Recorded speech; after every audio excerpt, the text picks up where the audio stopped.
素敵だね二人手を取り合うけたなら行きたいよ君の街へ腕の中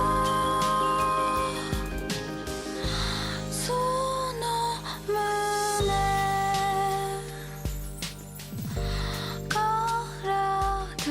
預け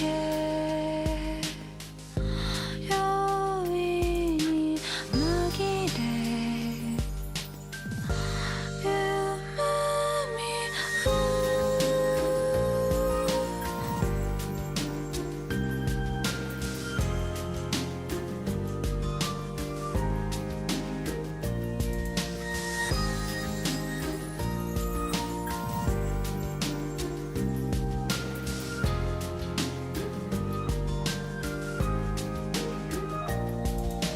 風は止まり言葉は優しい幻雲は破れ明日は遠くの声月が滲む鏡を流れた心星が揺れてこぼれた隠せない涙素敵だね二人手を取り合うけたなら行きたいよ君の街へ腕の中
Scared the cat. See, it's okay.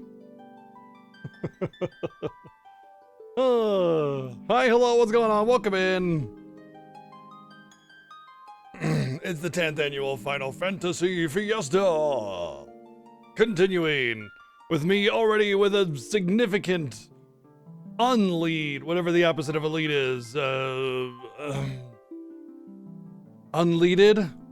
Unleaded gasoline?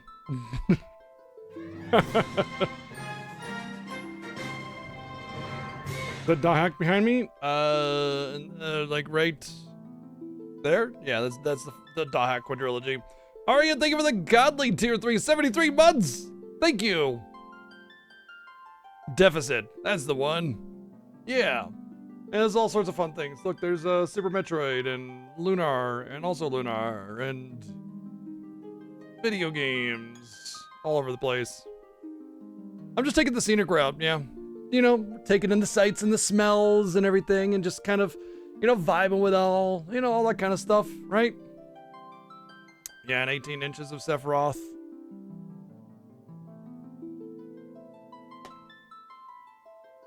And then, Aerith and Tifa. I was thinking about moving them over here. I don't know. And then Yuna and Yuffie and other things. Mishi for Legend of Heroes fans.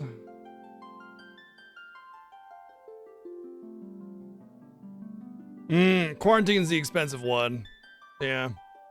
Quarantine's the expensive one, unfortunately.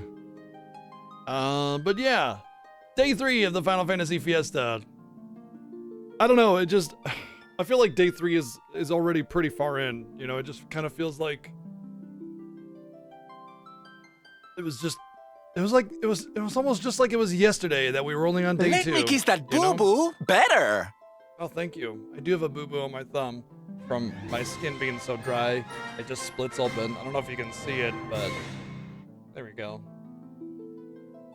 Yep. Dry climate, cold weather equals very dry climate. Thank you, No Name, for the 211 bits.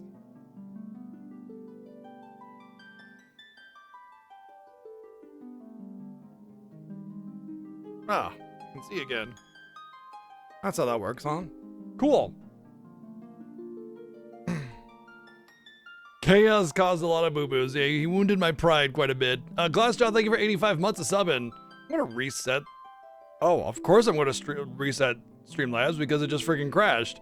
But it's just taking a long time to update anything that comes in. So I'm gonna reset that and hope for the best. Oh, I have a package to open today. Phoenix sent me something, and we're gonna open it in a minute here.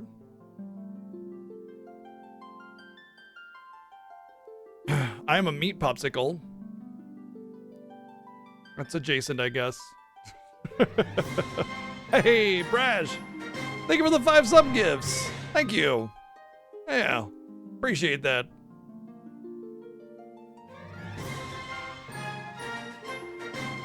Hope it's a hot dog in a package. I mean, hot dogs wouldn't be the worst thing as long as they were still edible.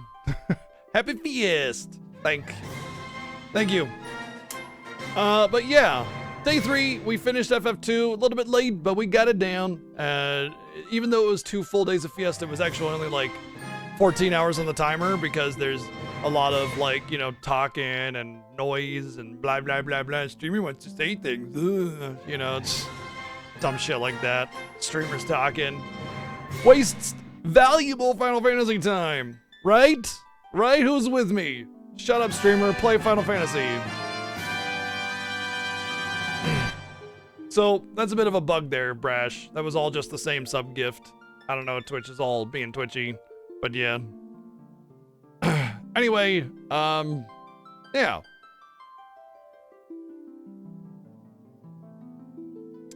Seven is on his well into Final Fantasy 2. It seems like he's just breezing through. I'm not quite sure what I want to do. I have a couple ideas of what I want to do and how I want to do it. I'm going to do the standard, you know, kind of beginning grindy sort of thing to kind of get going because you really need to start grinding until you have a few hundred HPs and some mana. But yeah, he knows a tremendous amount of Final Fantasy 2 stuff because he he went to go speedrun it one time, and before he speedran it, he like learned everything about it. It's like he got the code hacker's manual of Final Fantasy II and just decided to commit it to memory. And so his knowledge of Final Fantasy II is significant compared to mine. But I think I should be okay. I think I should be fine. Yeah, Xerxes, yeah! Yes. Yes. It's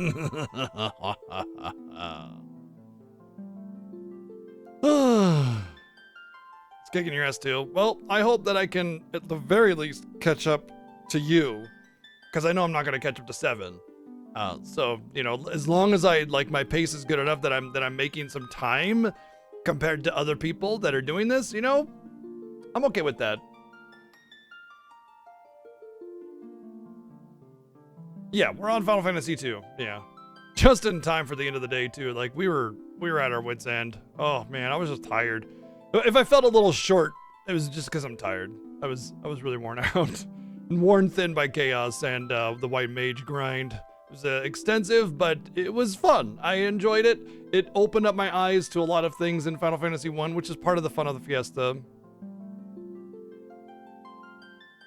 7 made a minor mistake where if you play perfectly, there is some time save. Yeah, I know, right? Yeah. Hey, who would have known that you would get some time save if the boss just bend over backwards and just says, "Spank me, daddy," you know?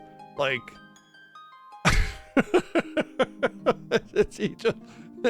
Chaos was just like, "Oh, please, do not hurt me. I am poor, sad and pathetic monster. I can't hurt you, you know, whatever." Anyway, we're on to Final Fantasy II now, so let's get some hellos up really quick. What do we got? We got Space Cowboy, hello. What's going on? No Name, Zohar, City of Treason, hello. What's Pikachu, Ryu Power, Lily Knight, how's it going? Janine, Kel Thanes, hello. Techside, Dracodile, what's up? What's up, Looney Jen? Ice Burner, might have been 2. Lunatone, how's it going? City Brash, I hope you're doing good with 102 months. Dang, thank you. Wells, what's up? What's up, Insane Man, Genju Dragon, Zohar, Lady Lore, Phoenix, hello. What's up, Mecha? What's up, Aldog, hello. Weapon. Grim, what's going on? Arian, hello. Shorte, what's up? Harsh, what's going on? Glassjaw, hello. Virios, what's up? What's up, Vex?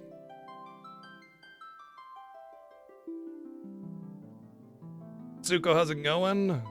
What's up, Pale Dim? Hello. We're coming for you soon. I don't think Pale Dim is called Pale Dim in the PR, though. Subtop, what's up? What else we got? We got, Geshtu, Magic, Grim. Hello, hello, hello, hello. Balinor, what's going on? Hearthscream, hello. Tinny Winnie, what's up? All right, so first off, we got an item, a package. And that's from Phoenix. I want it open. Oh, we don't want to show the front of it. That was close. I want to randomly accidentally dock somebody. All right, package open. Thank you, Knife Chan.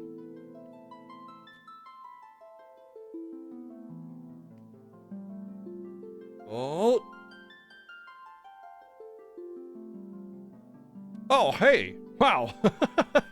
Isn't this the new Rune Factory? Rune Factory 5. I'm pretty sure this is the newest one, isn't it? Yeah, Rune Factory is a really there's even a little booklet in here. It's a really interesting series that I haven't been able to get into yet. And Phoenix has sent me a few of these Rune Factory games now. It's a sharp knife? What point is a knife if it's not sharp? You want a sharp knife, my friend? But yeah, Rune Factory 5, I'm pretty sure if it's not the newest, it's a very new one. It's a Switch version of the game. Heck yeah, it's a series I really want to get into. He sent me a few of them, and they just haven't been able to get to them just quite yet. So I want to say some of them should be moved to viewer choice, or if they're not already there.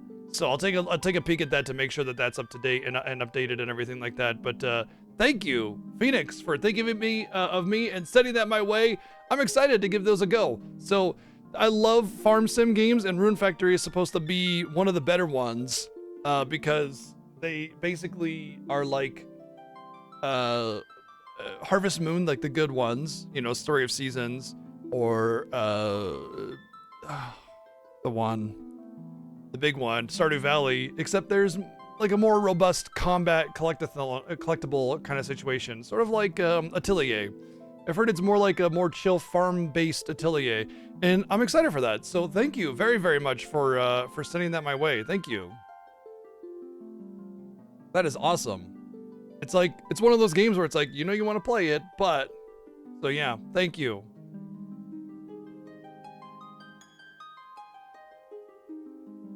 Okay, I'm gonna move over here. I'm gonna clean up the packaging here, and then we'll be on our way.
Gee, you are so malleable sometimes.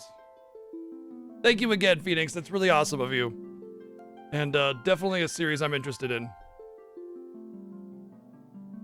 Oh yeah, I forgot to change that.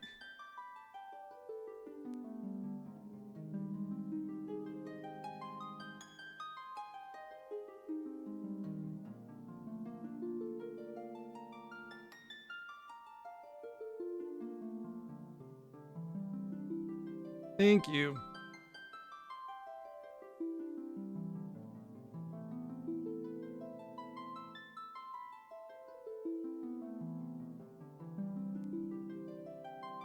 Anything else horribly, terribly wrong? No? All right. You know, I spend like half the morning like making sure all my layouts are good and good to go and correct and everything. And it's like every time. Every time.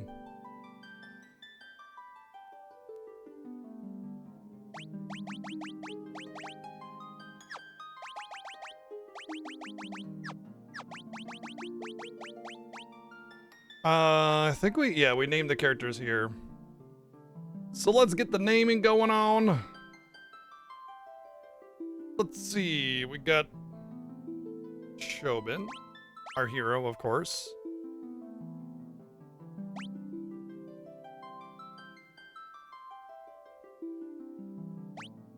Lunatone. Thea. And Freya. We have like normal names. This is actually interesting. we have normal names. We don't have mayo or water and water and water or you know anything. just normal names, you know. But I'm in a Final Fantasy 2. You guys just took some sanity pills for this one.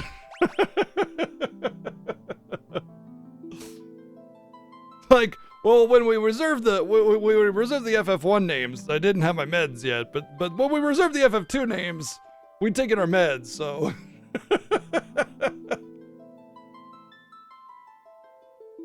Ask Commander was too many letters. Oh, okay.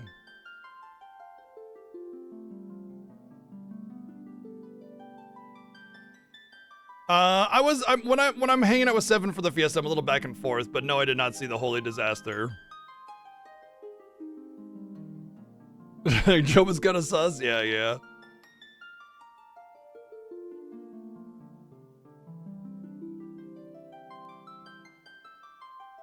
Alright. Final Fantasy 2. Oh, what am I doing? Starting in the Fiesta now. Loading. A long-lived peace. About five minutes.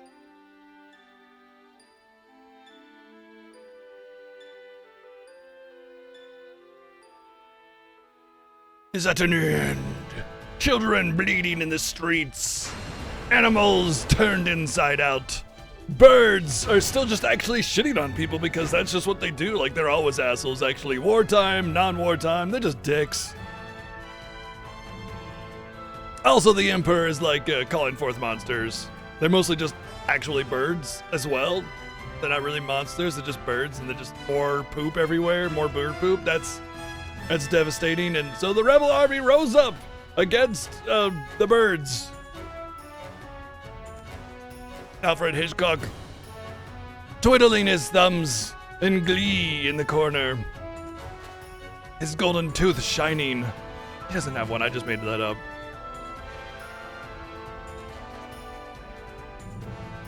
Left with little choice, the rebels withdraw as the birds destroy everything and there's just poop everywhere.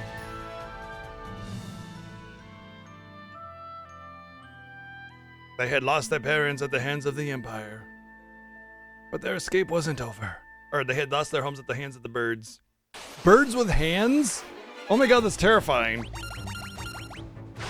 They lost their homes at the hands of the birds. Just like they're flying and then they're like grabbing at you too. I sure did use the fight command. Oh man, you know what? Yep. Oh, don't do that. No, don't do that. I said don't do that.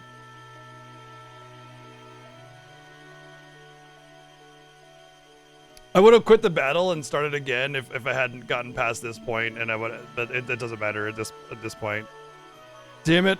Already borked Fiesta.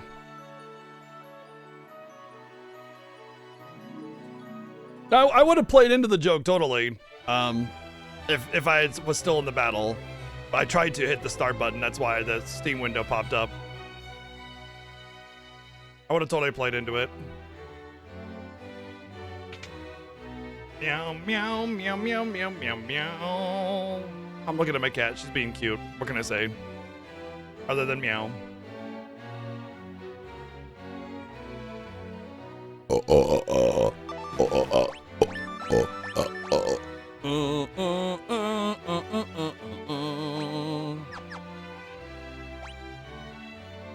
It's Min Uwu.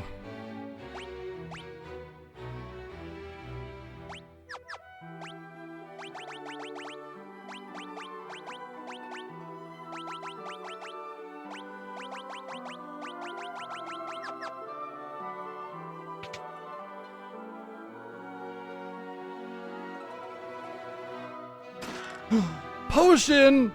All of our worries are assuaged.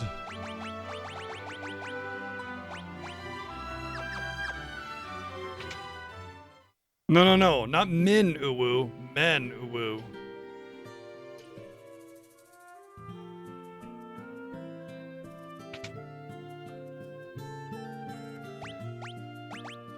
Let's see. Everybody's got 5 magic. They both have 10 int.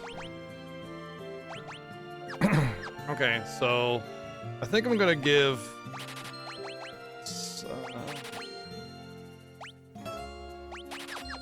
I think I'm gonna make Guy my white mage. Yeah.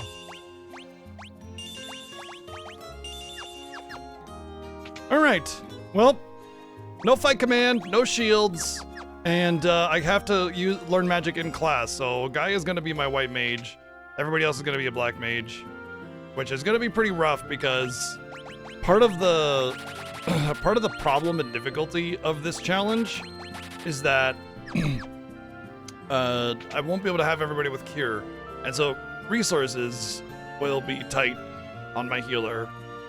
I'll probably end up making Leon a healer too, just because it'll be easier to just throw a Cure Tomb on him and just go to town. So I don't have Thunder. There we go. I'll give her the versatility. All right. Well, now we go. Grind. We go grind.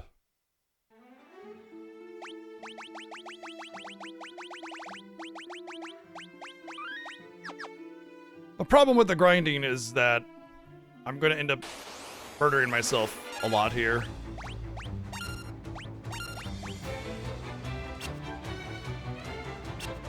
It's always Lunatone that ends up dying. Haha! She didn't die.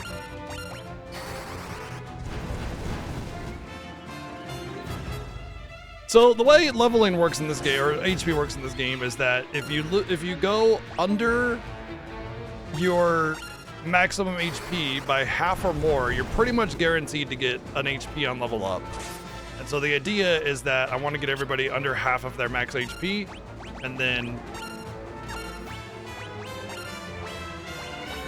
I can take care of the enemy. This is actually record right here. This is a record. I've never been able to do the first battle and have everybody alive and under half HP so that they get HP. Hey, that's huge. Like, getting that first battle and getting everybody on HP is like the hardest part of this whole thing, because you end up offing yourself all the time. All the time. So now the grind is going to be significantly easier because I don't have to worry about Lunatone being like a liability. Also, I should just put everybody in the back row because, like, there's no reason to have a front row. If this was the PSP the NES version or Famicom version, then there would be a reason to have somebody in the front row only, because I would still have like the focus of damage being put onto one person. And they would build up their evasion, but in this case, it's pointless. Because you don't have... So the way it works in the NES is that the person in the front row takes all hits. The people in the back row can't even get hit.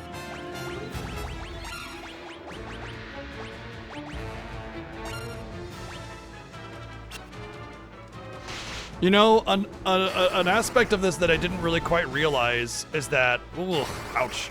I only have 2 spell users. Like, one person has to be the white mage, and that means, like, I only have 2 people attacking ever instead of 3. So when I get my 4th party member, it's still going to be 2 people attacking and the 3rd person just sitting there. I suppose there is Holy, and... Oh, you know what? Wow. I just realized if there is Holy, and if it is a white magic spell, I'll probably want 2 people on Holy. That'll let me have 2 white mages. Maybe that's what I'll do. I haven't decided, obviously, what I'm going to do with that, but if Holy is a white magic spell, which I do believe it is, I may end up having 2 white mages instead. That might be good.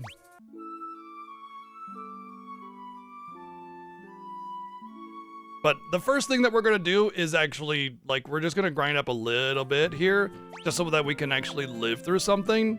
And then we'll go and do, like, the first major story stuff. And then at that point, we're going to try to get powerful enough to do a grind in order to get powerful enough to go to Mysidia.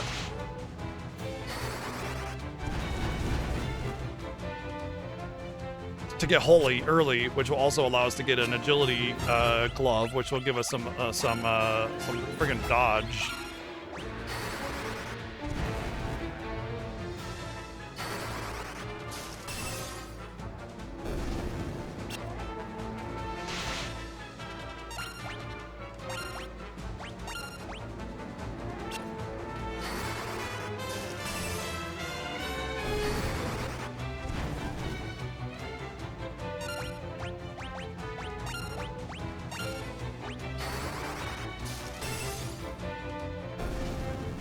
Because we're prevented to by the incentive of the Final Fantasy Fiesta.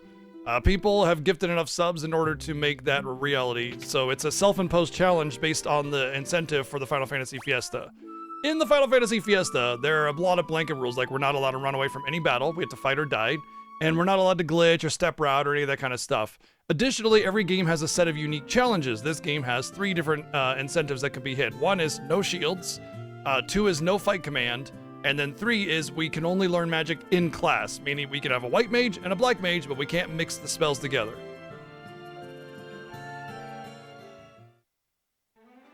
Oh, okay. So in the NES version, I'll explain this very easily. In the NES version, if you have somebody in the front row and everybody else in the back row cannot be hit by physical attacks at all. So every single physical attack comes in on the front person right here in the front row. So if you did it like this, Maria would get attacked. If you did it like this, Guy would get attacked. So on and so forth. In this version, it just reduces physical damage by being in the front row, back row, whatever. So it doesn't matter. You can be in the front row and still get hit in the back row. So you can't exploit it. And the reason this is important is because in this game, the way evade works is that there's evade experience, and every time that you get hit, you get evade experience. And so you see your status, it says evasion 1 times 10%. That means I can avoid 1 attack with a 10% rate. If I had 11 times 99, it means I could evade 11 attacks at a 99% chance. So that's the idea, is to get your evade as high as possible with as many evasion levels as possible in order to basically become a god. You can't be touched. And the thing is the way attacks work in this game is that every time you attack based on your agility, you get extra attacks. So you know when you punch the thing and it said 2 hits, 22 damage, that means you hit twice for roughly 11 damage each. And that's what evasion means. So if somebody has the potential to hit up to 3 times, you need to have 3 times evasion at an X percent in order to dodge 3 attacks. If you have 2 times, that means you'll dodge 2 of them and still get hit by the 3rd one guaranteed.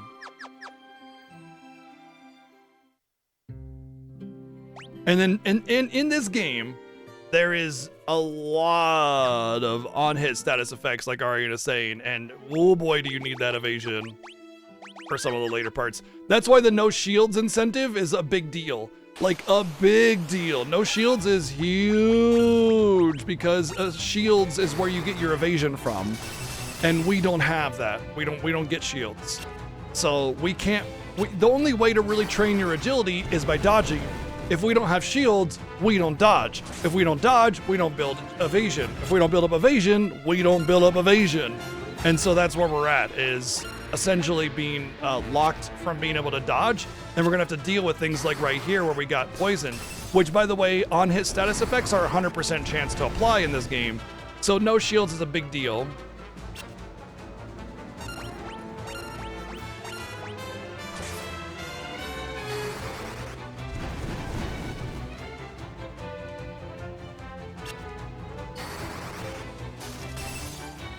Yeah, so in the NES version, you can't just throw everybody in the back. If you throw everybody in the back, then they'll just attack as if everybody's in the front.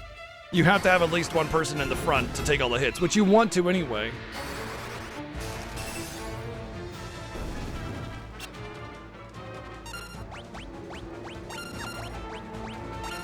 Because you want to build up that agility of evasion XP.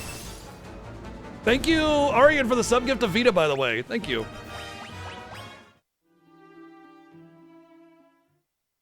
You know what? I should level up Kier instead of going to the end. I should do it that way. Oh, you know what? I should be casting Kier. Well, shit. I can't really build up his MP.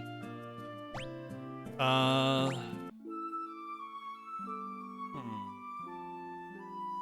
guess if I leveled up Kier enough, then I could just cast 1 Kier and then he'd level up MP. But, yeah. I think this will be fine for now to get through the next part so I can get Minwoo. That way with Minwoo, I can just sap myself and build up MP as I'm doing my thing. So let's go.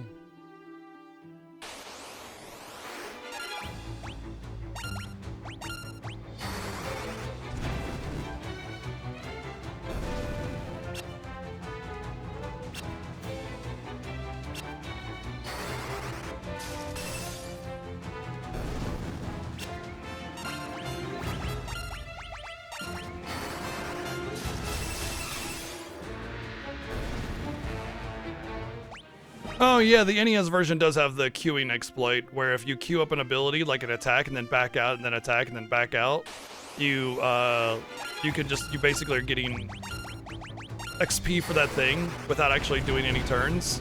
Yeah, that's a bit of a cheat. We don't do that.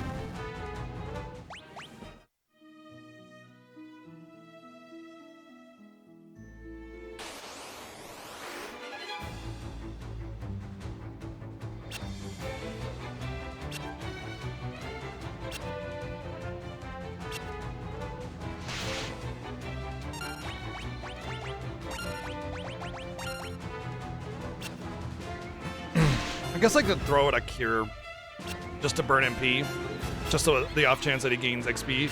If I don't use MP on Thea, I'm not gonna get MP on Thea, so I need to start using it, even if it's just to throw out a cure. Just cuz.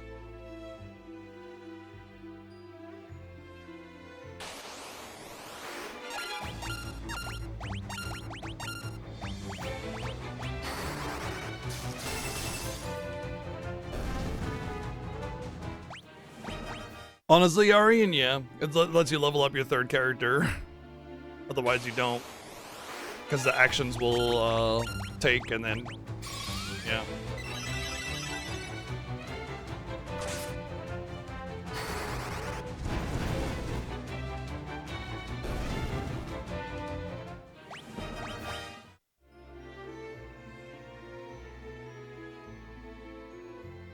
Well, it's not that HP levels up being under half. It's just that the more HP from your max you take up to half of your max HP, the higher the chance is. So, like, if you get hit for 1, you have a very low chance of getting HP. If you get hit for half of your HP, and this is ending HP, not how much you get hit for. You have to end the battle with missing HP, and you can't just start the battle with half of your HP missing. You have to take that much damage throughout the course of the battle. But the closer you get to half of your HP being taken by the end of the battle, the more likely you are to get it. So you can still take 1 damage and still get HP leveled up.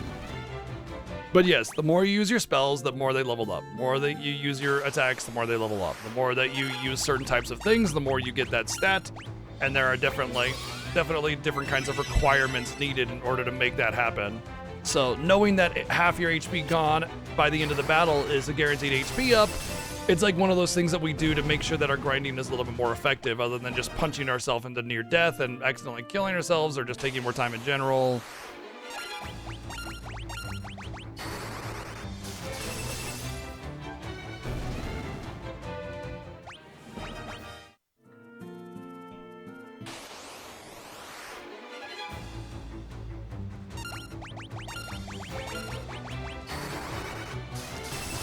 Also, by using Cure each battle with Thea, I have a chance to get Spirit, or Magic for that matter, and if I don't do anything in the battle with him, he's never going to get the stats, so queuing up something is important here. Although I will say that once we get into the real grind with Minwoo, then things will go a little bit more smoothly anyway.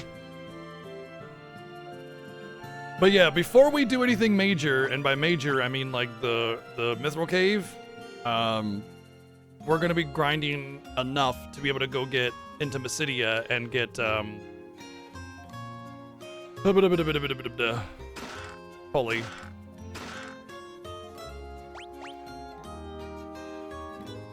Actually, I want Minwoo to go into Mysidia to get holy. He's like the only good 4th party member, and with Minwoo there, I can take some hits, I can cast some heals, I can do some debuffing. Yeah. Bro, you shouldn't have got out of bed. He's like, I'm fine, gets out of bed, trips, breaks his neck. Oh, okay.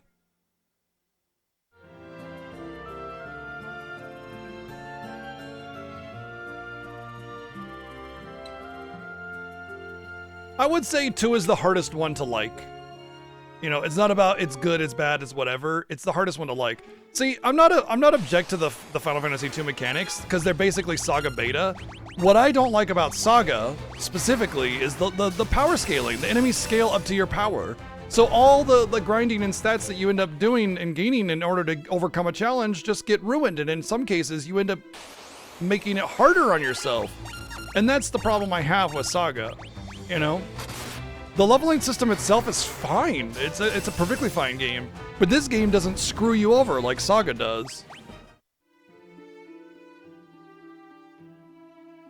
What's up, Vicious? Hey, I'm the second child. Wow. Okay, that makes sense, actually.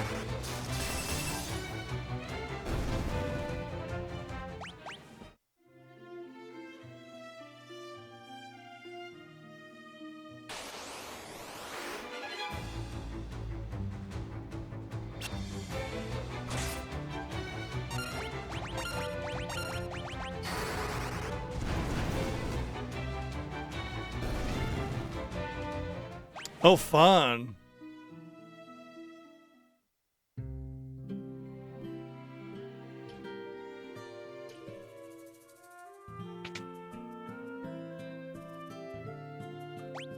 Saga mechanics can stay exactly the same, just don't have enemies scale to your power. Done. The end. And then now Saga is suddenly playable. The end. That's literally it. That's all they had to do. Saga, the Romancing Saga 2 remake is good in this regard. Yeah, I agree. Yeah, magic interference is bad. I probably don't want any of that. I'll probably end up going through most of the game naked until a certain point. Armor is in this game anyway, so.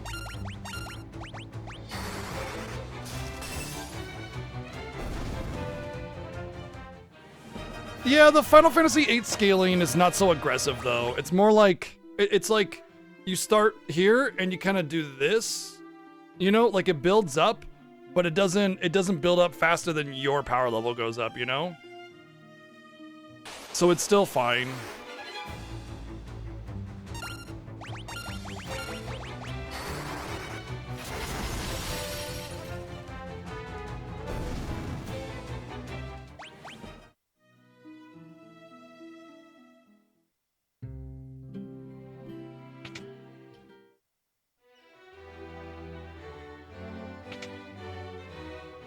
Meow, meow, meow, meow, meow, meow, meow. Hey, I found your dead boyfriend's ring.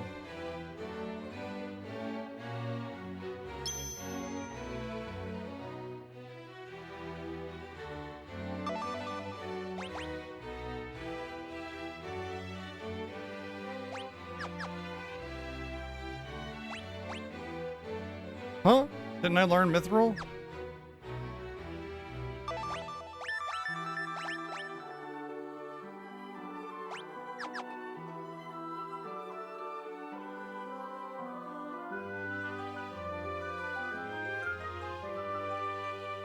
Romancing Saga 2 Remake is probably the best Saga game I've ever played. So if you do not like Romancing Saga 2 Remake, you will definitely not like the rest of the franchise.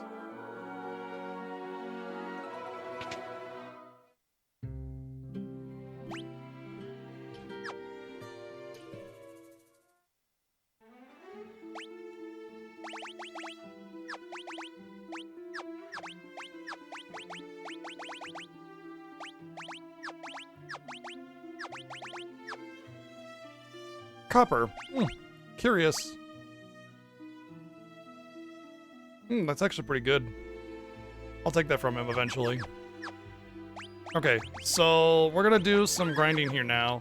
And Minmu actually presents a really interesting opportunity here because he has a particular spell called Sap,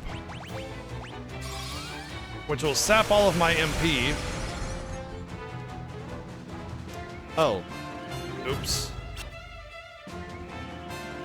That's a little bit more powerful than I thought.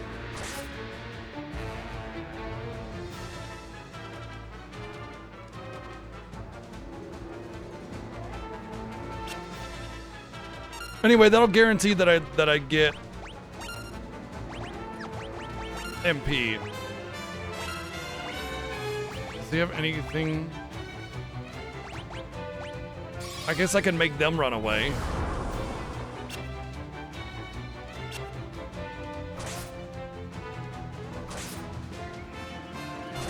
I can't physically attack,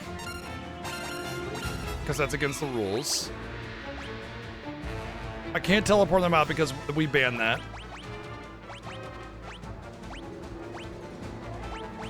I think I can just fear them and that's it, and hope it works. I could do swap and then life? Yeah. Swap and then life.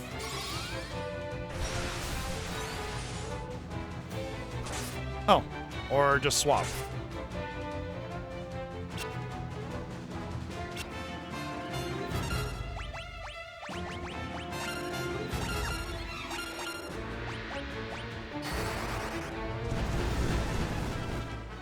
God Loot was legendary.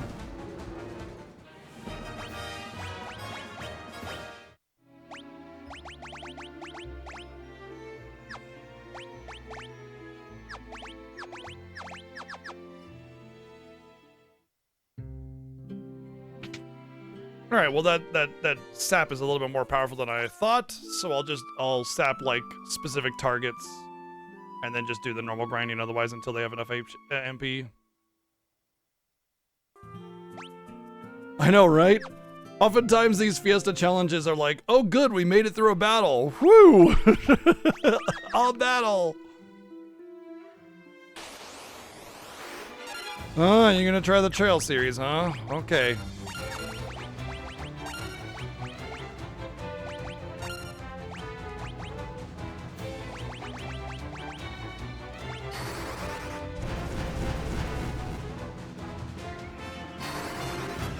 Oh shit, that's Blizzard 3. No, Lunato!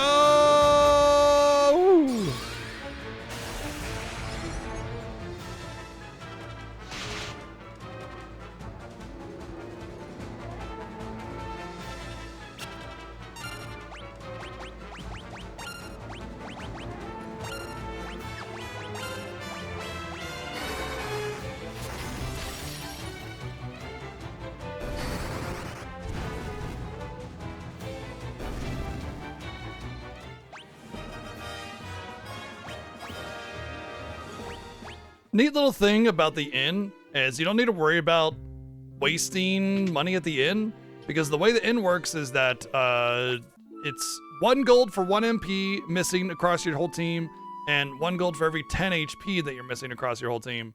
So it doesn't matter. It doesn't matter how much you're missing. It's portioned by that rule.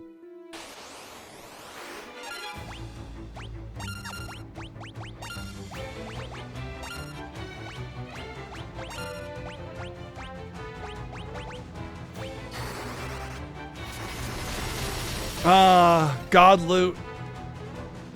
The Kraken Yeet.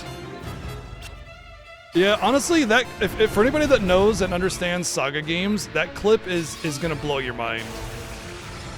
This is fresh file, by the way. Oh wait, no, that's not a fresh file. No, where's God Loot?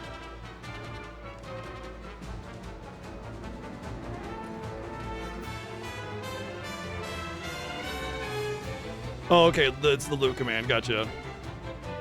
Yeah, so anybody that understands Saga games, watch that loot clip. It'll blow your mind.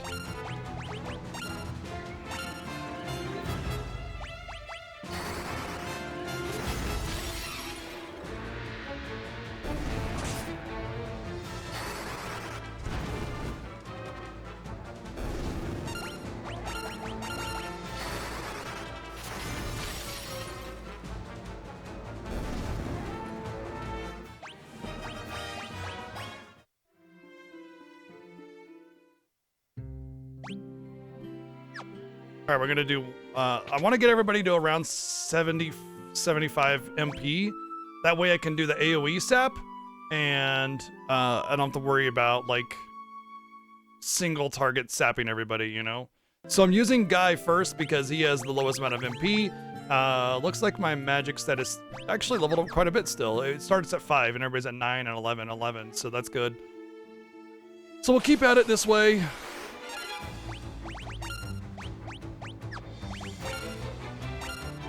Oh, shit. Oh, well. Mega city where you had to enter in different places on the world map. I'm not sure. I mean, there's Final Fantasy VII. That is a mega city.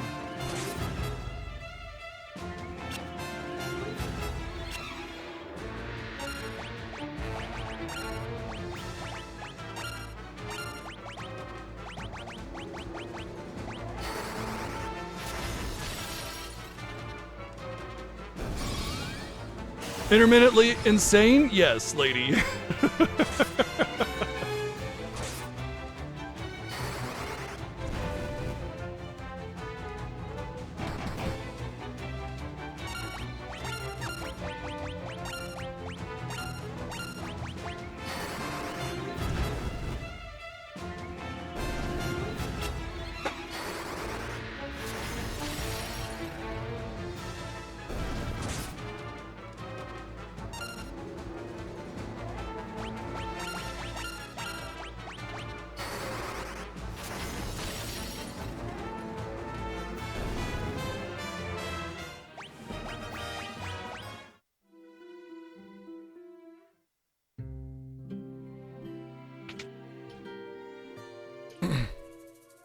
Part of this grind, by the way, it's not only just essential because literally we have to go to Mysidia to get Holy because there's a boss that we'll fight that's immune to all sorts of magic. Holy is the only way that you can get through it. So literally we have to get Holy anyway. It's best to do it with Minwoo because, I mean, he can just kind of carry it a little bit. Like, look at his abilities, and not to mention his magic is pretty damn good. He's got some things like Big Barrier and Life and everything that'll help me. Asuna will be big. But also, like, where is it? Like, Fear will help. I thought there was like a Hold or something as well. Anyway, these kinds of things will really help me get through there. So we gotta spend like the first 20 or so minutes of the game grinding up some stats so that we can live through a hit and have enough MP to actually make our way through it.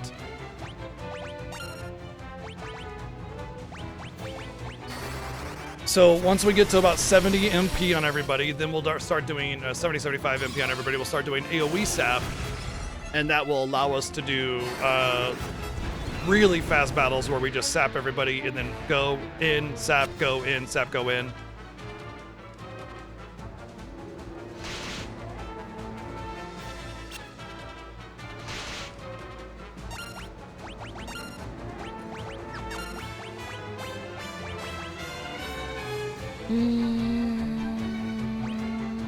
I think it's better to just move it.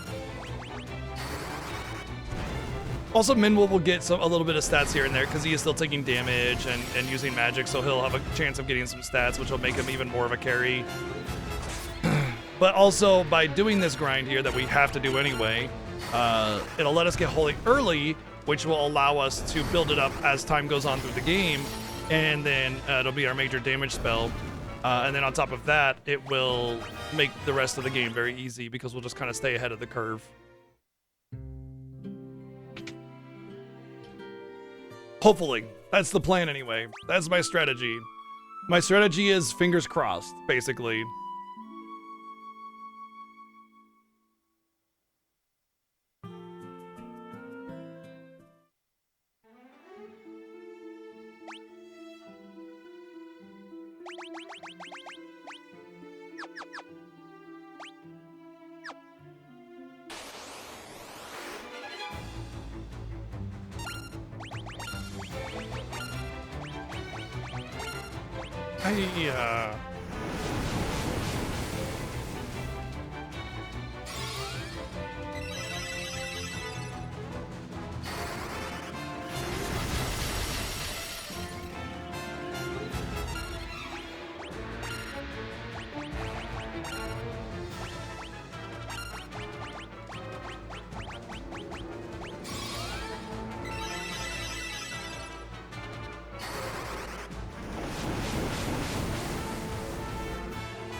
I'm going to start sapping Chobin as well because Thea and Chobin have about equal MP, and then Lunatone will be the one to clean up.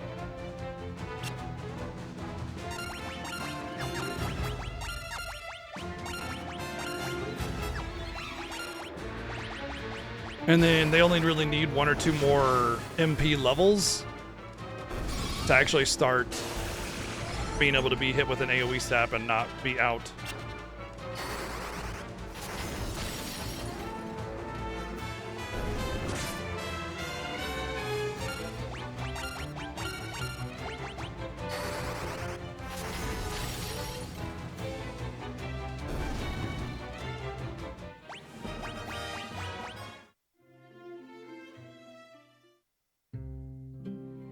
You know, I should probably do this in the next tier area and then come back for the knights. I'm thinking, because I'm not getting any, there's going to be a cap on how much I can actually get here. I'm pretty sure my spells are not leveling anymore.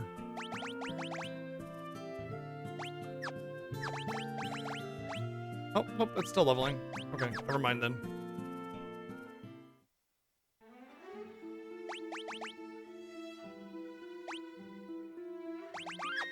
All right, one more battle, and then I can start doing AoE sap.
Hey, what's up, One Rune?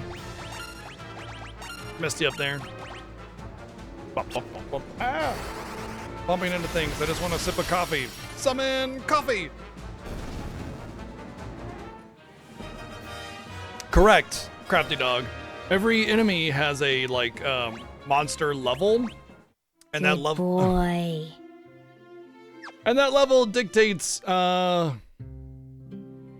how high your weapon skills and some other skills can actually possibly go. Thank you, Donate, for the 266 bits. I'm out of money, aren't I?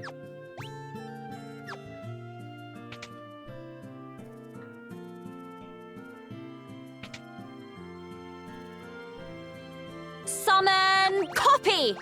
Summon coffee. Okay.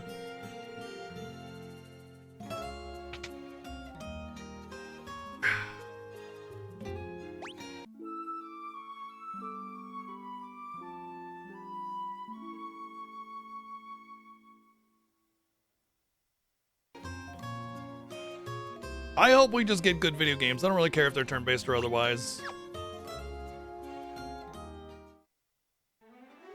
Okay, so we're kind of hurting on cash at this point. It's possible we can start beating up knights, maybe? I mean, I'll probably end up getting one shot, so maybe not the best idea. But I can, let me see what I got here. I mean, I got Blink. I got Protect. Is that enough, though?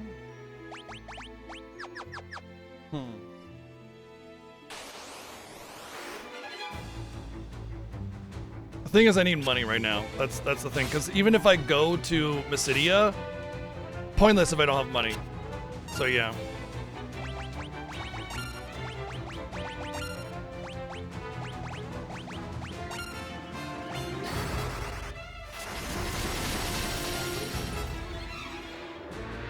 Well, you might be blown away, RBG Vita, because there's actually a really solid chance that we hear an announcement at the Game Awards. The only reason that the difference between Part 1 and Part 2 was so long was because they had like a 1 to 2 year delay on all their products due to COVID and a lot of other issues. And they do not have that delay anymore. So there's only really like about a 2 or 3 year gap that needs to actually happen for that game, because the major part of the development, the assets and everything are done. They just need to, you know, storyboard, cutscenes, visuals, voice acting. You know, they don't need to build the tools anymore. So there's actually a really good chance that we hear something a lot sooner than you think. Maybe not at Game Awards, but definitely something soon. You think it's gonna be coming out January 2027? Or announced?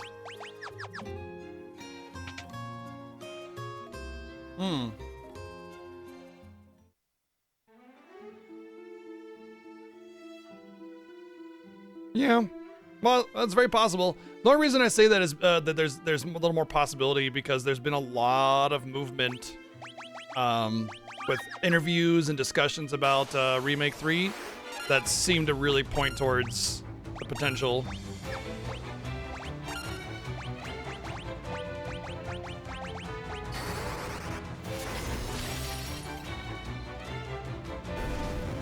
All right. I don't think they're going to make any kind of FF9 announcement until the remake trilogy is done.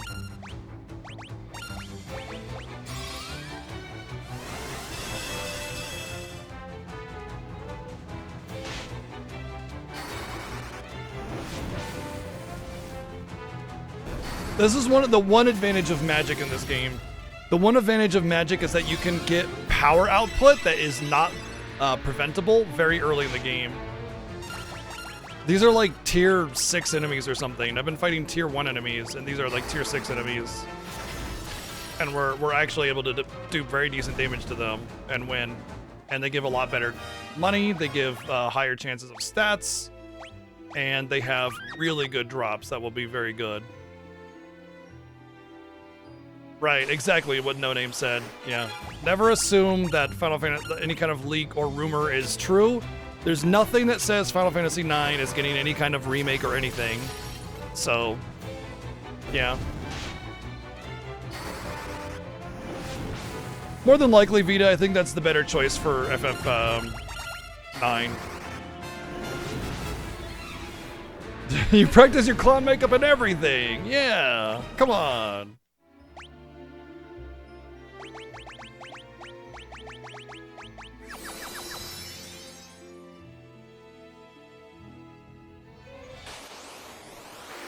Here we go. This is a good battle.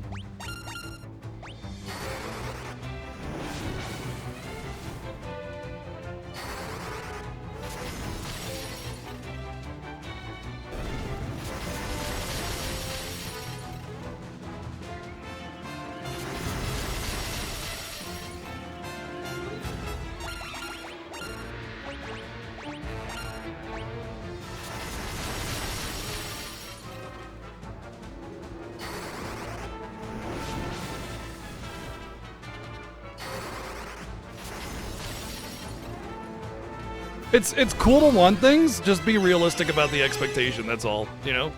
Like, I want FF8 remade like FF7, or rather in that level of quality, you know? But I'm not gonna assume it's anywhere near actually being done until, you know, I see an announcement, right? Oh, if only, Arian, that would be nice, actually. I wouldn't mind that at all. And there we go. Mithril Mace, Blind Tomb. Yeah, that's the money right there. We need to do that a couple more times. We need about like 10,000 gil or so. And we have 600, plus those things can sell for a couple thousand maybe. Turtles are weak to frost.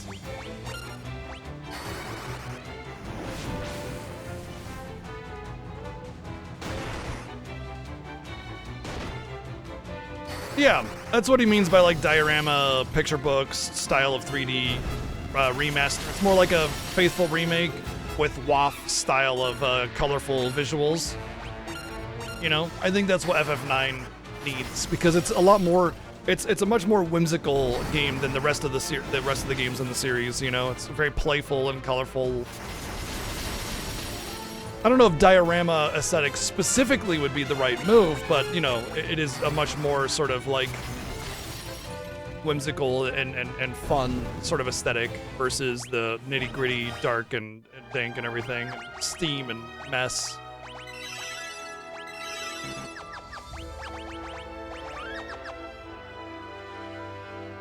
I agree, Iron Mog, especially if they utilize the draw system as like an ATB sort of thing, like you can live draw from enemies to attack them, you know, like as an ATB charge kind of situation.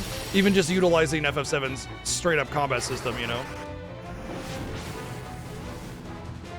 So it's important to note, Vita, that nobody kept source code back in the day. Nobody kept source code back in the day. Nobody. Almost nobody anyway. So yeah, more than likely all the source code of anything PlayStation and prior is just not kept because nobody kept it for any game. So yeah, obviously, but we do have the FF8 remaster, which is based off of the PC version from the 90s instead. But yeah, they would remake it, obviously.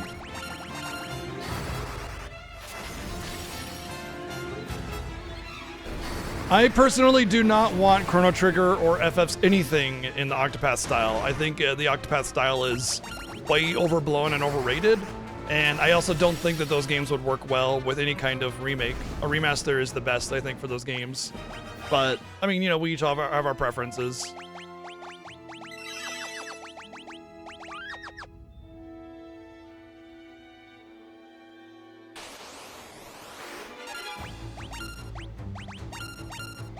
But yeah, I just think that the Octopath HD 2D style is way too overrated and like overblown. Some games it works well with the DQ games, but I think you need something kind of remotely simple like Dragon Quest or Octopath in order for that aesthetic to really work, you know? Otherwise, I think Final Fantasy lends itself best to being Final Fantasy.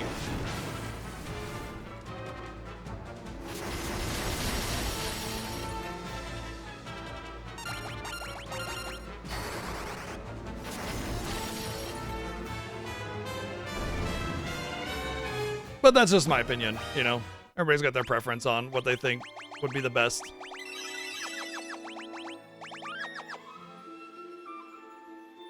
Oh, yeah, also it's really important to note that back in the day when games got localized, they wrote over the code. So like even if they did keep their source code, it would be overwritten with the localization code, which is different back in the day because it's like you had to write the code based on the language, and that changed everything because, I mean, it's entirely different. So there's more than just, you know, they didn't keep the source code. It's that they overwrote it and storage was very expensive and there was no need to because the idea of remasters was like, huh, what's that? I never heard of it, you know?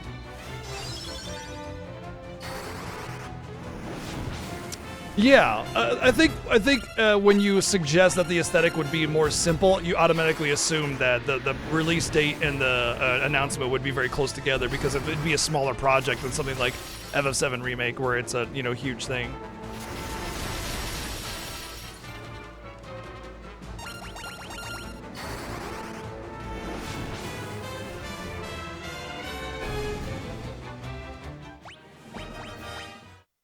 This is really good.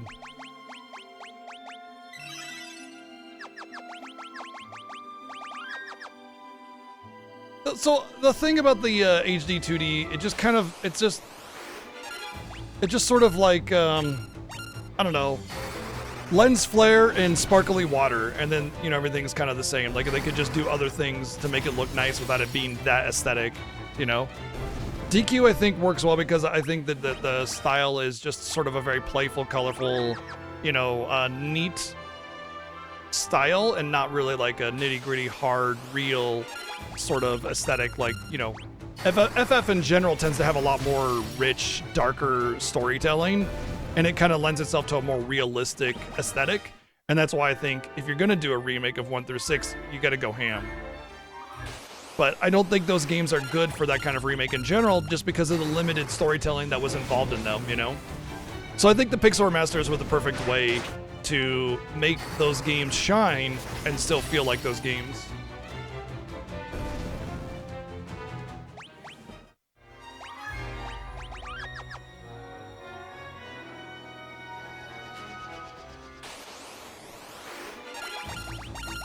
Oh, I need to go back.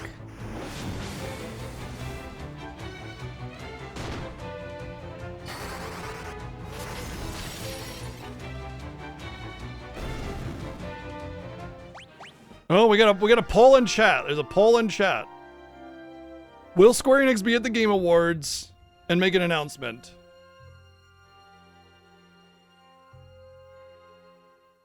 All right, hey, before you vote, let me say something. There was an interview with Tetsuya Nomura who said that the date for Part 3 and Kingdom Hearts 4 announcements have already been scheduled, meaning they have scheduled exactly when those announcements are going to happen. So either it's in a state of play, unlikely, a Nintendo Direct, very unlikely, or some other kind of big Game Award situation or a game event. Normally, in the past, both Remake and Rebirth were announced at the Summer Game Fest, which is done and over with, and the next one isn't even for another 8 or so months. So I don't think that's scheduled yet, which means that the only scheduled major event coming up is the Game Awards. That's the basis for my prediction on Part 3 having a very high chance of being announced at the Game Awards.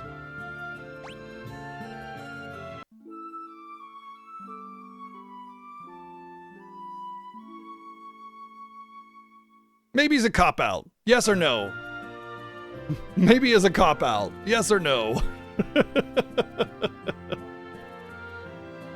I think at the very least they're gonna have an announcement. It may not be part 3, but it'll be something. Although I want to say that DQ7 is probably their bigger announcement right now, so a part 3 remake announcement before DQ7 comes out may sort of steal the wind out of their sails, you know?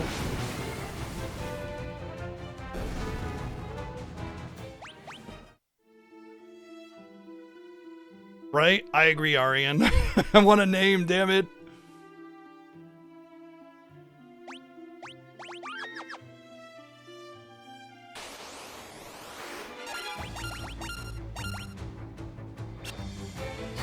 Yeah, I missed out on the demo of Elliot. Looks neat, though.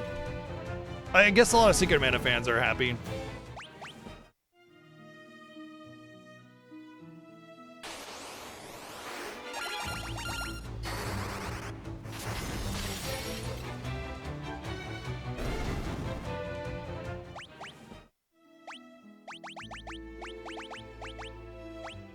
Okay, almost 5 on Maria.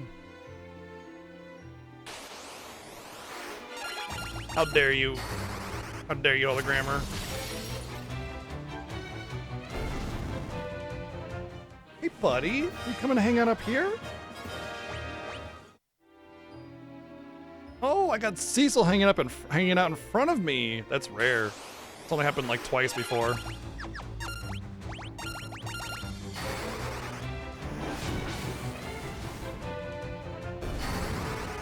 Dragon Quest 12, from my understanding, has some development issues, and it's just waiting for its turn in line now.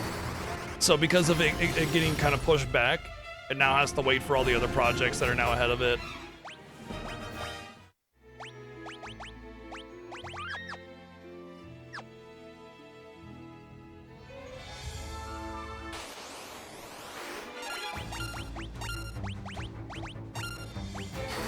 If my cat's at FF Jobs, would you be able to have a balanced party? Well, I mean, Cecil would be the Dark Knight / Paladin, because that's what he's based off of, right? Chi would absolutely be a thief, 100%. Thief or ninja, okay? 100%. Like, that's just what she is. Coconut would be, like, a tank type class, so, you know, warrior, Dark Knight, something like that, for sure.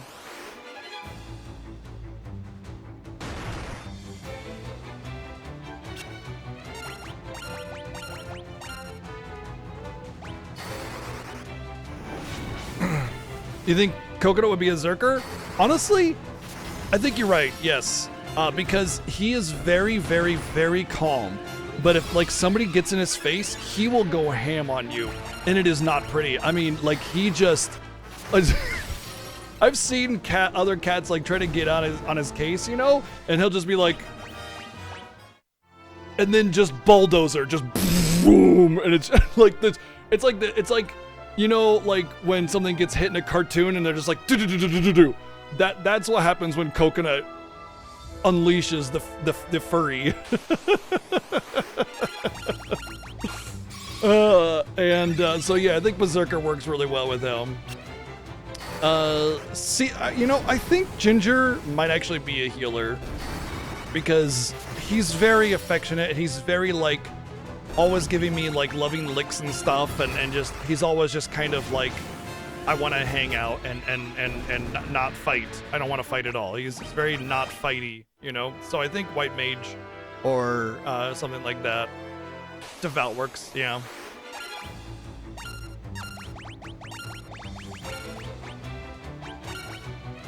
And then Mia and Maya almost feel like Palom and Porum, because Maya is just off the walls, bouncing, woo, always harassing her sister. And then Mia is just kind of like super chill, super relaxed. Like when you pick her up, she's just like, okay, this is happening, you know, just go with the flow.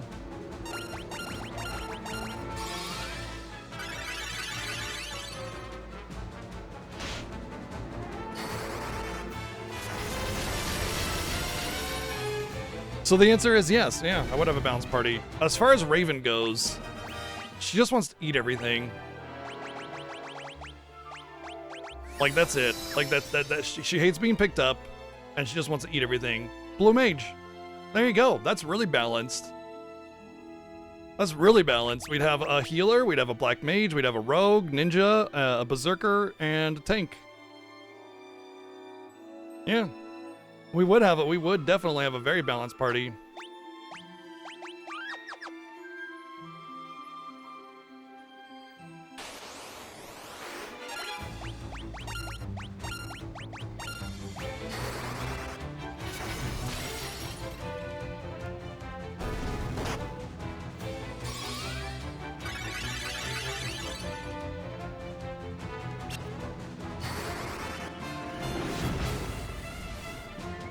Alright, I'm gonna head back and see what kind of cash I have. But the grinding is going really smoothly, like way more smoothly than I expected it to be. And I don't want to spend too much time grinding. But once I finish that grind, it's just push real hard. Real hard. Until I feel like I need to grind again. For real? 69 real. Oh, nice. 3 blind tombs, a sleep tomb. I'm gonna keep that one. We'll keep these, they're not very expensive. 14,000? We'll go a little bit more. I don't remember, because I need to buy those agility gauntlets, and I don't remember how much those are. I want to say they're like 3 to 5,000. I need 3, and then the holy tomb I think is like 5,000 or something.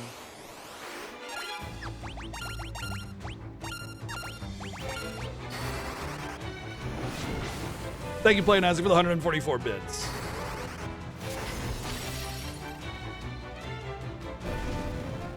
The HPs are looking pretty good.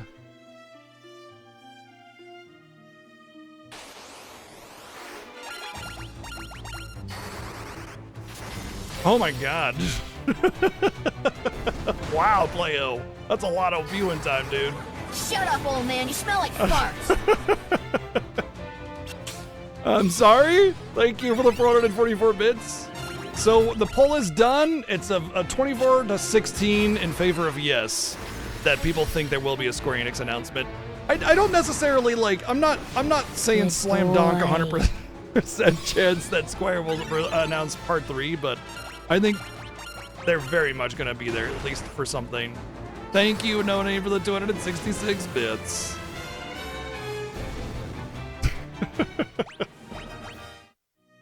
Is that just Marie HP or something? No.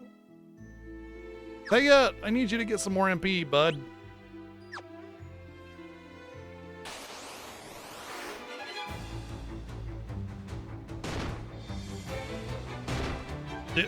There's no way they make a gacha announcement at frickin' Game Awards, man. That would just be like,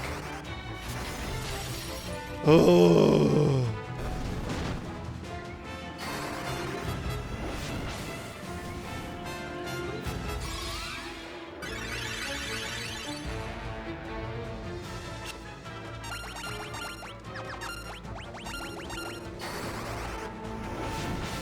Yeah, don't you guys have phones? I'm still mad at how successful Diablo Immortal is.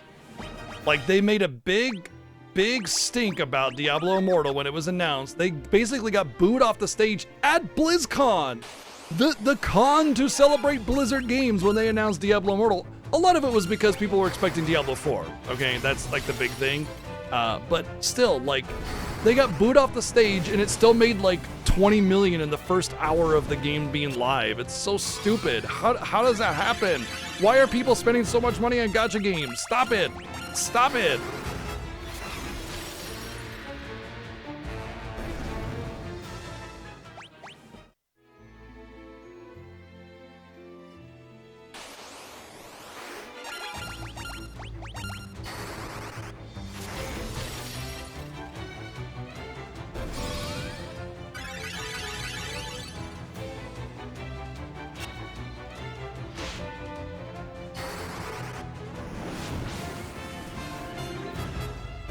Somebody did a video about how much money on average it takes to get like a legendary weapon in Diablo Immortal, because you have to like open these boxes in order to get them. And it was like $5,000 or something like that. $5,000. Or you could just like buy Diablo 3 for like $30, play it, and you play for a few hours, enjoying the game, just enjoying it, and you get a bunch of legendaries.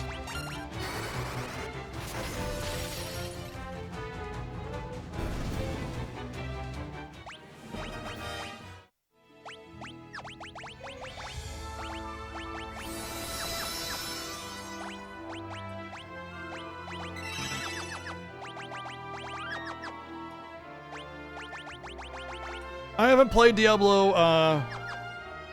4, and honestly I don't really want to, as much as it might be fine, I don't want to buy it.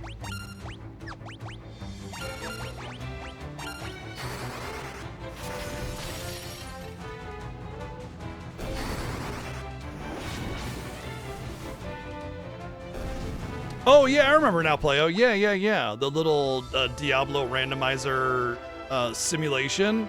Yeah.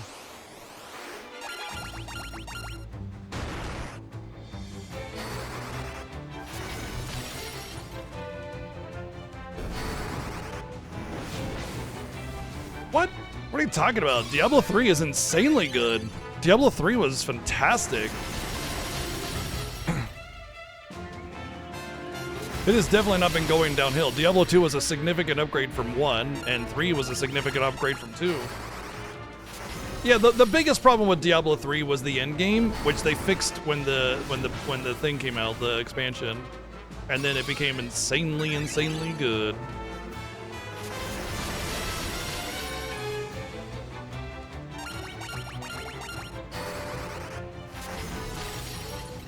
Oh, I'm sure Reverie is better than Cold Steel 4. I don't think there's anything worse than Cold Steel in general for the series, so... Oh, nice. We got some loot. All right. The Blink Tomb I might want to use. That might be a very important buff, but I don't know.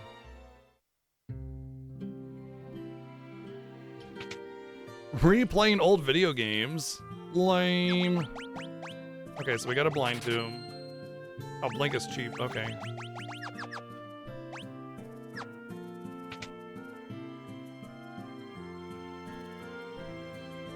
All right, I think we'll make our first attempt to go into Mysidia. I think we'll make our first attempt to go to Mysidia. And if we don't have enough money, then, well, that'll suck.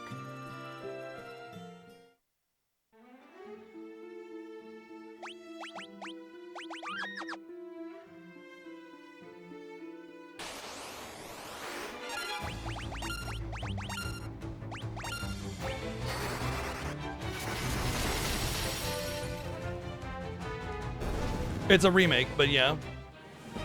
I wouldn't say it was really good. I would say it was a very solid kind of classic RPG experience with some Saga stuff.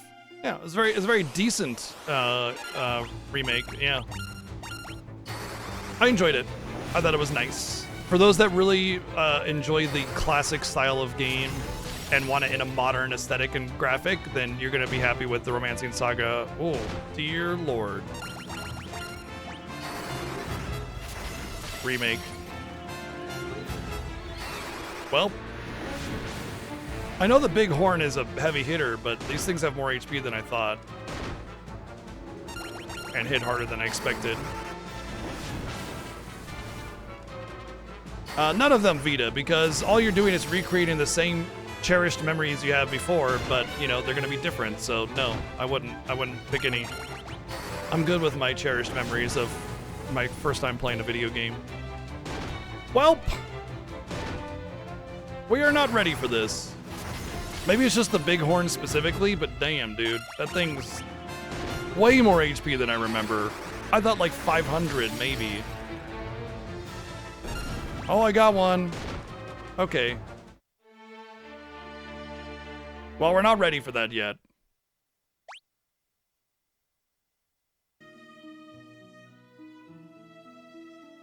What about Knights?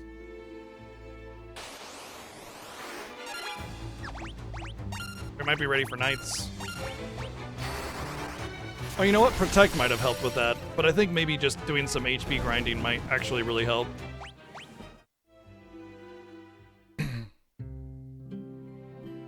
Alright, let's try a Knight.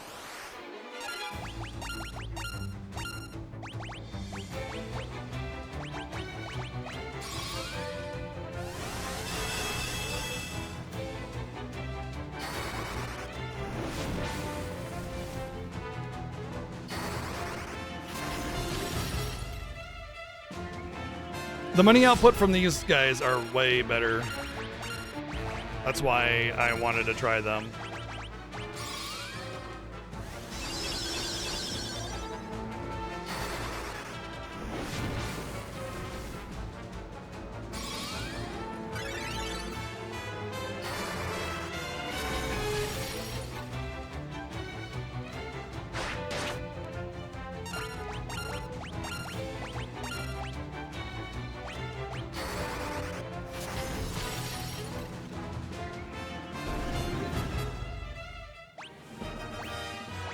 Oh, Toad Tome is already like 3,000 gold right there. We're not allowed to use Toad Tome, by the way, because it's busted. It will just completely trivialize the game.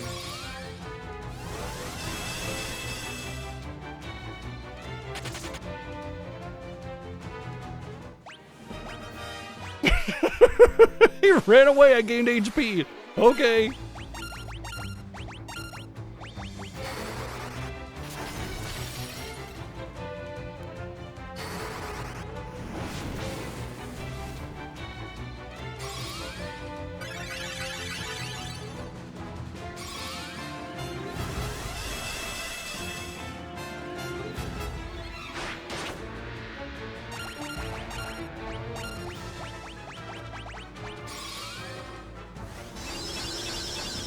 Yeah, this will be more of a, like, a setup than it will be a grind for this game. We just need to set up in the beginning to be ready to go.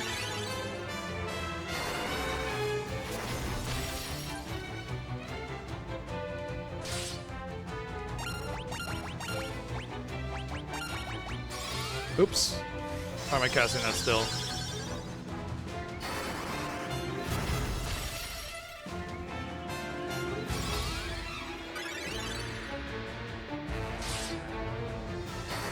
Really wanted her dead, huh? Jeez.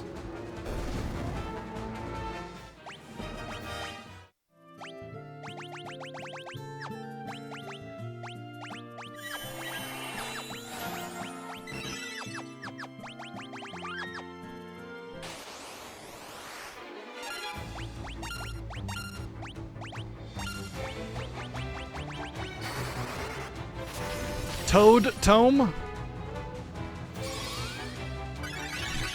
Which Toad basically is like death in this game. It just wins.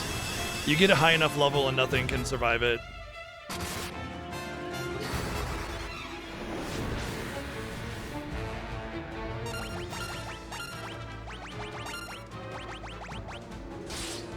What's with the random focus firing every fucking battle, bro? Like last battle, all you hit was Lunatone. This battle, all you hit is Thea. Relax, buddy.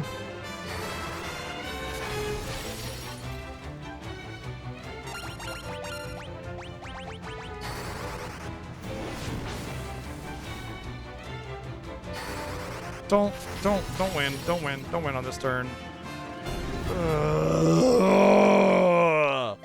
This is being annoying. I'm not even getting any stats for this. It's not worth it. Definitely not worth it. It might be better to like put on some armor if I had any. But I don't think it's worth it. Simply because you get the casting debuff. Armor gives you a casting debuff. It's like a magic interference or something like that. So I would end up doing less damage and having the battles would last a lot longer. It's part of the reason why I want those gloves, because they would give me the dodge and a little bit of magic interference, but it'd be worth it for what I get.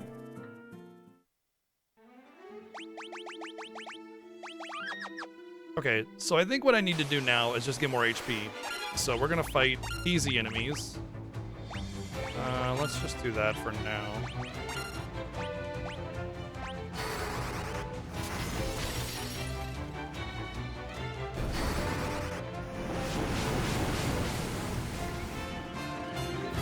Okay. So we're gonna grind some HP instead. And once we get up to 400 with everybody, 400, 500, then I think we can make a run for it.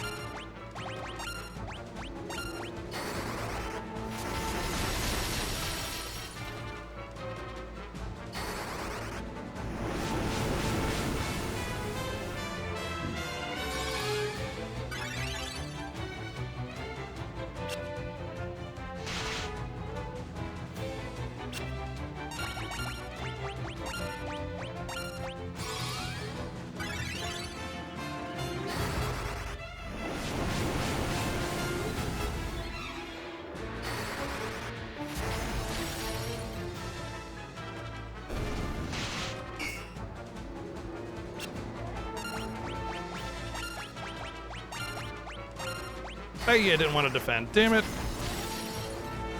That last one, that last slot always gets me.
Burn to the ground! Yeah. Yeah, we are burning the ground with some fire. Thank you, Joey, for the 177 bits. Cool, cool. Oh, he's got 130 now? When did that happen? It's like down to 70 the whole time. Cool, good.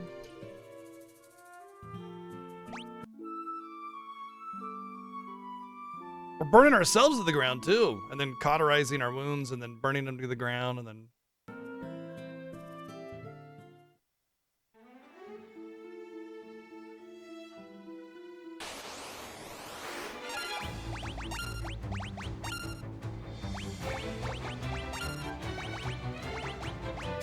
Burn to the ground!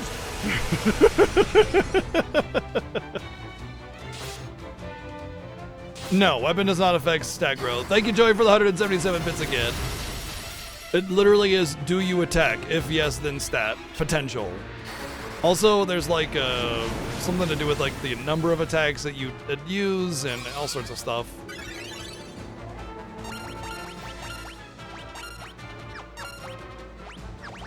Burn to the ground! Burn to the ground with my blizzard! No raid message. Oh, my favorite raid message is when there's no raid message. Welcome in, 7 and sitters, to the 10th annual Final Fantasy Fiesta, Day 3. We are doing our... We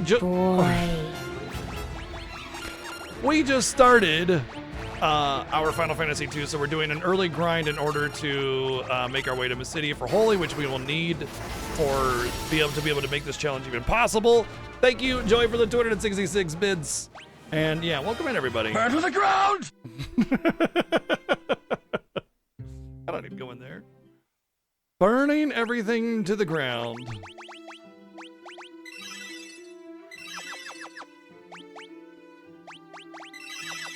Burn to the ground! Burn to the ground. Thank you, Planet Isaac, for the 177 bits, and thank you, Neo, for the 177 bits.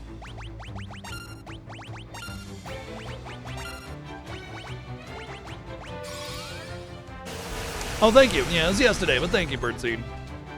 Burn to the ground! Burn to the ground! Burn them all to the ground! Thank you, Joey, for the 177 bits again. Burn to the ground! Burn to the ground! Burn to the ground! Burn to the ground! Burn to the ground!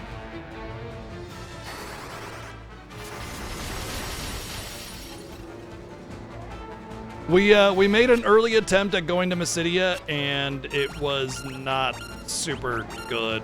So we're basically just getting some, it's from Mega Man X7. There's a long form version of that alert which shows you what the fight sounds like when you do it. And that's why it's a meme. But we tried to do an early run to Mysidia, it didn't turn out so well, so we're getting some HP so we can live through a couple hits. Shut up, old man, you smell like farts. It's true. It's true. Thank you, Joey, for the 444 bids. Wow, dang. You know, keep in mind he does do early Jade Passage. He probably hasn't done the Dragoon Pond thing yet, so just keep that in mind. Burn to the ground! Burn them all to the ground. Burn, burn. Thank you for the $1.77. Burn to the ground. So how was everything over there, Seven? How's your progress on 2 going? I heard it's been going very smoothly for you. Oh, right. That's Jade Passage. Right. Wow. Wow. He made massive progress. Holy moly. Is that the end of the friggin' game already? Dang, dude.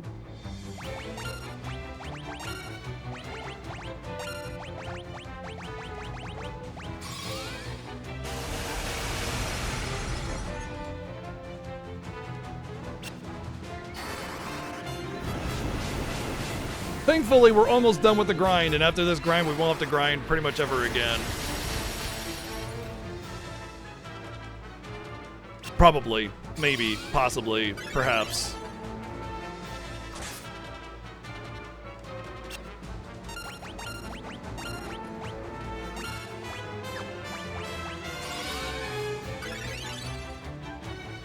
But we do need to do that early Mysidia. It's worth it anyway.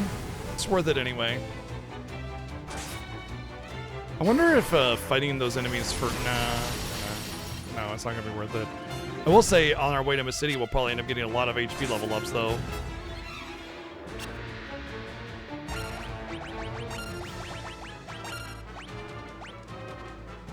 For real? Yep. Take it easy, Seven. Thank you, Joey, for the 144 bids. Yeah, for real. Yeah. It's hopefully the last time. Interesting that we're getting a lot of magic defense. Yep. I mean, that's what we're doing. Early grind, make us powerful enough to get through Mysidia. That alone should carry us the whole damn game, so, yeah. Well, excuse me, princess. You're not excused.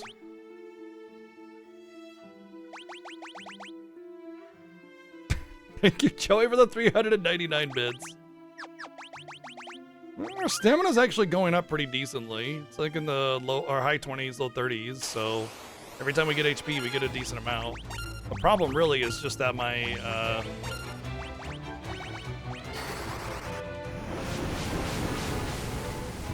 what do you call it? My damage isn't high enough to really push the HP down. I gotta do 2 whole rounds.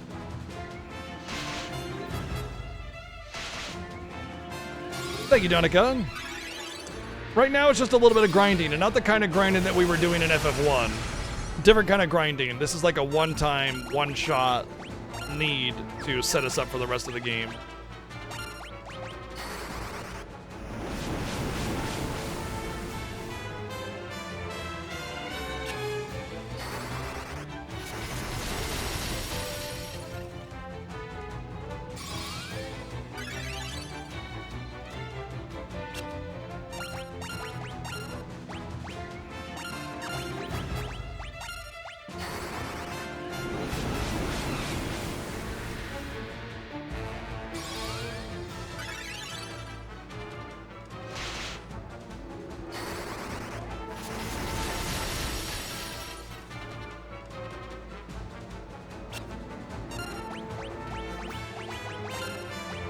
In my head, I was like, all right, let's do some basic melee attacks now. No, wait. No, wait, no, wait.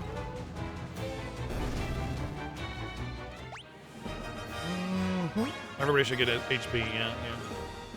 Well, except for Thea. There was a chance that they didn't get any.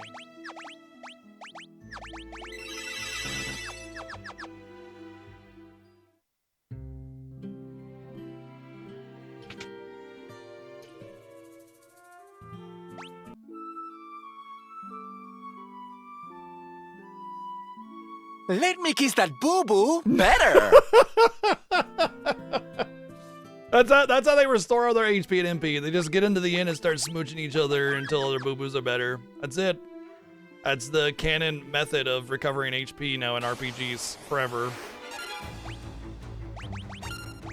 Thank you, Joey, for the 211 bids.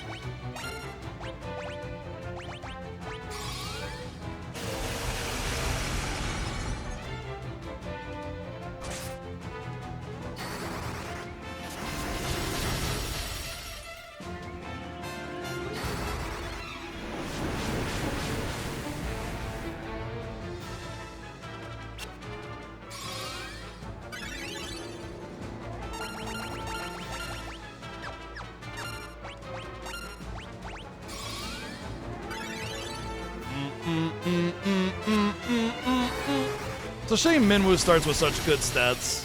Really is awesome. Gordon also starts with amazing stats.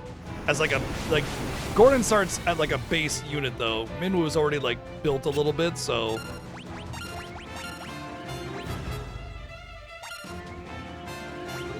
Gordon is technically the best character in the game because he starts with 20 on everything, which is insane.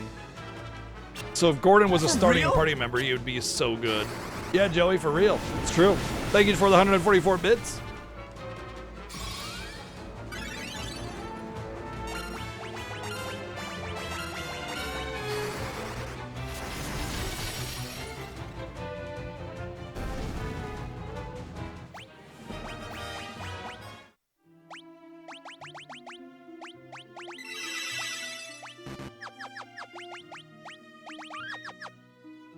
Okay, I think we'll do one more battle, and we should have enough cash to get what we need.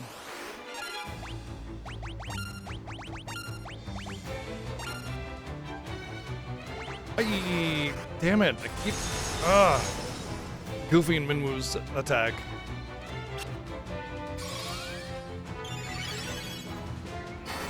Ooh, we got level 6, which is a new animation. Cure.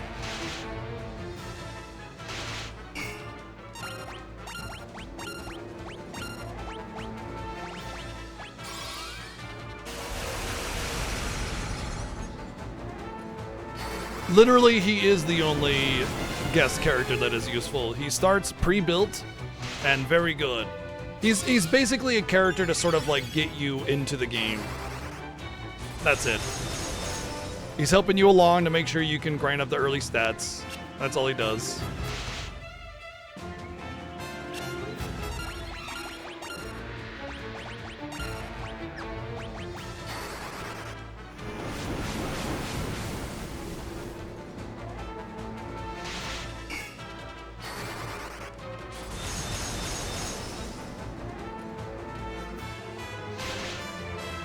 Yeah, if you end up using Layla, she becomes useful, but she doesn't start useful. Her biggest use is that she comes with a gold hairpin, so you can just, you know, take that from her, put it on somebody not garbage.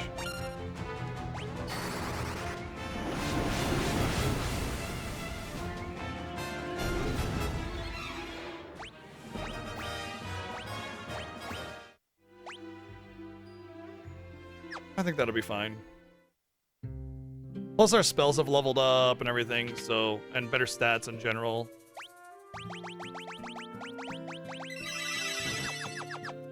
You always want to heal yourself up with cures out of battle because white magic is the only magic that you can level outside of battle, and so you can gain a bunch of levels by healing yourself up before you hit the end.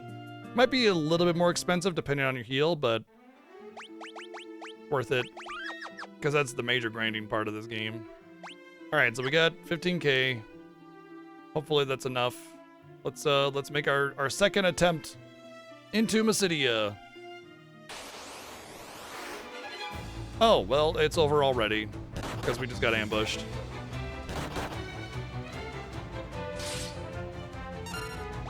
Cool.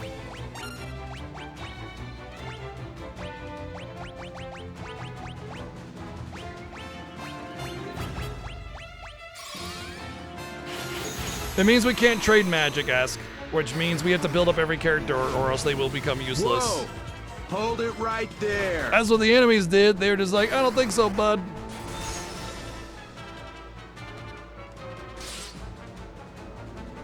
Honestly, the guest character issue had less to do with the gameplay and more to do with the fact that they were it's like the systems that allow for leveling lends itself better to not utilizing the guest characters.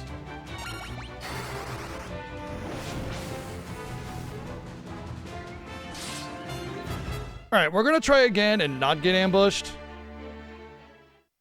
and see if that works any better, but, you know, hey. What's up, Lame Gwyn?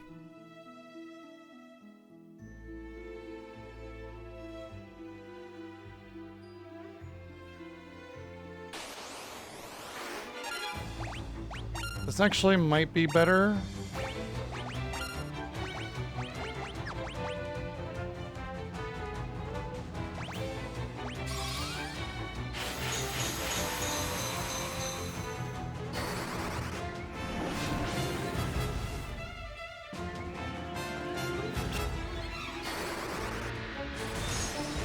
I think the reason it might be better is because I think they try to self-destruct, and if they have full HP, then they don't do anything.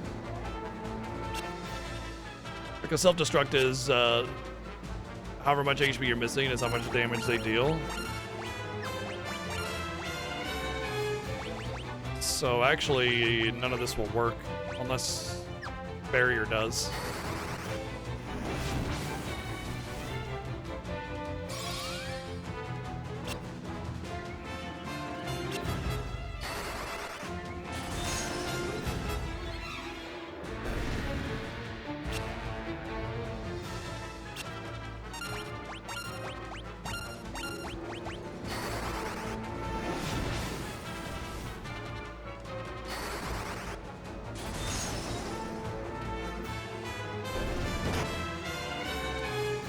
Ow.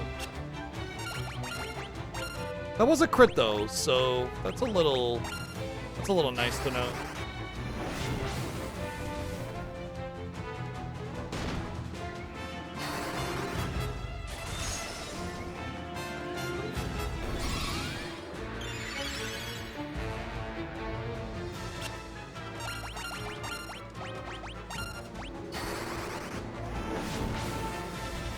It has to have missing HP in order for self-destruct to be successful.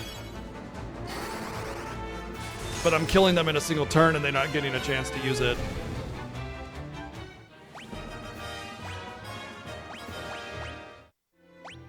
Alright, we're gonna save it on a second slot as a safety.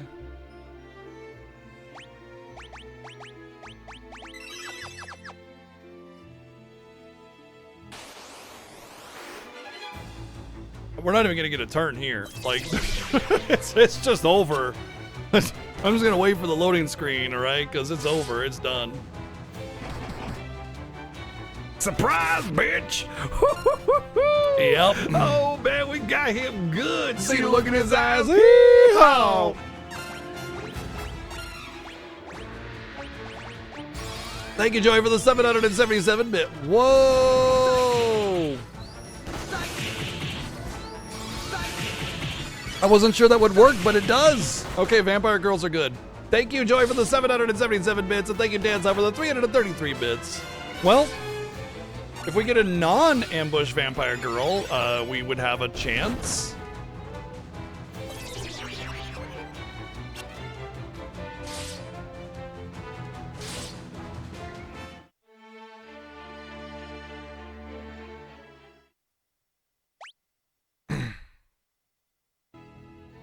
Of course I can use AoE Cure.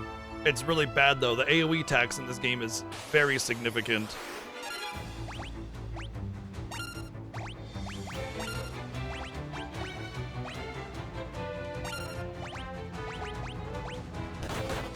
I don't know if I can win this formation at all, but at least I have a chance without an ambush. Surprise, bitch! Oh man, we got him good. See the look in his eyes. Yeehaw! Thank you, Joey, for the 777 bids.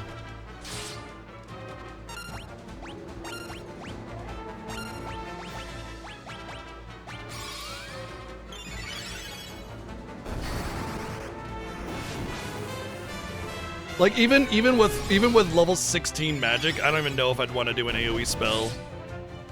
You know what I mean? Like it's that bad.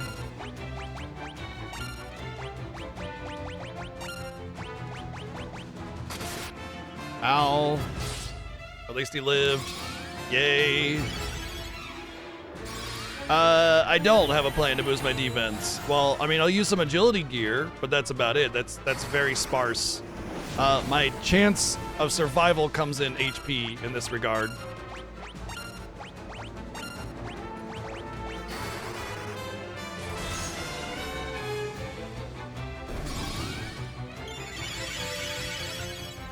Look at that. Single target heal for like 400, AoE heal for 60. It's just doo-doo.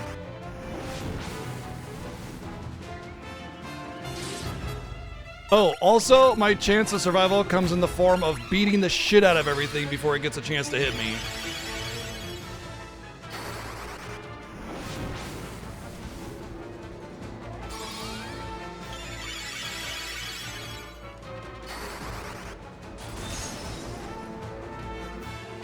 We won a very, very, very dangerous, like, formation. That was an incredible victory. The fact that we got through that, we're completely naked, by the way. Like, no armor. Except for him. He's got something. Yeah. Big victory. Oh, this is good. Well, sort of. Like, it's good because we can actually hit them. It's good because they're not really, really damaging enemies. But it's bad because they have, like, some really mean status effects. And they heal on hit.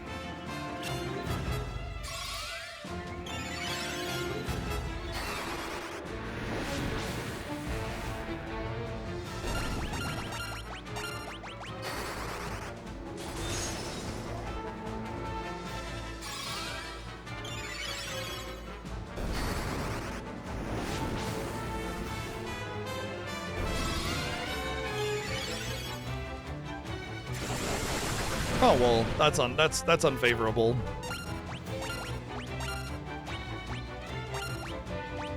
I think that goes away after battle ends, so I think it's fine. If it doesn't, I'll just assume it.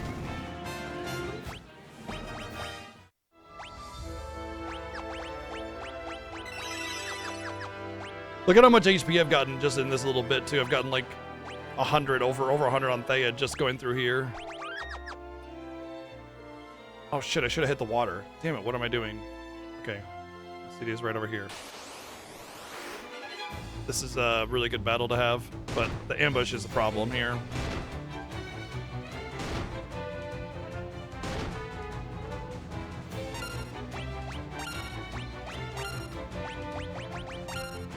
Water and water and water, water, water and water and water, water, water and water and water. Yeah, they're kind of like water monsters, yeah. Water, water and water and water, water, water and water and water. Thank you, Joey, for the 800 bits. Thank you very much.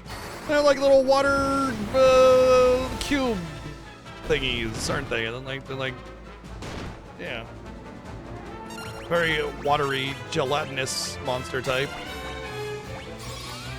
I mean, if they were edible and they tasted good, sure. Custard is among one of my favorite things ever.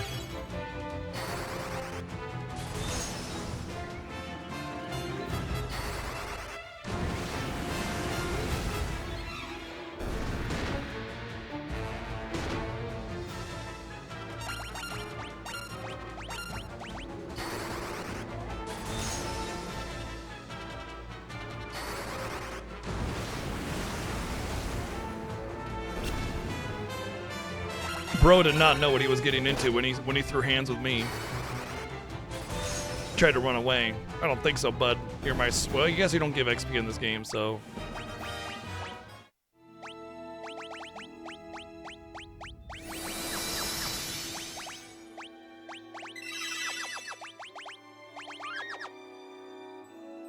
We made it. We did it! Alright, we made it to Mysidia, which means we can make it out of Mysidia.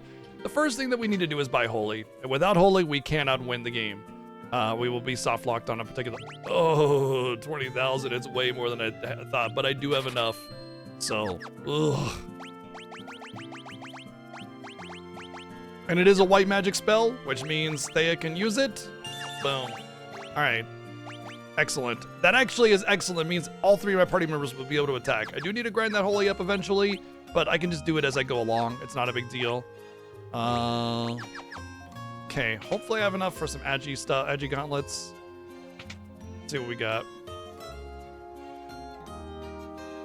Oh god, they're only 1,000? Oh my god. We're good, yeah.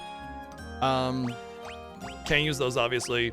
Not a bad idea. The magic interference is huge though.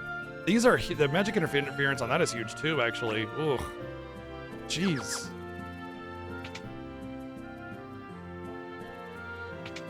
I can equip weapons, by the way. I just can't attack.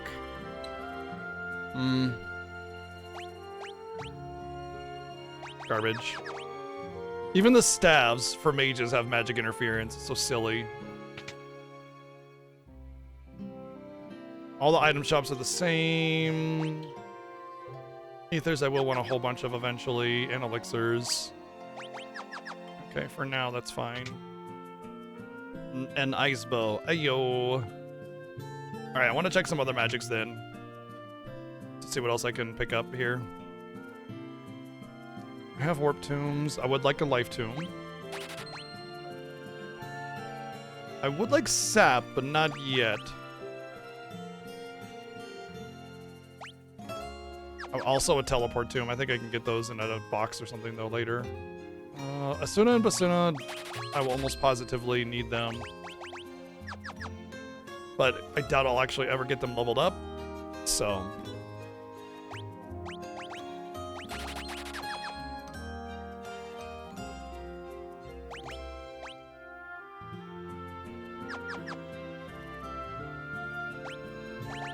Yes, the gloves affect my evasion.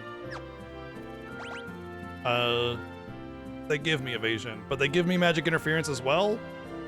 But I don't know how significant 40 magic interference is going to be, so I'm going to equip them for the evasion aspect alone.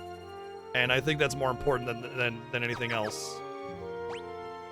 Because I need to be able to build up evasion, and if I can't build up evasion, like, that's it, right?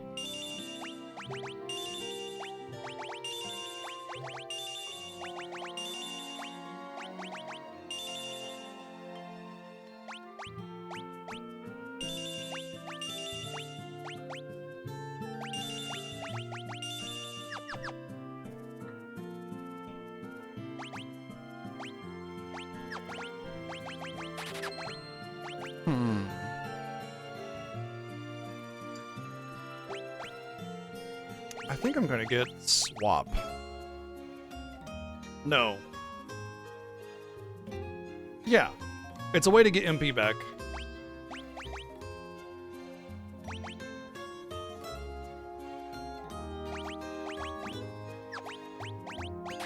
Yeah, it's a way to get MP back in dire situations. You could like swap and then Phoenix down if they're at 0. But I think there's like a limit based on your swap level. So it just reduces the effectiveness of your magic, essentially. That just makes your magic worse. That's it. Alright, now I need an inn, and we can head back. I think we got pretty much everything that we wanted from this.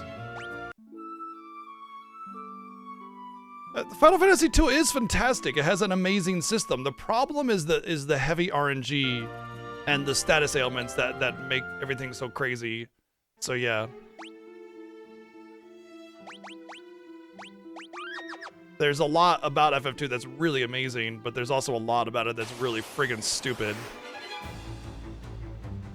Like getting ambushed by all of these, I'm pretty much gonna die, more than likely.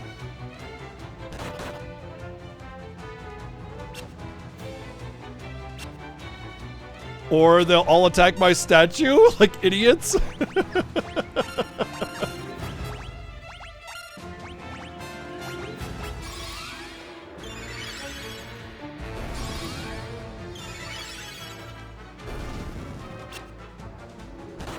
I have autosave anyway, but yes, I did.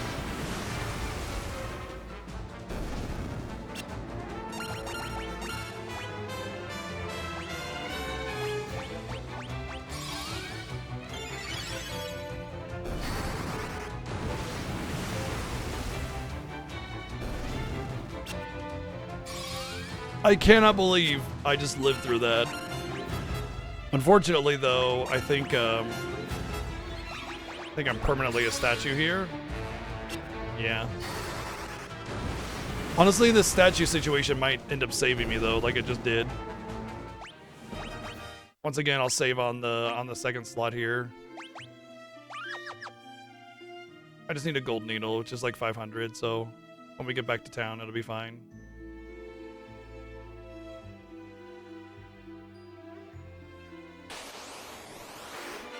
This is death. This is 100% death.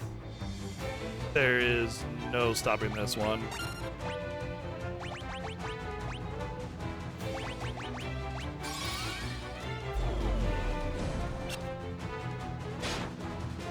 Well, their actual melee attacks are low, but they have Confuse 16, which is 100% going to miss because they keep attacking the statue. What? Oh, my damage output is gone, though. Oh, dear. Yeah. I think this is actually just let myself rip here.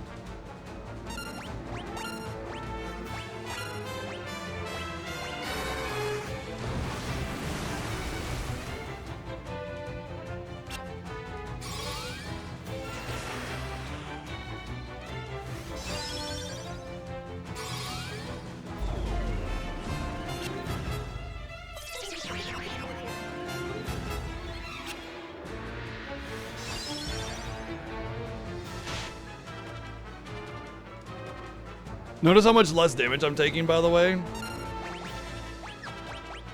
That's just because of like the 15 defense that I gave myself. What? Yeah, there's no fight command. Get out of here.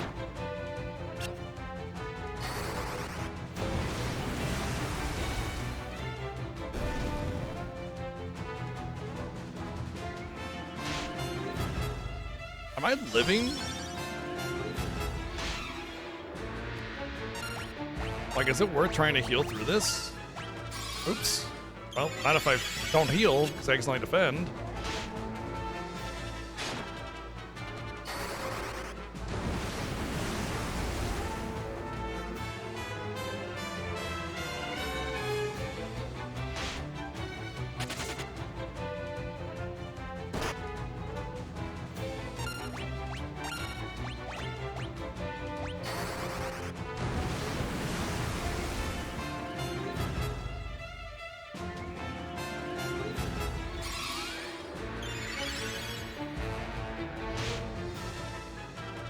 I think I actually might be able to win this. The damage output is significantly lower than I expected it to be, allowing me to actually, like, you know, live.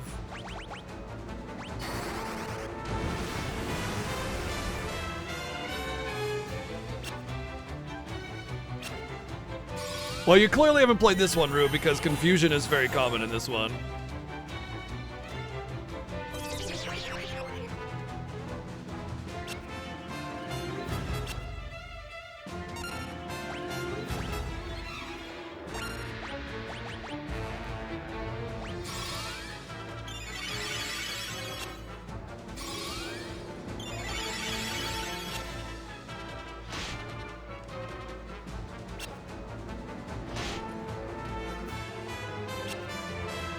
I think Final Fantasy 1 on the NES is the only one that calls attack fight.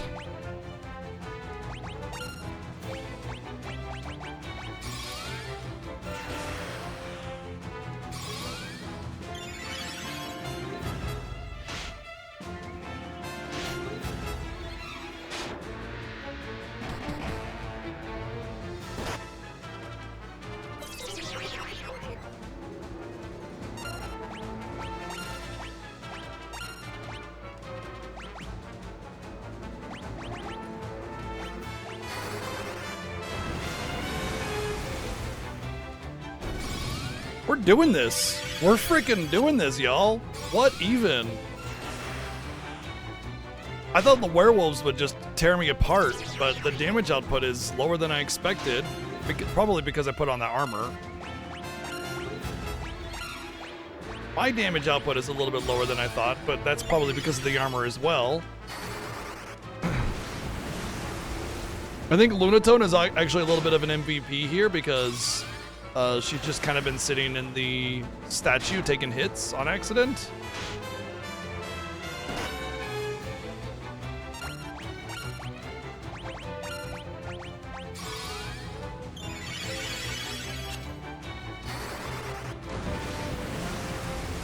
You know, realistically, everybody's kind of doing their thing. Everybody's providing a significant role here. Hey. Hey. Pause. Back.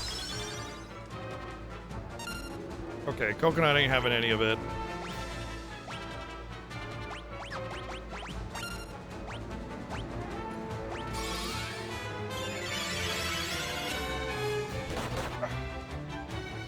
There you go. That's what you wanted, right? Hey, don't lick my coffee cup. It's not for you. Hi, Maya. Come on.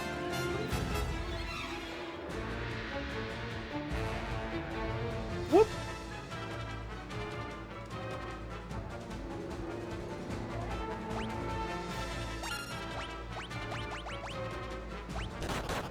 It's Mr. J Raid. Wow, you're finished early. Welcome in. Welcome in, Mr. J and Raiders. Hope you're having a good one. Welcome into the Final Fantasy Fiesta. It's our 10th annual series race through the series. Final Fantasy Fiesta. Oh, here we go. We are currently in the weeds with Final Fantasy II, trying to do our early grind in order to get holy. And we basically just started the game and we're like near in-game level of enemies because we need holy in order to get through our particular challenge. This year we're not allowed to use shields, so no evasion basically. And we're not allowed to use the attack command, which means we have to use magic. And we also cannot learn, we can't have a character with both white and black magic. It has to be set. So we're limited in a lot of ways while also having to do very, very, very high level difficult things because of it. So welcome in. What were you up to today?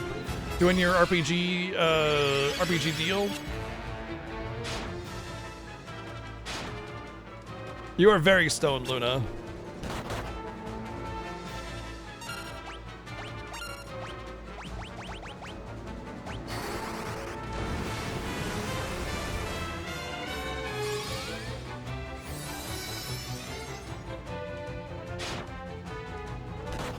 Still not high enough Asuna to actually cleanse the confused. That's hilarious.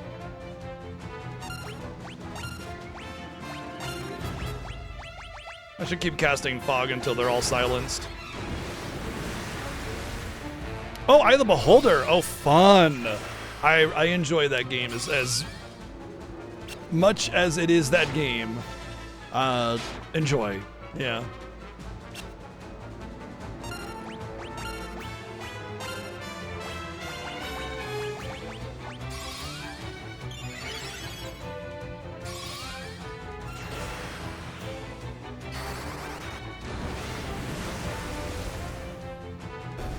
Oh my god, I cannot believe we are winning this battle. It started off with 3 imps and 3 werewolves, and somehow we're actually going to win. This is insane. I thought this was, like, even at a high level, 3 imps is pretty much GG. But, well, it's 4 imps, oh, okay. 1 ran away, that's right, yeah. But part of the reason why I'm able to actually do this is because I don't have weapons. I don't have weapons on, so I'm not getting confused and then one-shotting my team. So, like, the confuse is more of an annoyance than it is like absolutely completely debilitating, you know? So this is very interesting, and we're gonna make it out of here. And I think this will probably be the last encounter that we need after going to Mysidia, so yeah.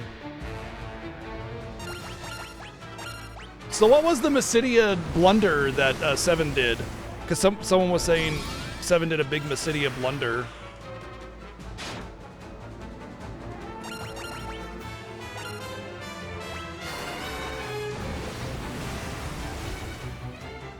The plan is to get punched in the face.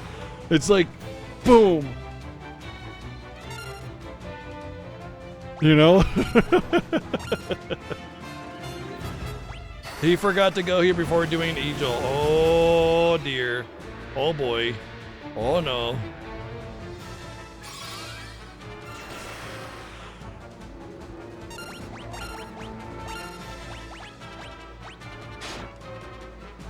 I shouldn't have cured. Hopefully this kills it, so I get a high chance of getting HP in this level. Yeah, there we go. Lots of things leveled up. All the things leveled up. Lots of stats. Long battles like that, almost always, are just awesome. Oh, so B Asuna. Basuna is the battle Isuna. Okay, it still didn't work anyway, so it doesn't matter.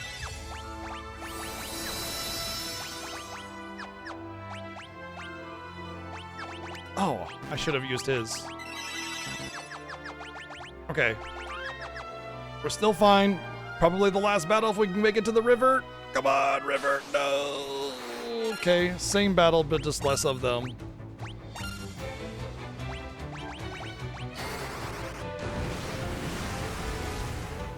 True. I mean, you're getting a lot of stats and money and everything, so you know, you get there and then you just have to walk out of the, it's just like a 5, 10, 15 minute trip to go out, back out and do the things. Yeah, that's very true.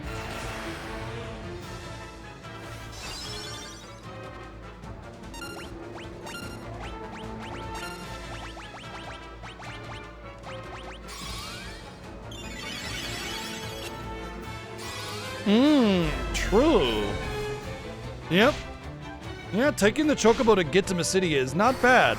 However, you still have to walk back after the chocobo, so you can't just take the chocobo there, get your stuff, you're free to go.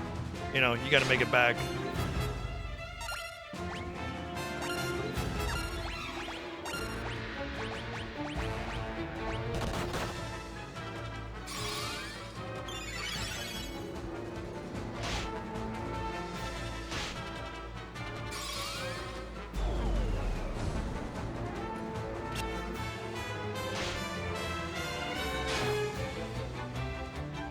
That's if you don't just take the airship to Cashua Keep, grab the chocobo, then take it down. Done deal. You don't have to fight the antlions. Sounds to me like you chose to fight the antlions.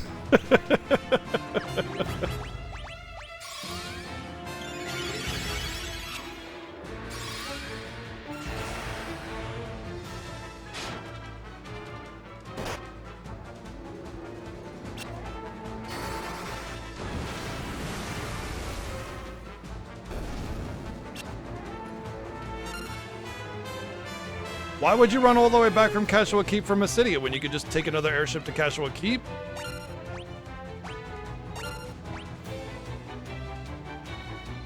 Left from Mysidia instead of north. Yeah, but I don't know. I feel like I'd want to avoid the desert. Desert is way scarier than this place.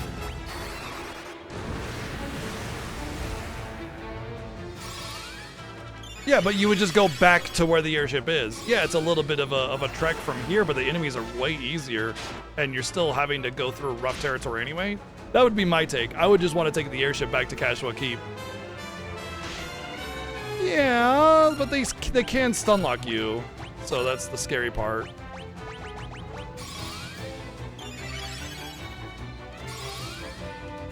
Lunatone has my Blizzard, but she's stoned out of her mind right now, so I do have Blizzard leveled. It's just, you know, currently indisposed.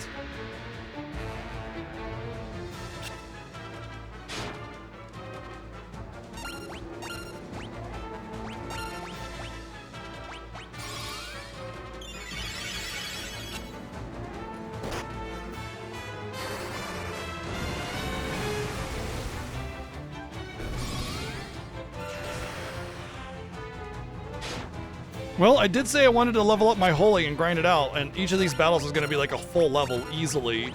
So that's getting my Holy up pretty much almost in line with the others. I mean, they're using Fire 6, obviously, but they're not going to level up anytime soon, so they'll be caught up pretty soon. All I really need is like Holy level 3 in order to beat that dumb fire thing, so we are good to go.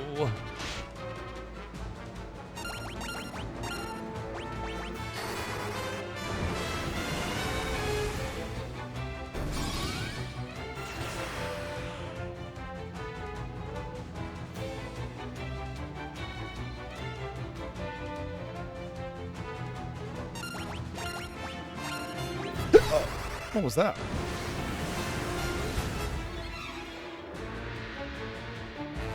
One nice thing about magic is it's kind of just like set damage. You don't really need to worry about hitting through defense or whatever. It just works. And that's the one advantage we have to a caster playthrough here. Otherwise, melee is by far king.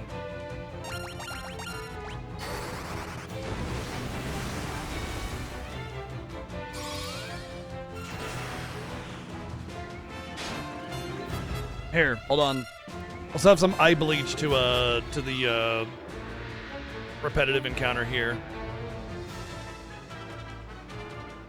Little kitty.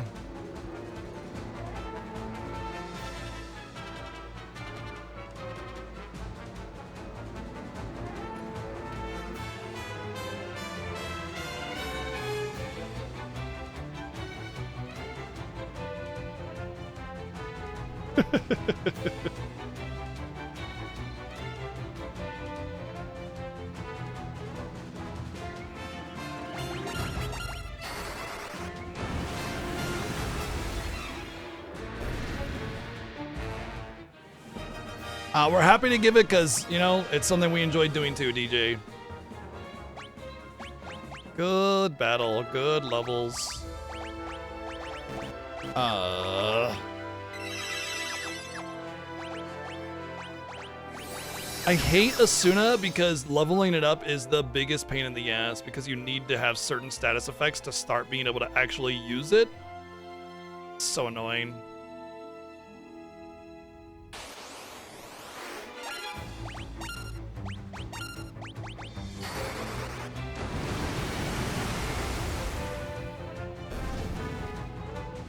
I love that I still only do 36 damage there, although that's probably because of the Agi gloves.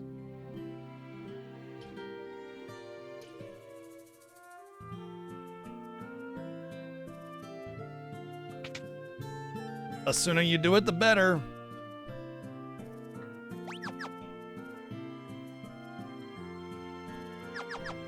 Of course it's the last one I choose.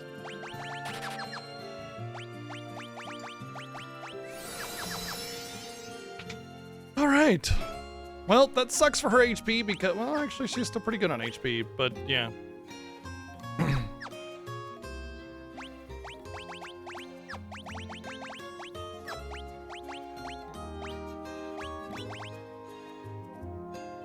What's evasion up, huh?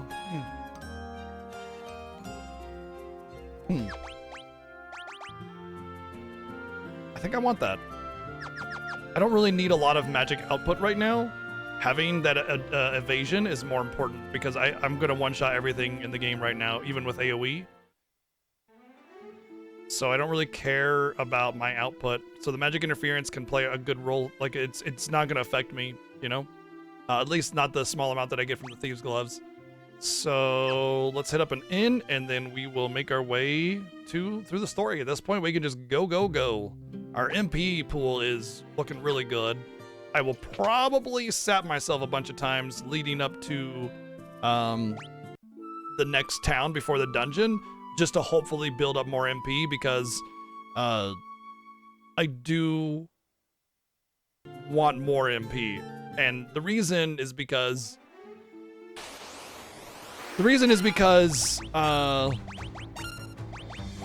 even though I have a good amount of MP, it is not enough for the end game. Like, not even close to enough for the end game. So I'm gonna keep sapping myself to try and hopefully get some good RNG with level ups on MP as I go through. Just kind of, that's what Minwu's gonna do, just sap the whole time through. And each time I get to a new town, I'll hit up the inn. Every time I get into a battle, I'll sap again, so on and so forth.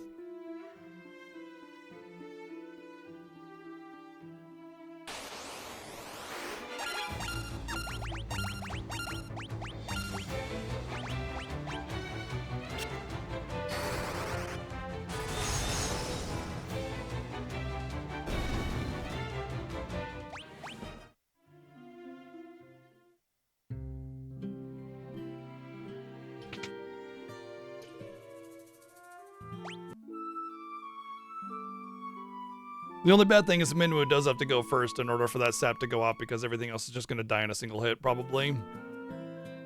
Oh, what am I doing defending on Guy? I should be casting Holy. In fact, I should probably be spamming Holy with him and defending. Well, maybe I should do single targets. That would allow him to get his Holy cast off. That would allow me to do my sap. I have the MP pool, and it would help me build up my spells. Might be the better way. It might be a little bit longer, but it's like it's sort of a semi-grind in a way. Kind of a half semi-grind of just making sure certain spellcasts get off in order to make sure I get stats without having to like sit there and grind them out. It just gives me a high probability.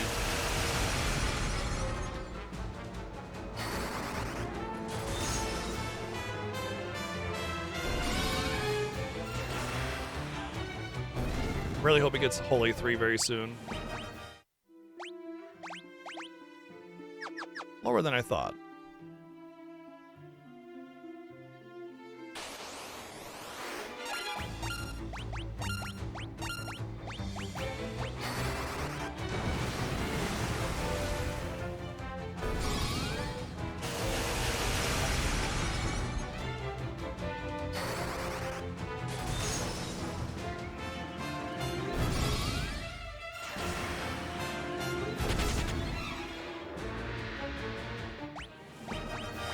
Hey, everybody got MP.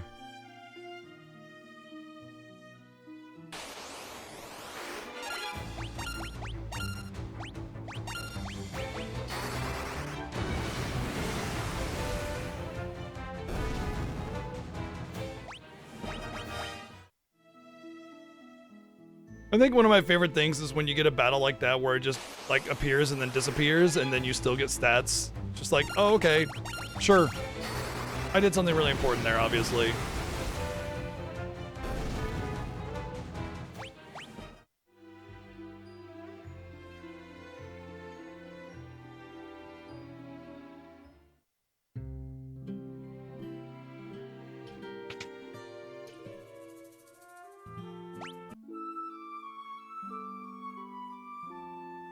All right, it's at this point that I'm probably gonna make Minwoo a corpse. He has fulfilled his usefulness. He is no longer of use to me anymore. He must go and meet his maker.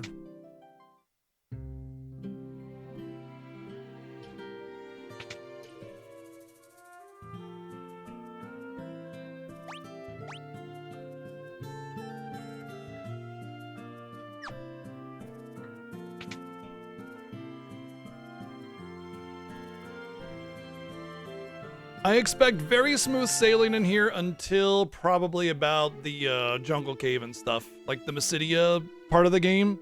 That's when things have a potential of ramping up again.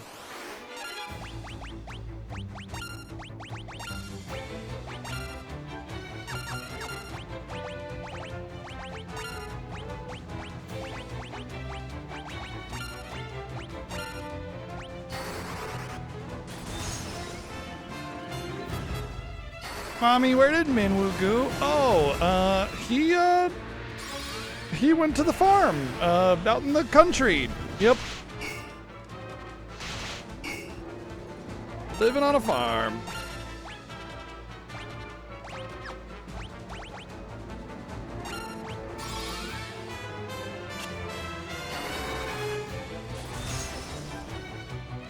Okay, so the debuffs that persist in battle only must be cured by Basuna. I didn't know that. Wasn't quite sure what the dynamics of Basuna Asuna were.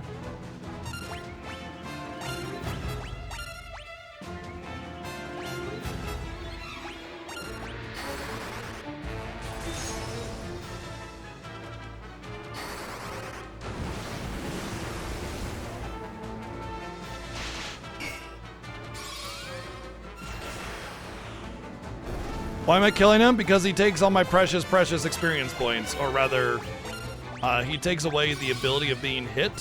And being hit means I get stats. And I don't care about his stats because he's going to die anyway. Yeah, he knows what he did. Oh shit, did I go the wrong way? Well, sort of.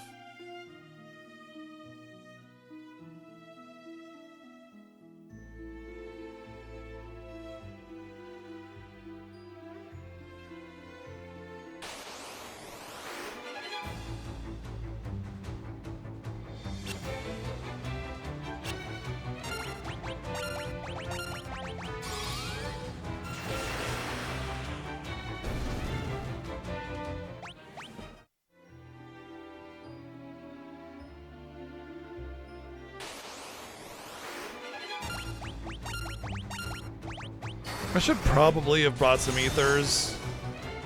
I mean, I have like 200, 300 casts of magic. Like, that should be enough, right?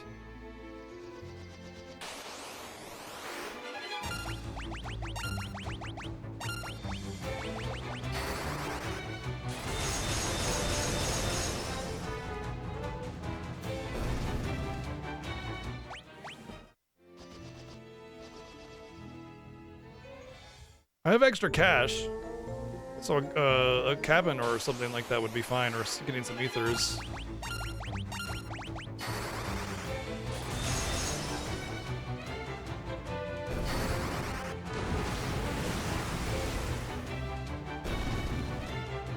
He's defending the ground. His last command was defend. He's on the ground. You can see he's defending the ground.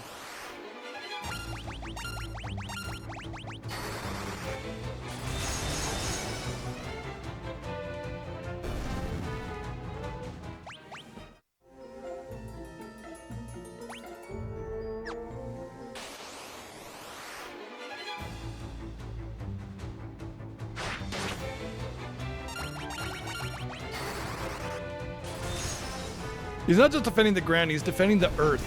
The whole thing. With a big, giant, Minwoo-sized hug.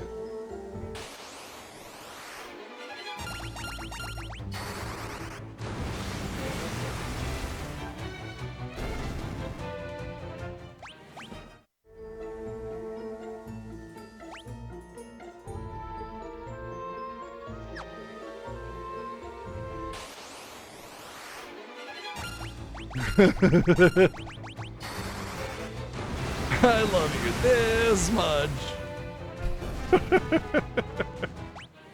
I will say that's probably the strongest Minwoo I've ever seen, though. Like almost 1,000 HP on Minwoo because I needed him for getting to Basidia.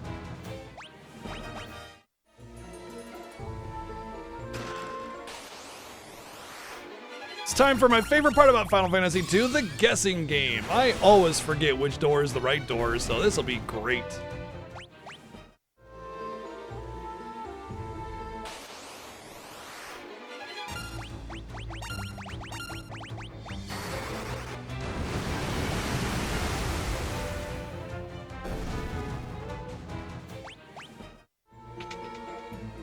You have guessed poorly. You have guessed correctly.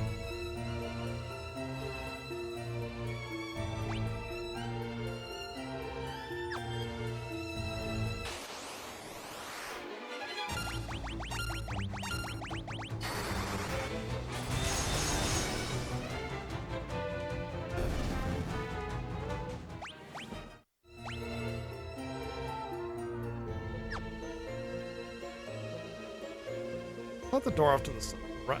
I'm pretty sure that's a trick.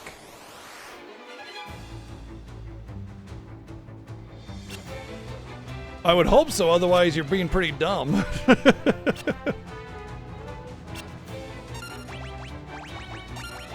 It's like how the thing that you're missing is always in the last place you check. It's like, well, yeah, I mean, I'd hope so. If you keep looking after you found it, you'd be pretty stupid.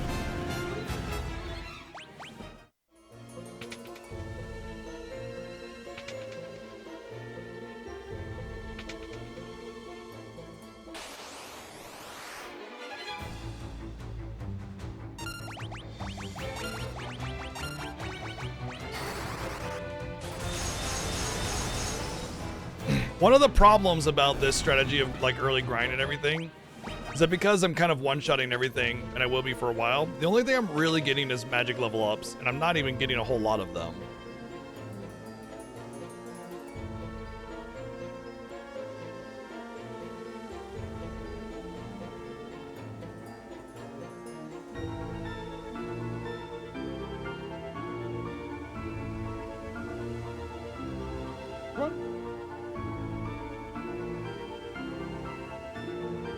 Fried coconuts in your spot. Here, why don't I put you over there?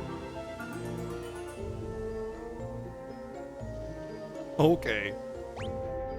She has to put herself in the spot or it just doesn't work.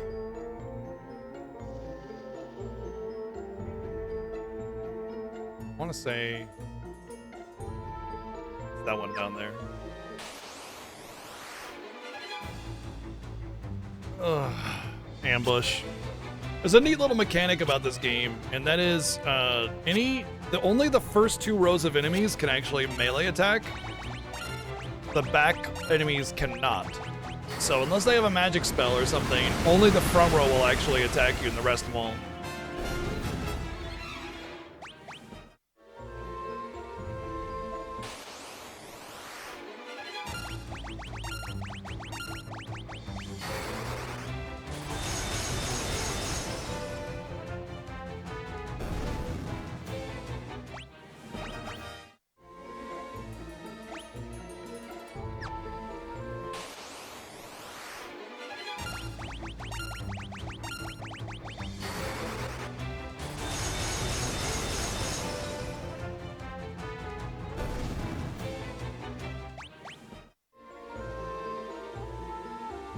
Isn't this a totally complete different experience than the Final Fantasy I playthrough, where in FF1, every battle was like a 5-hour thing, but in this, everything's just getting one shot with a massive AoE.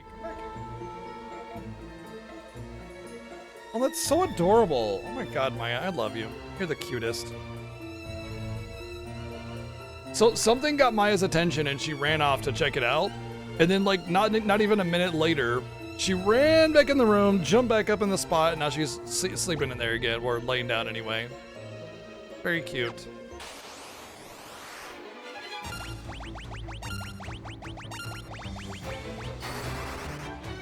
Like usually when a cat gets disturbed from their spot, they're gone for however long, you know?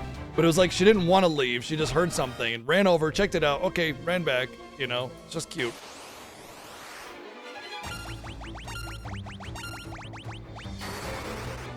Oh, hi.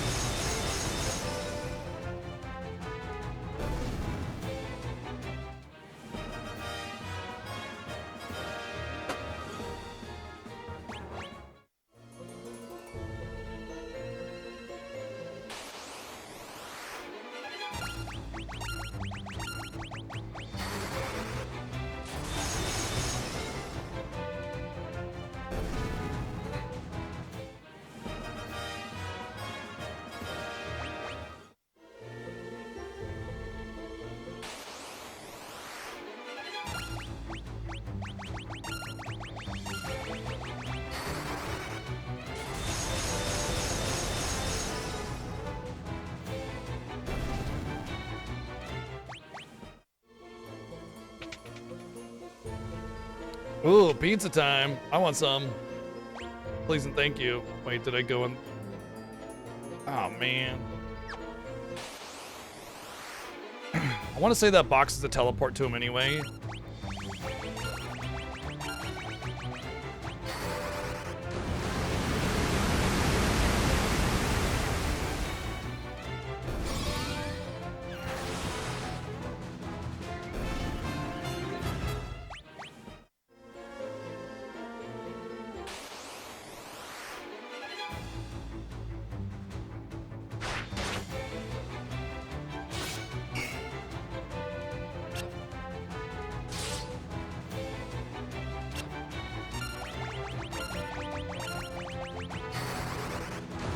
The agility, if I'm not mistaken, also helps prevent me getting ambushes. Pretty sure.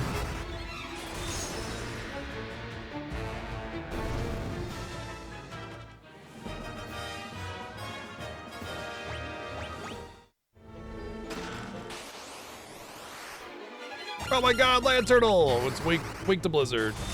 Thing's gonna get destroyed.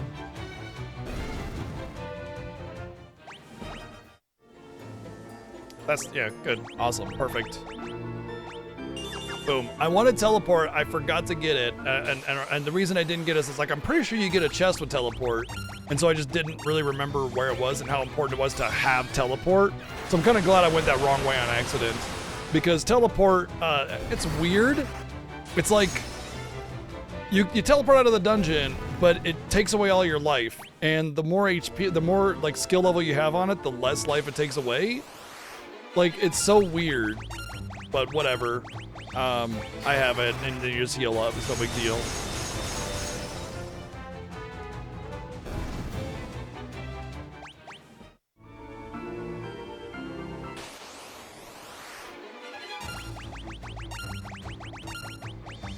Still haven't gotten sticky magic?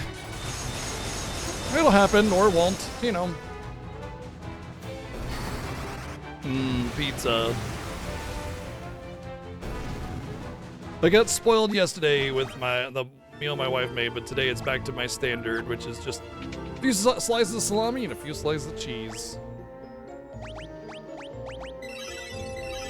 Oh, I don't need to heal. This thing's gonna provide no difficulty whatsoever.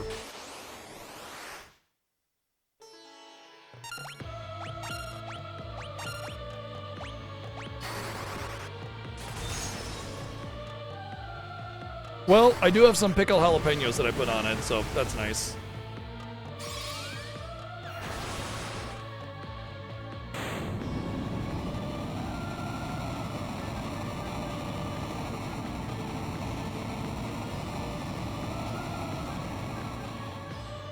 Easy peasy. You got the mithril. And interestingly, we got enough mithril that we can carry it all the way out here to supply an entire army with mithril gear.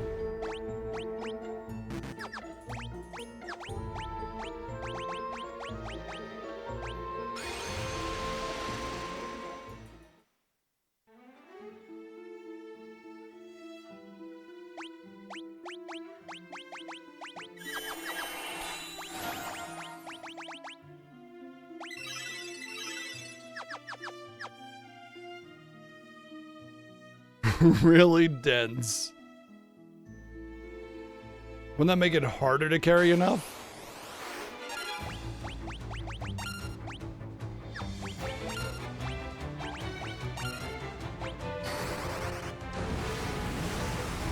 Oh, thin coat. Very thin.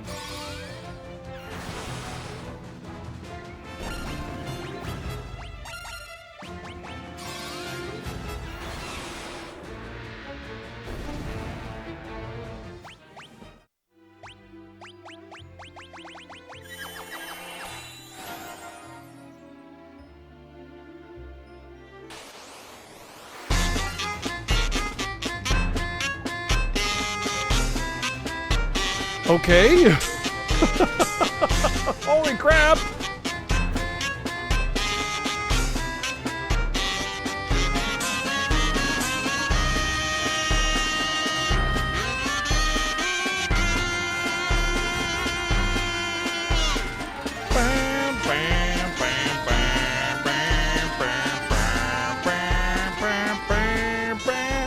Tech Geek, thank you for the 50 sub gift bomb, dude. Thank you. Another sub goal hit.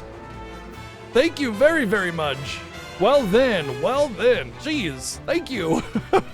Damn. Wow. So that means half AP would be the next one for Final Fantasy IX.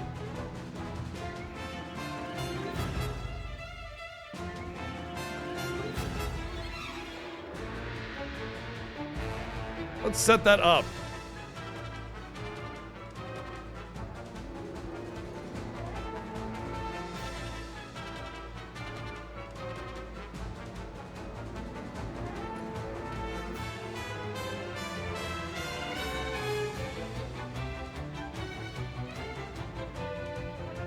Explain sticky magic. We can't trade magic. Which is a very important part of Final Fantasy VIII. You trade your magic around to the party that you're using, allow it to junction. But with sticky magic, it means we cannot trade, which means we need our magic spread around our team so that we can actually build them up. Okay, there it is. Thank you again, Tech Geek, for the massive 50 sub-gift bomb, dude. Thank you. With the FF8 sticky magic incentive hit. Thank you very, very much.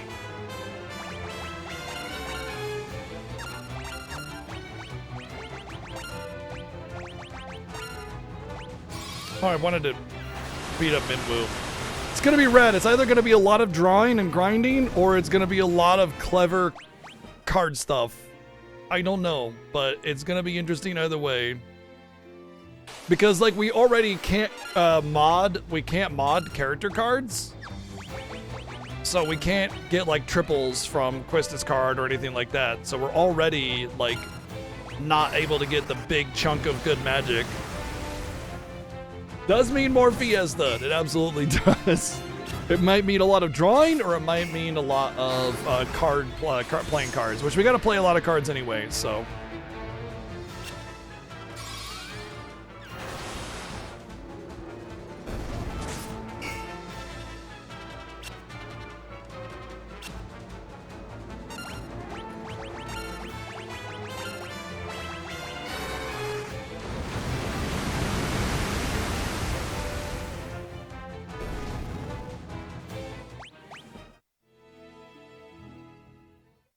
I have an idea of what I want to do. It's just that the idea is like could be really not super good.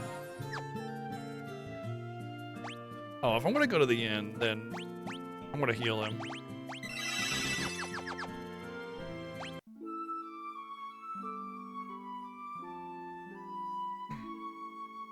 Oh well, drawing magic doesn't require leveling, so that's fine.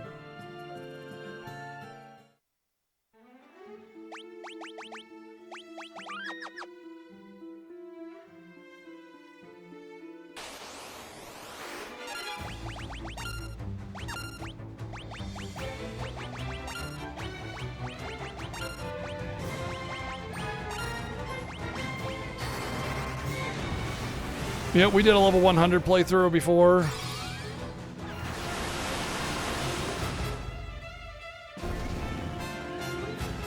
Gato, thank you for the 13 months.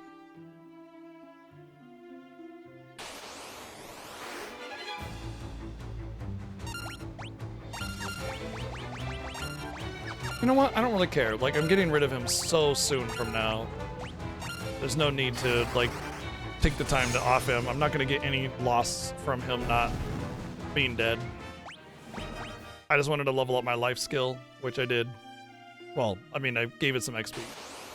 Oh, I can't take the boat from here, can I? Because I didn't get the boat here to begin with.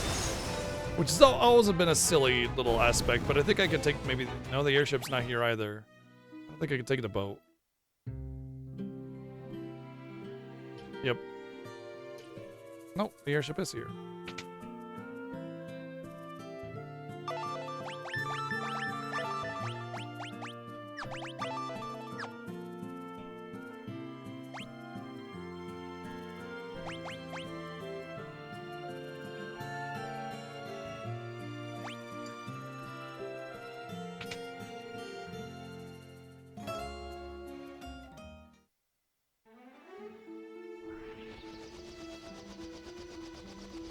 I couldn't remember if it was Finn or Altair. That's the place that I need to go to.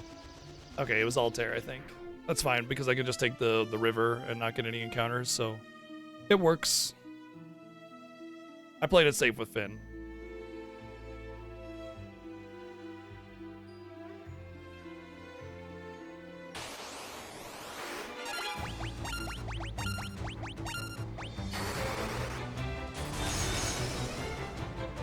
Oh, I am both looking forward to and not looking forward to Sticky Magic on FF8. That is like something really interesting about how to, you know, build up your team and everything, but also, you know.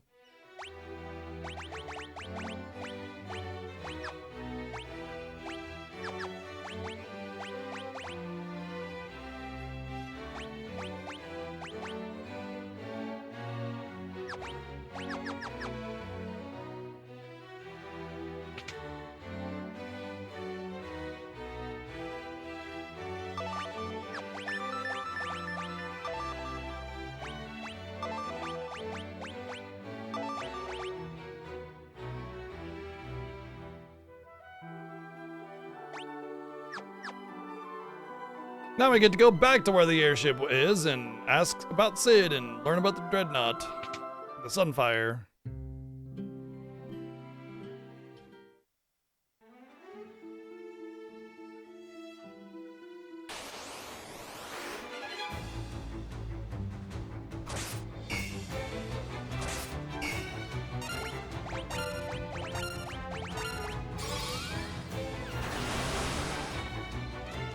Oh, I should be sapping with Minwoo just on the off chance that I... Oh, I actually got over 1,000 HP on Minwoo.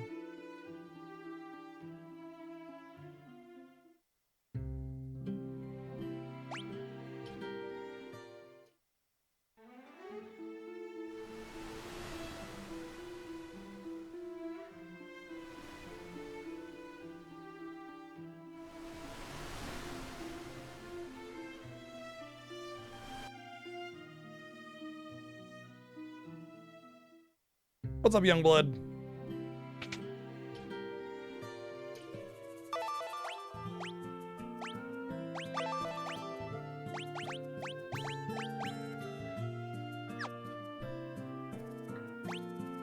Oh? Was that not what I was supposed to do? Ah, farts.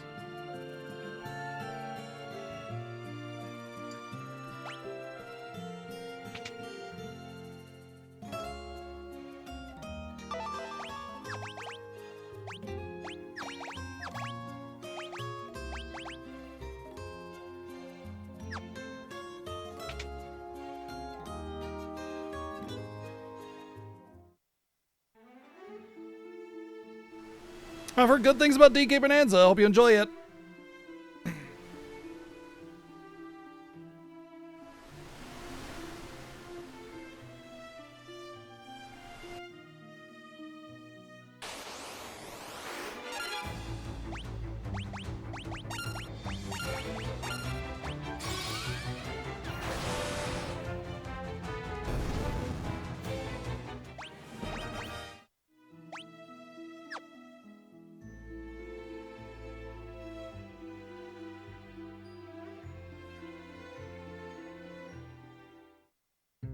I think this is one of those times where it's like I didn't talk to one of the characters in the side room to get the other information or something. I think it's actually literally in here. I gotta talk to the king.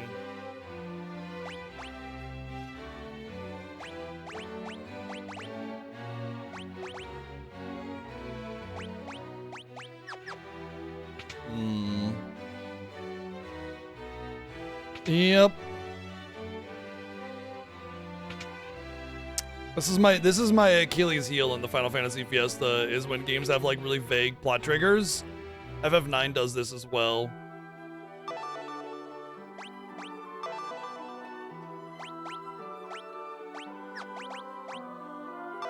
Oh.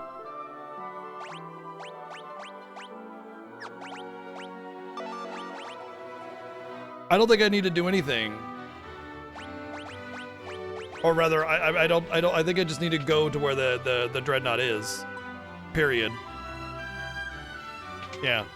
I guess I should kill Minwoo. Maybe I should kill Minwoo.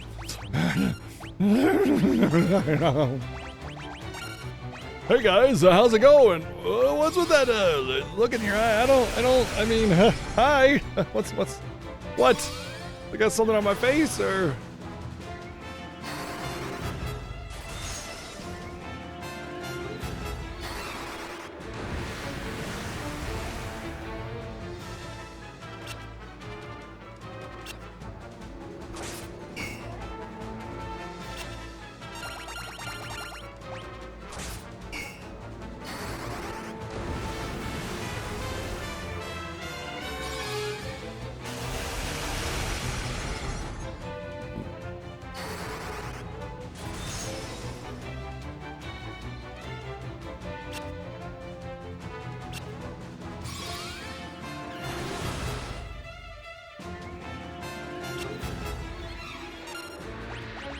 Maybe we should kill Minwoo. Maybe we should kill Minwoo.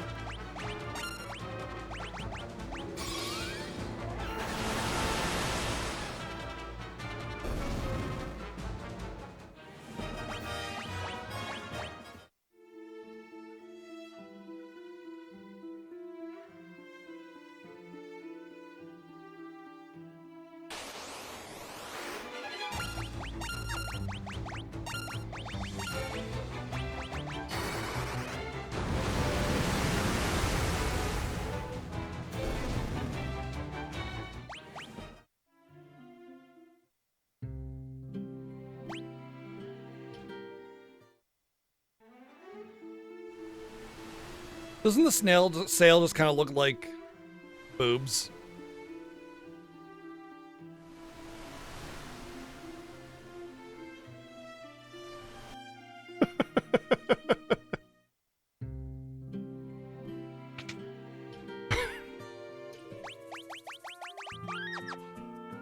Or cheeks.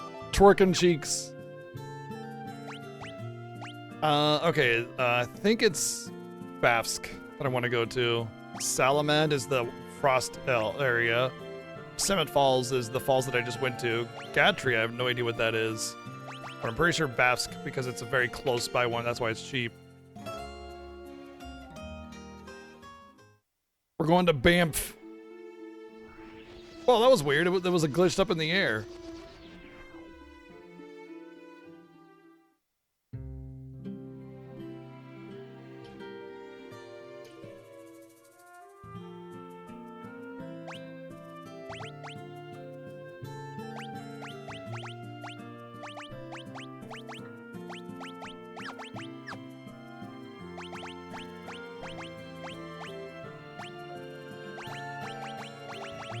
This was not where I needed to go. Son of a bitch.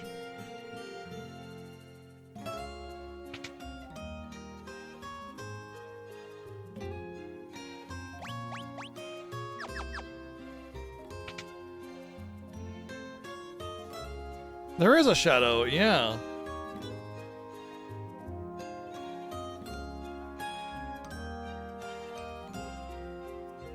I think I broke my game, everybody.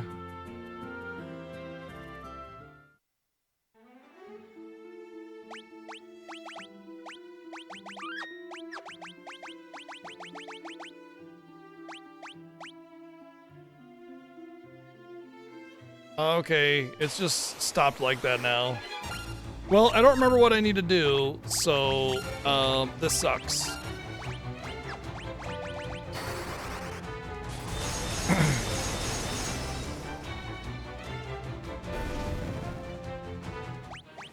I'm gonna go back into the town and try again before I leave, because I'm pretty sure this is where I'm supposed to go. And I'm pretty sure I'm supposed to talk to this guy.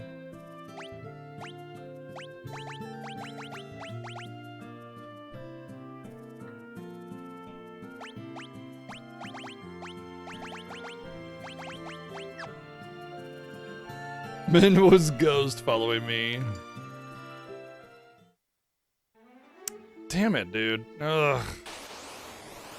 I already turned on. Oh, I know what I need to do. I remember. I have to turn in the mithril to the store. That's what it is. You don't just, hey, you're done with the mithril. You have to actually give it to the store. That's what it is. Okay. All right. All right. All right. All right. All right. All right. All right.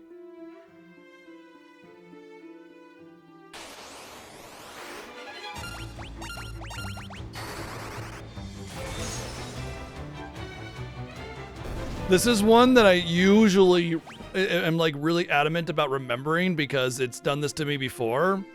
Yeah. So.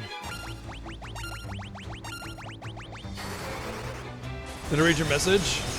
What, Gusco follow me? Oh, the shadows you entering the town before the airship left the screen. Okay. Yeah, that's fine. I know it's just a visual thing. It'll fix itself eventually. Probably, maybe.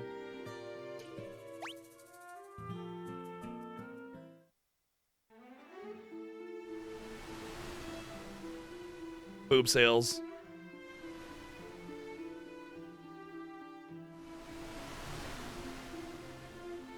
Or actually, you know, it really does look like somebody that's grabbing onto a pole and twerking, actually, more than anything else.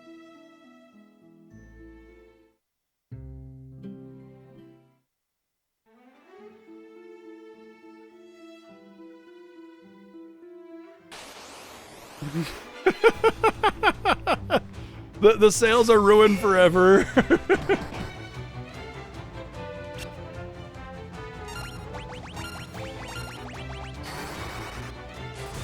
I was just looking at the two bottom sales, but if you look at the whole three sales, it definitely looks like somebody twerking.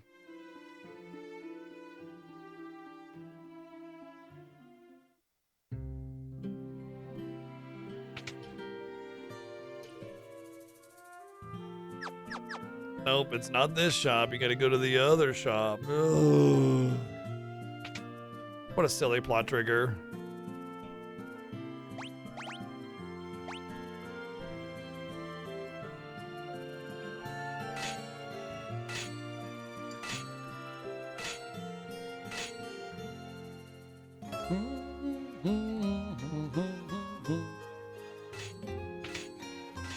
I'm fairly certain that none of the mithril gear is going to be worth equipping because of the magic interference that it has.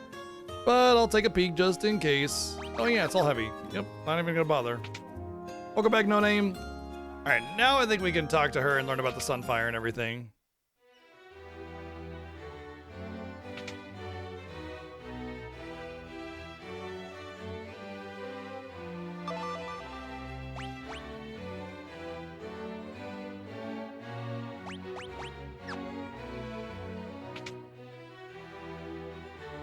It's possible that you learn about the Sunfire after you try to destroy it and it flies off.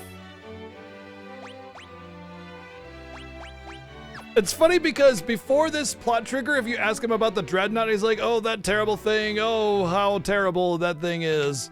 But if you ask him after the plot trigger, he's like, what? The Dreadnought? They have such a thing? Oh, my pearls or some bullshit.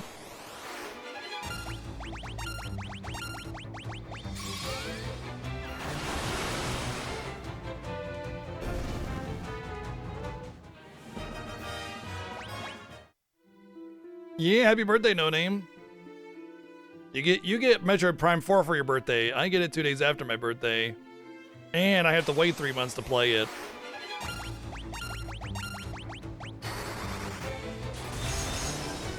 to be in my room, sitting here, waiting for me, just looking at me, seductively saying, "Play me," and I'll have to just say no.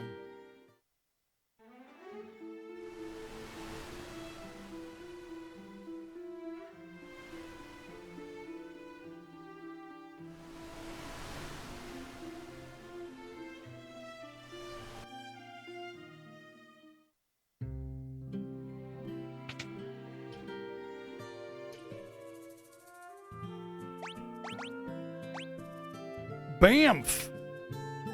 We're going to Banff. Now the airship's really high into the air. Now my shadow is going off somewhere. I don't even have a shadow anymore. It's just gone.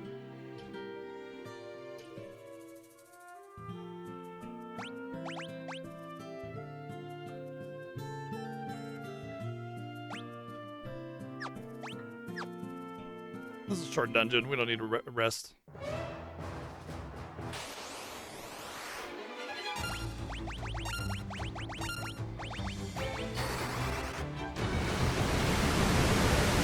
Ooh, pretty fire. Burn to the ground!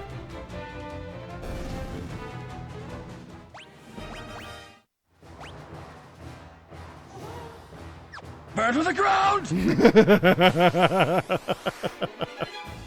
Thank you, playing high school 177 bits. No, I got ambushed! Oh wait, whoa, back row can hit in this game? Oh, that's a Pixar Master thing or a PSP thing or something. So it's definitely not like that in the NES.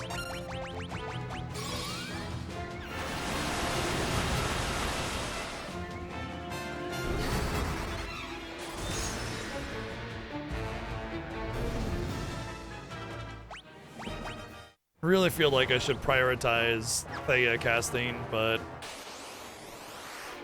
honestly, I shouldn't stress it too much because there's arguments to be made that having somebody just really high level is more important than having a lot of, like, you know, average levels. Oh, hi Maya. Aww.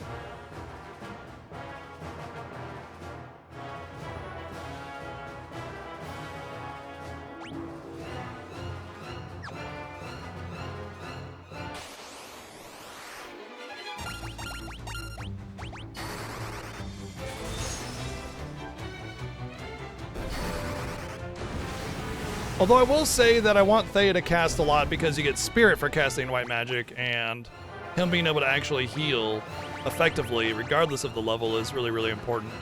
And his Spirit is 20, so it's off to a good start at least. I think it's funny that he's getting a point of strength, though, because, like, where? I guess when he got confused and punched something? 40 stamina, though? Like, the stamina is going off the hook. Magic's not bad either. Alright. I think the stat gains are going pretty good. I think I'm getting pretty good RNG on the stat gains.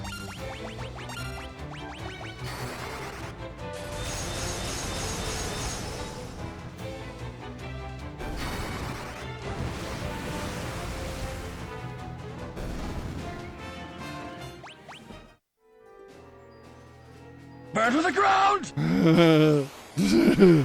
I mean, we are definitely burning them all to the ground. Thank you, None, for the 177 bits.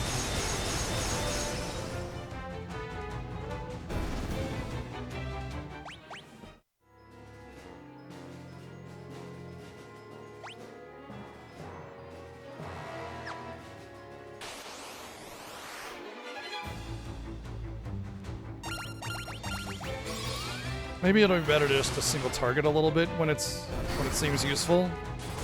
I mean, when I get into higher level enemies, I want a single target anyway. I think at that point, then my levels will just level up naturally. Because it's pretty much after this dungeon, I won't be able to AoE anymore. Because the AoE tax is too high. Ooh, almost level 7.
Burn to the ground, woo! Burn to the ground, woo, woo, woo! Burn to the ground, burn to the ground, woo!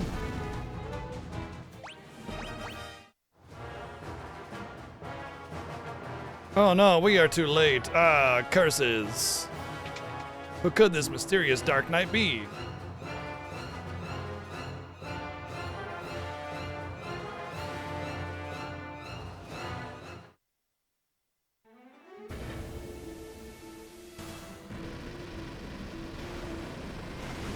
Oh, it's Batman. And Batman.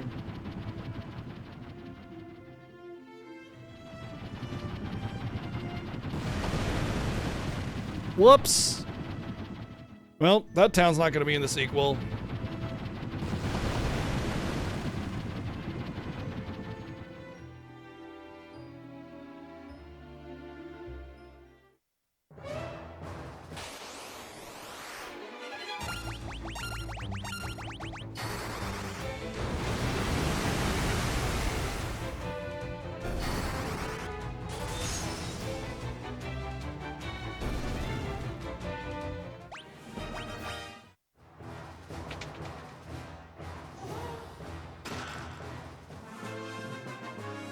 Huzzah! Now we can go right to Zeramos! Alright!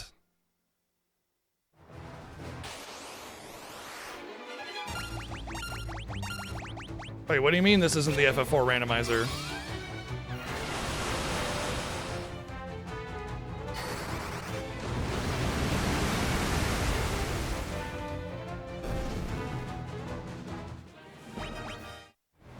Oh, hi, Lube. Nothing much. What's up with you, girl?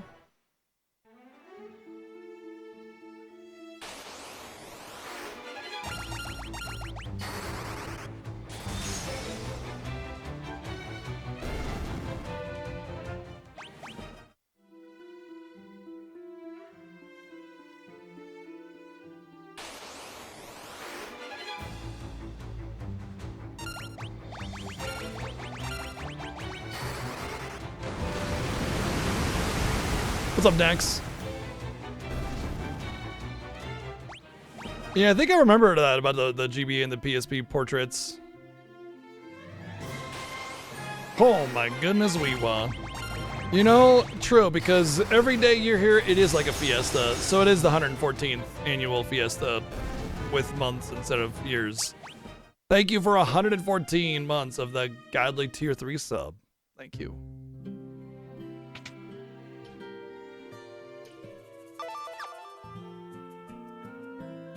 Wait, no, I don't want to take the airship because it'll mess up my boat rotation and then I'll have to walk. Whew, it's a good thing that this town being blown up didn't disrupt any of the services, because that would have been a pain. We got our twerking boat. Twerking sails.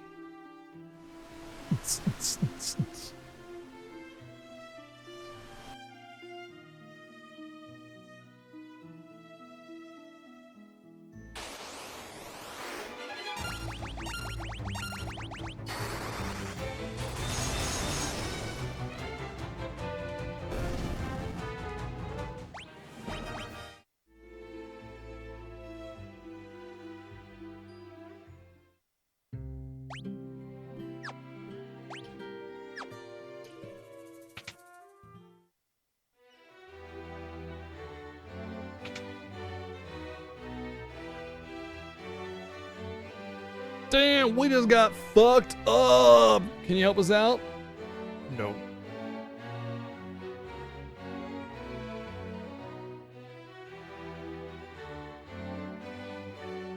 Good. Finally, we're rid of that asshole.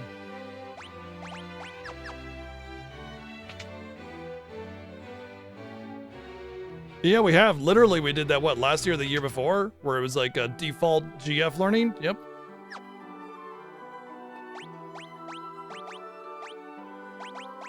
Now we talk about, or now we go ask Sid.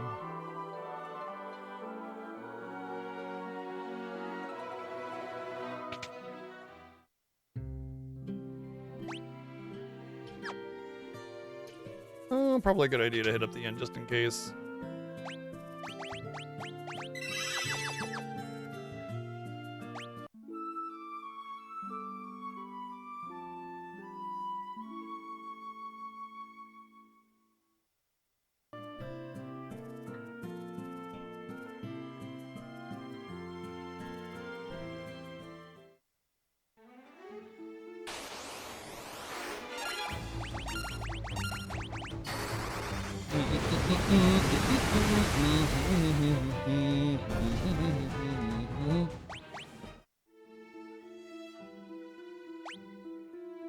Well, at this point, I'm not sure if I have enough MP, but I will say this. I don't need to grind MP until the end of the game. That is really the point of like, oh shit, I need more MP situation. So I think what I'll do is I'll just play through the game, go through as hard as and fast as I can, and I'll see how much money I have for elixirs and see where I'm at and what levels and spells I need to grind. Because I will definitely need to grind some spells and potentially some stats or HP or whatever. It really depends. Like 1500 HP is kind of like the perfect amount because you can live through most attacks and it prevents the Emperor from healing too much. But I mean, HP is gonna HP. Can't really do anything about it.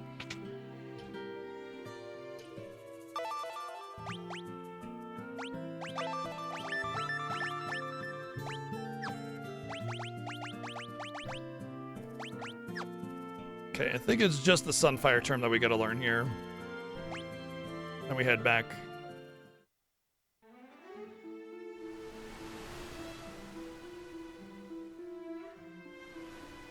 It's not so intimidating. Yeah, it's got a lot of like complicated mechanics that if you know exactly how they work, you can exploit it, but you can just play the game.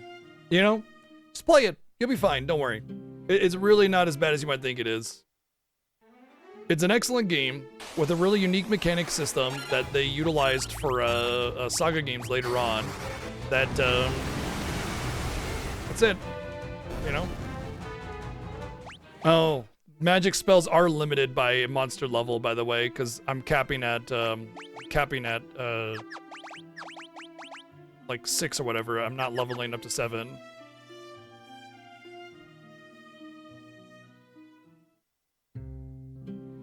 In the Famicom version, if you don't attack and instead cast magic, you can lose strength. You can't have that in this one. So it's not that big of a deal. It's really the Famicom version that people are like, oh, this one's fine. Just play the game, do the things, you'll be good.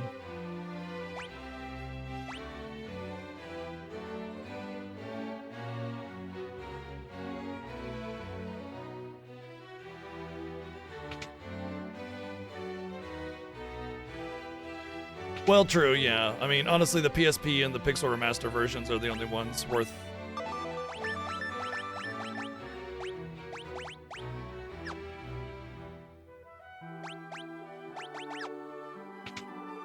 playing. And I would just go Pixel Remaster because it's better anyway. Well, no, they're all worth playing. It's really the Pixel Remaster that's the only one that's, like, not mean.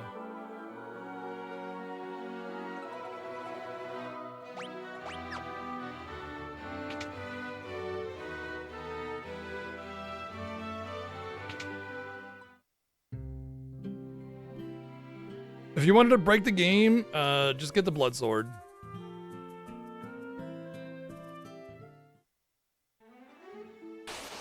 As far as the Blood Sword goes, though, it's only obtainable endgame, unless you play the original Famicom version, in which you can get it mid-game.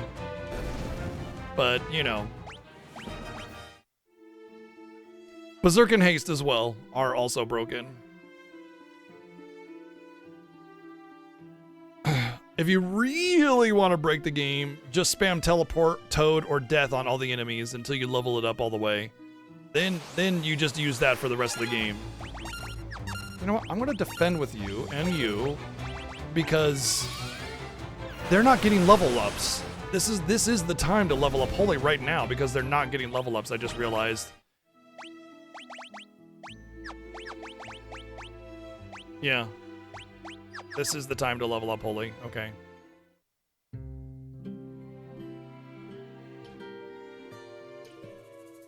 Right. I need to go here. And then I need to take the airship.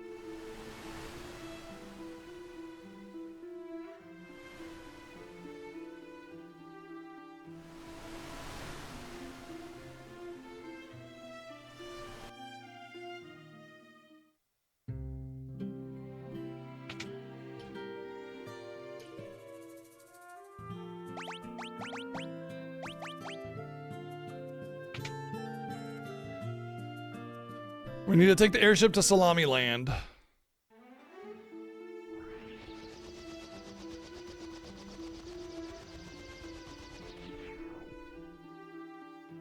Berserk and Haste are usually almost always good. I mean, Haste especially is always very useful, but yeah, Berserk in this game stacks an attack power multiplier. We need to talk to Yosef.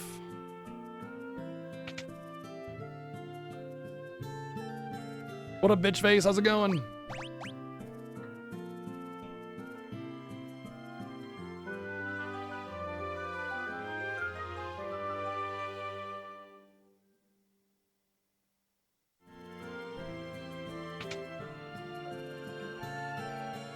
That's Boulder Dash, Dracorius.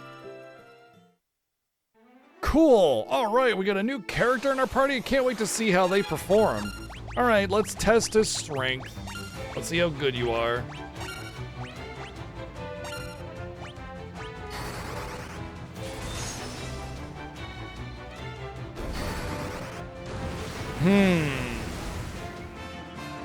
Entirely too flammable, I would say. Yeah, way too flammable. Joseph, you're too flammable, bud.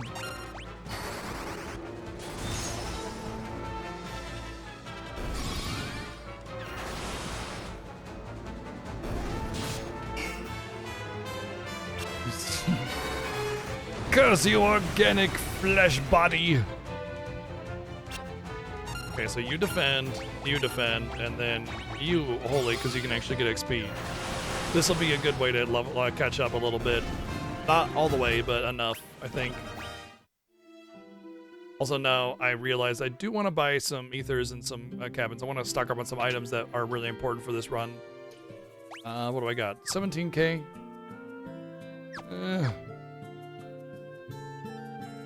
Ethers.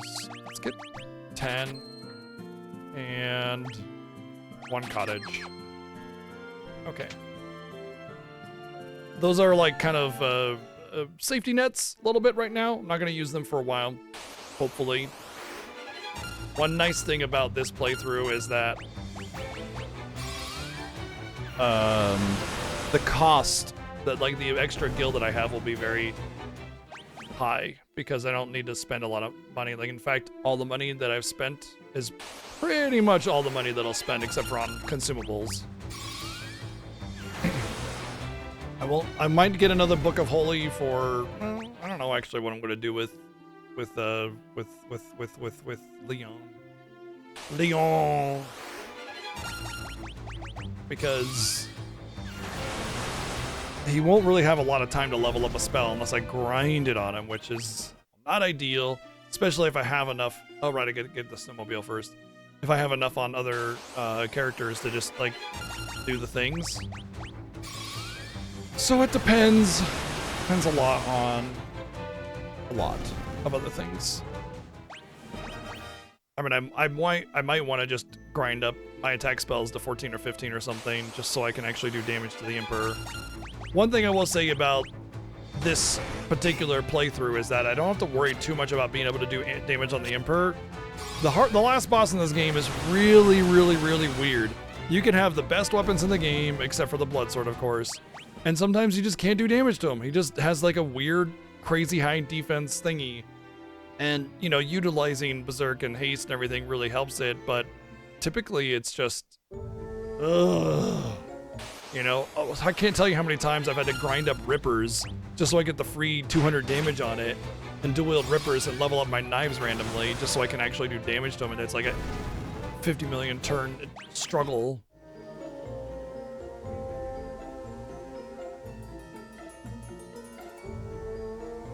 I am magically alive!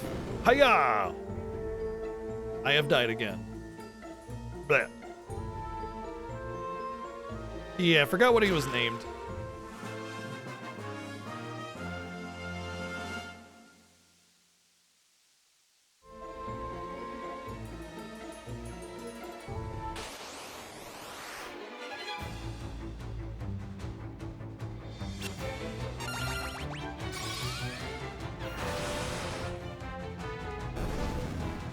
It's like a collapsing snowcraft.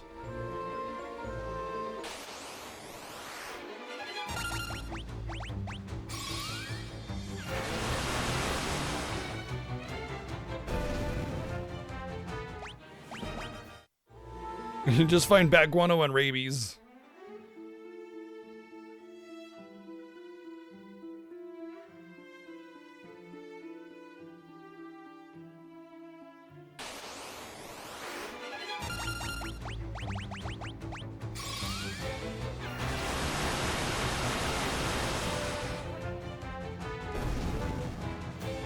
Oh, cool, Luna. All right, gotcha.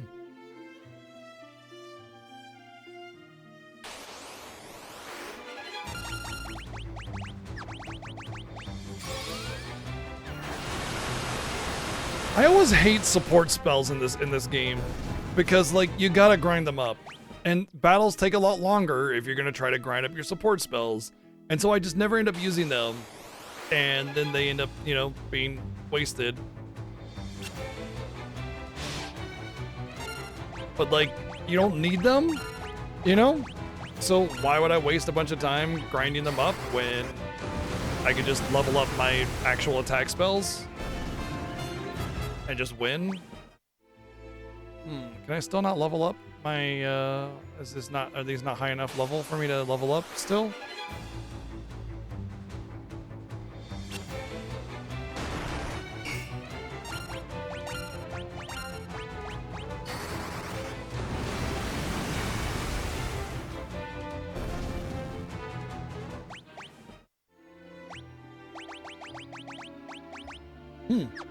Still not leveling up.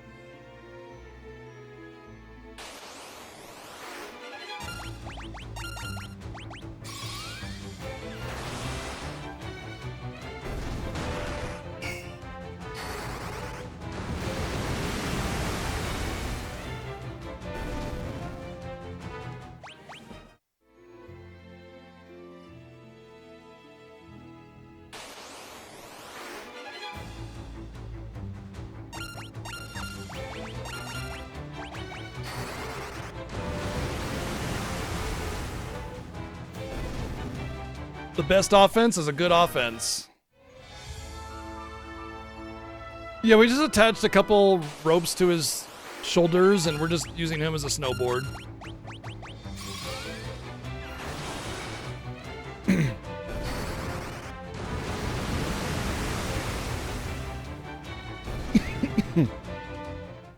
We're just like run really fast and then just slide him across the ice and then jump on, and you know, he may get a little beaten up and skinned up and everything, but you know, it's for the better.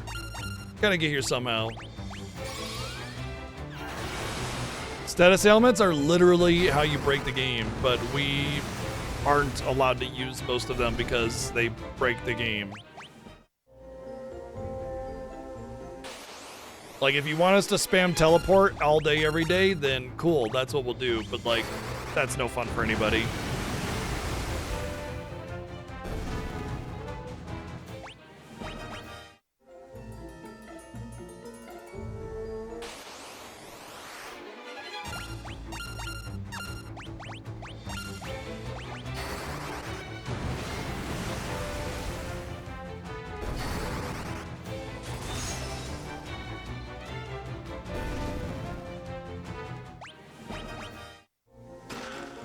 I'm really surprised that this isn't high enough level to level up to my magic.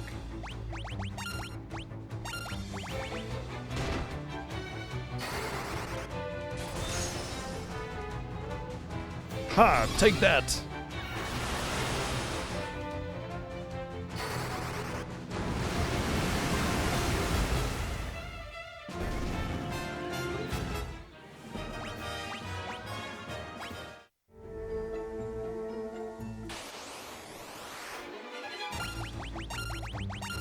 Oh, I see.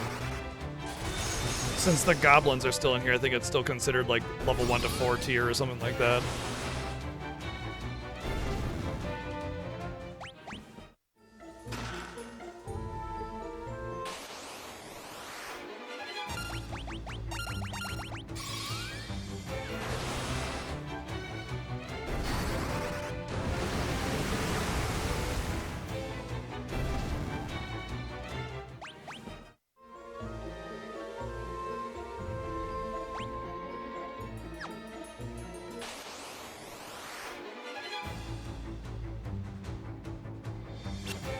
Give me some cool shades.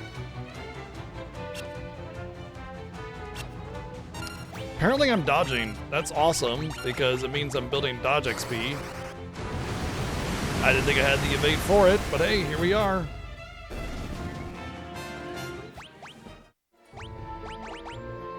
Agility is 20, 27, and 16. Actually, that's really surprisingly high. I mean, my dodge chance is very low, but still.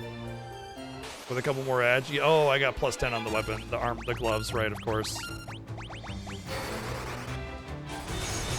I will say we're about at the time where I'll stop using the agi gloves and hope that I get enough agility from just being attacked.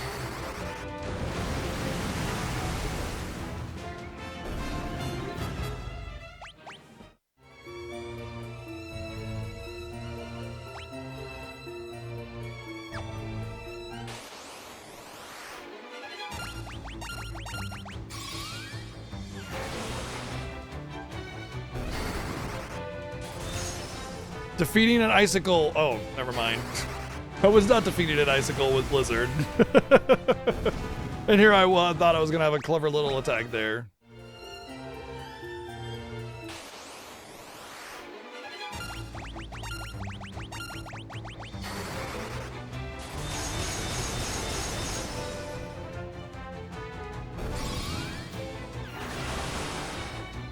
I don't remember there being really many elemental absorptions in this game aside from the flame.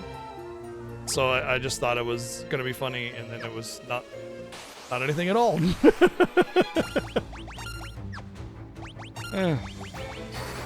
Whatever, cast your Blizzard.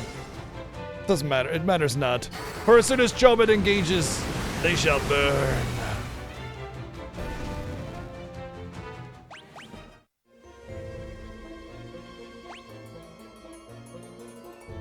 Hey? Uh-oh.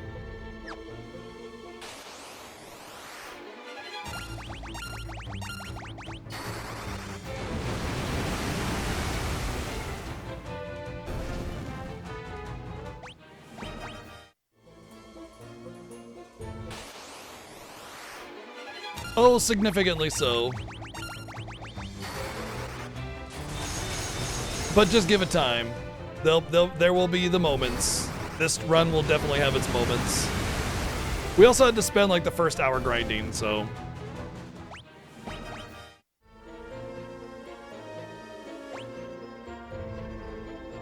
Oh.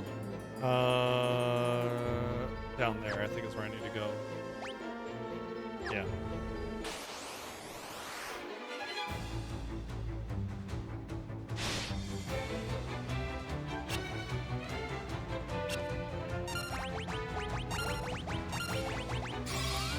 I don't know why I did AoE Blizzard, because the only reason I'm casting is for the off chance of getting a stat up. And AoE is longer to execute and cast, so I don't know why I'd want to do it that way.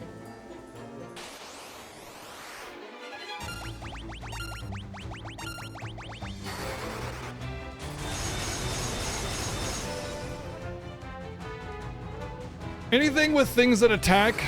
Honestly, the jungle, the jungle will still be the worst. The one with all the petrifying enemies and the sap and all that kind of stuff.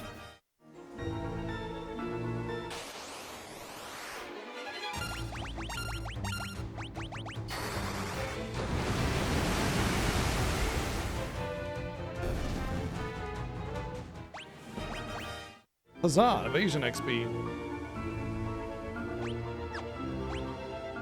Or was it agility?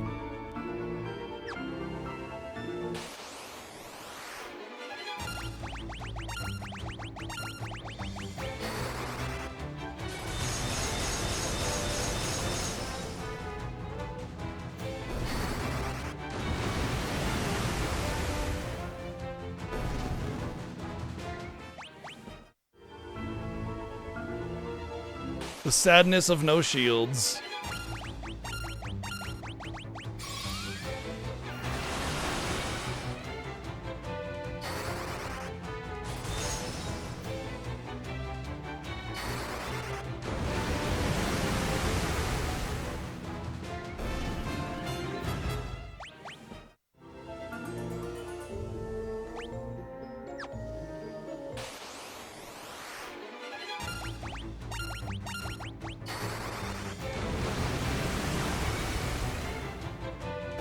I guess agility does affect turn order still, huh? So he's gonna be soaking up all the casts, which is fine because I mean, obviously, like, you know, letting the other casters get their shit up is important, but in this being a dungeon, I want to be a little more conservative about my MP usage because who knows? It could be a long dungeon. I may run out of MP. I should be fine, but you know, always best to play it safe until you get out of a dungeon. Then I can defend and let Thea level up wholly.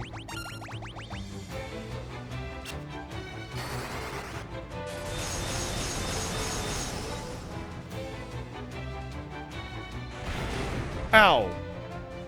Stop doing that.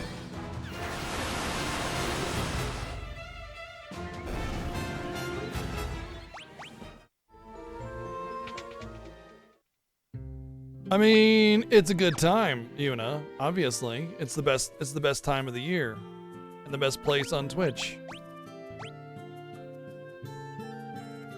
Guys speak Beaver.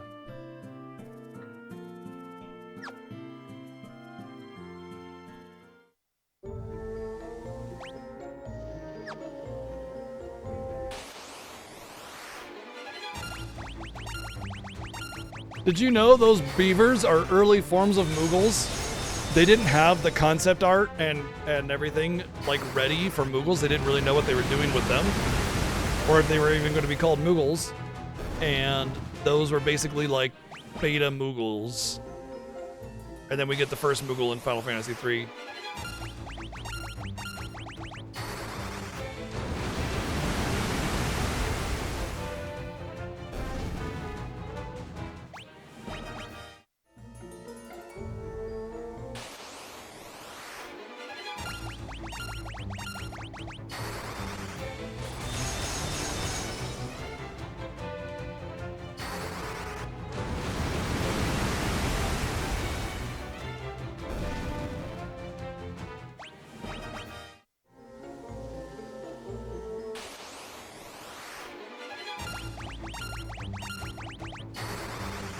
I do find it kind of hilarious that, like, you're sort of supposed to get a lot of your stats as you're going through dungeons, you know, with the RNG of stat learning sort of playing a role and minimizing the amount of gains without negating them. And instead, I'm not getting any stats because I'm just one-shotting everything, pretty much, before they can get an attack. There's a lot of games that don't have Moogles.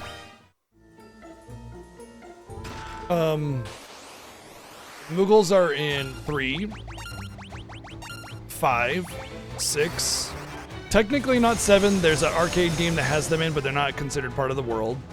And then 9. And then same with 10. There's a doll, but they're not considered part of the world. 12 has the Evilly style of Moogle, so they're totally different. And then technically 13 does not have Moogles. You only get them in 13.2, which retcons the fact that there are Moogles in the universe. And then same with 15. So Moogles are actually only in a few games, like as a creature in those games. Oh, I won. Boss dead.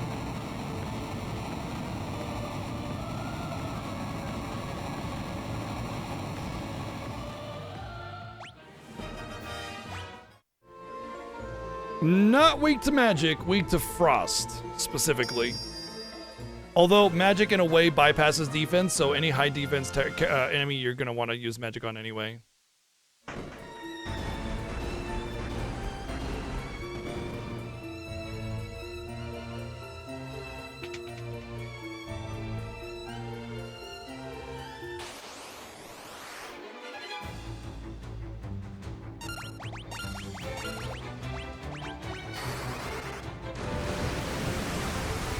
Like I said, if it's not as a creature of the universe and it just has a Moogle reference, does not mean that they exist in that game. It just means it's a Moogle reference.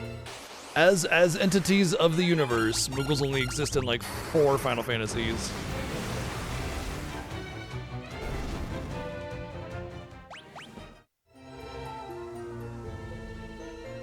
Oh no, it's Borgin!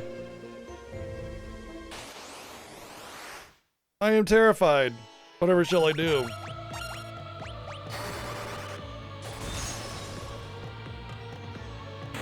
Oh, I won again.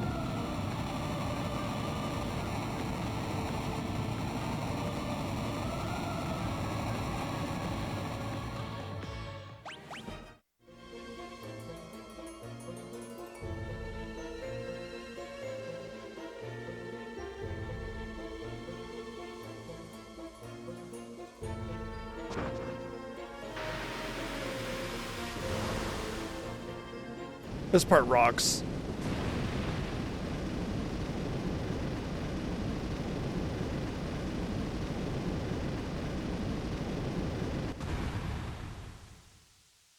No, Joseph! Now is not the time to get stoned! You know what? Never mind, you go for it.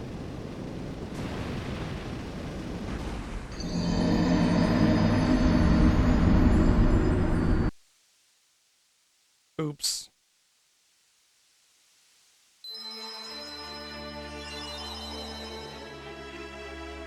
Don't think he's gonna be in the sequel.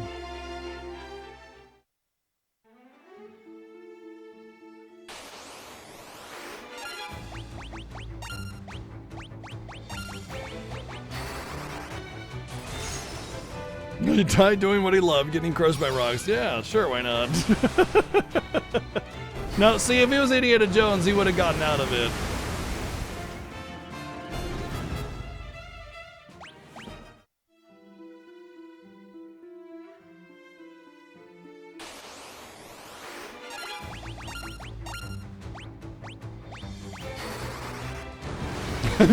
Joseph.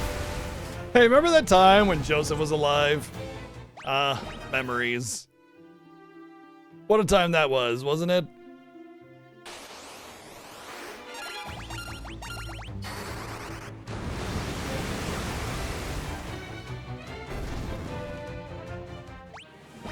Whoa, Nelly, whoa.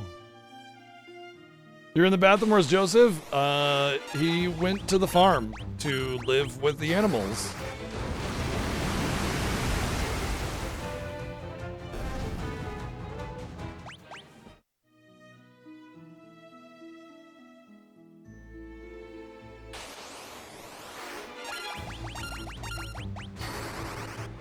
No, he's totally okay. Definitely very okay. For sure, okay. Definitely. What do you mean, why is the shotgun out? What? I was cleaning it. Yeah, that's what I was doing.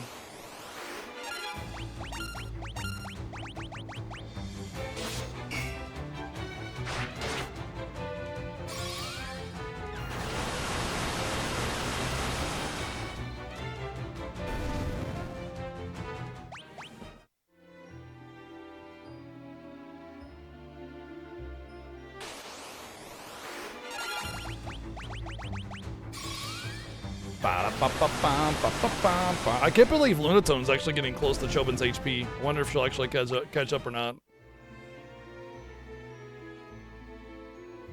What is her stamina at? So whenever you gain HP, you gain HP equal to stamina. Whenever you gain MP, you gain MP equal to your magic stat. That's what those stats are for.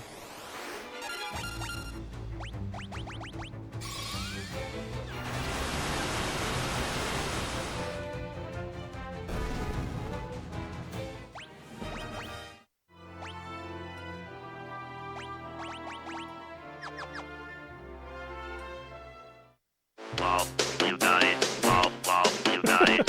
Wow, you got it. Wow, you got it.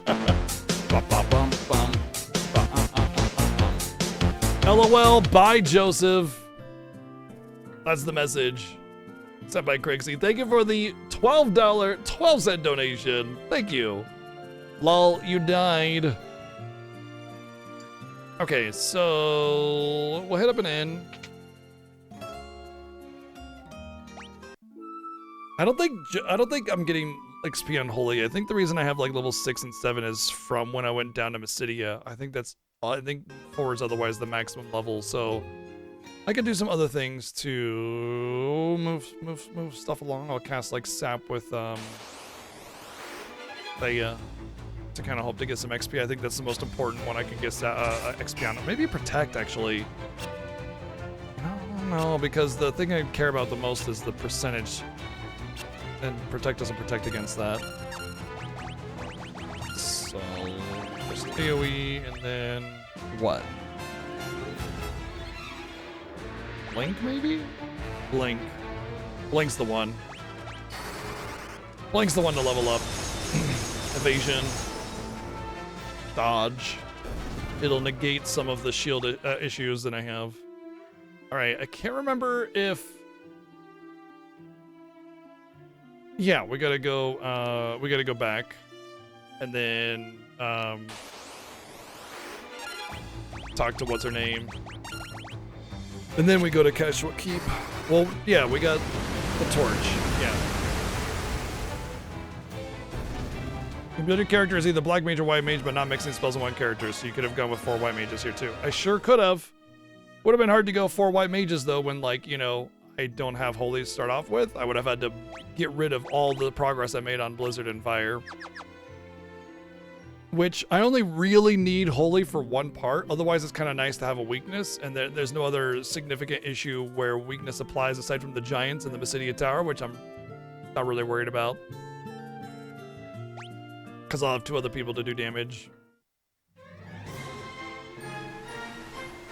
Hey, Chobin, you're burning everything to the ground. Thank you for the 114 months of subbing. Thank you. Like, if I could run away from battles, I probably would have gone straight to the, straight to getting 3 holies. But then again, I still need to get the money for holies, and those are 20k a piece, so, like, yeah. Gonna need money first. That means grinding.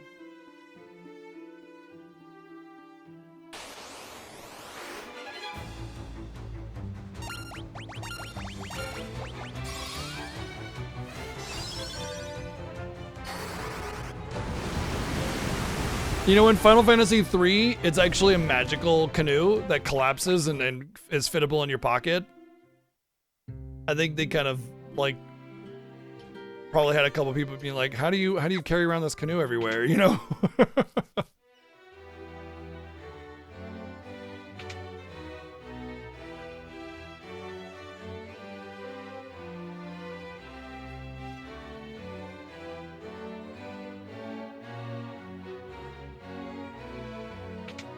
I just want to talk to everybody to make sure I don't miss some plot trigger, because the game could definitely be a jerk like that, so...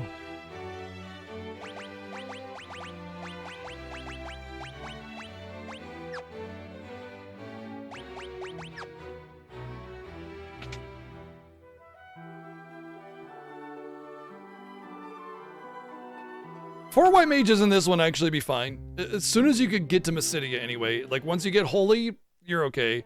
But getting there is the problem, and so, like, 4 white mages doesn't really work with this game. Like, if you're gonna force magic casts, and you have to force white magic, you literally cannot do anything until you get holy. And so you would have to, like, allow whatever until you get holy. But after that point, you would just have holy as your spell, and you're fine.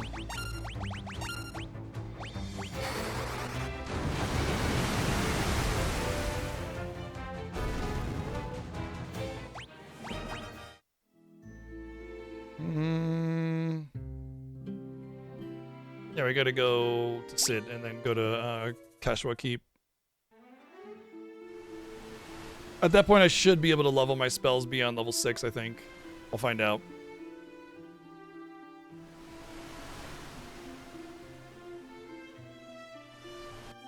But it might be the end of my AoE era. We'll see.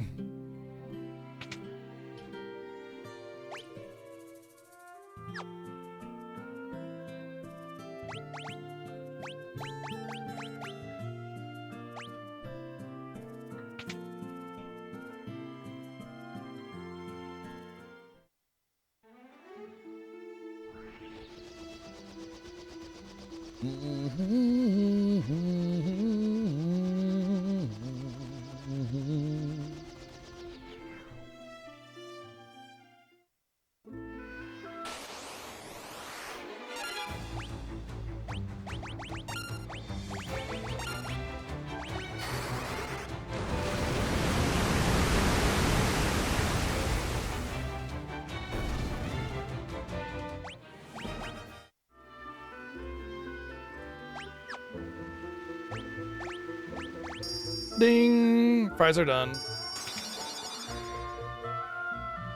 And then it shatters, making it only usable once. How did you get in here, by the way, Gordon?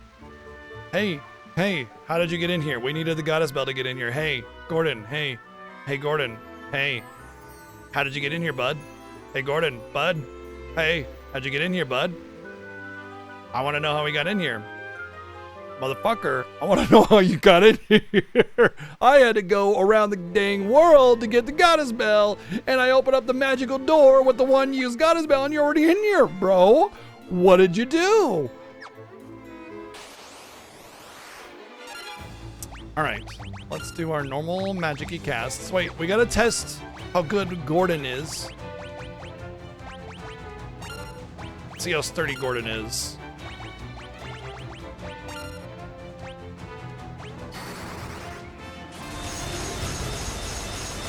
They built it around him. Okay. Oh. They still all died.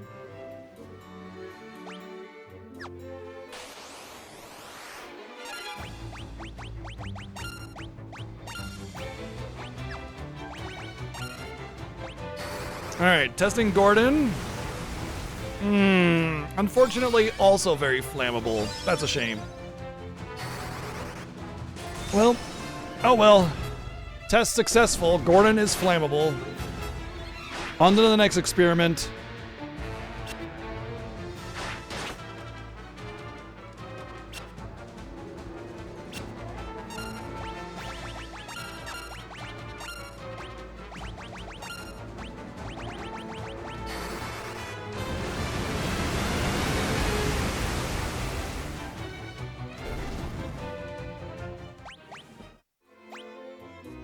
He knows what he did.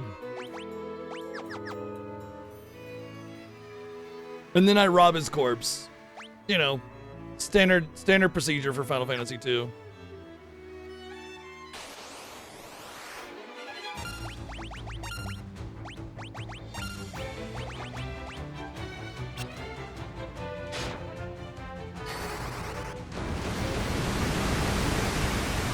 If anything's gonna level me to 7, it's gonna be an encounter like this, so it did not.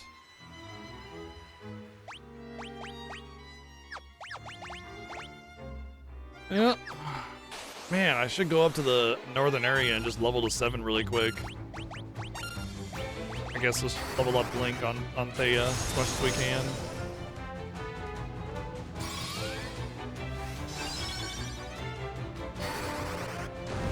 Oh, goody.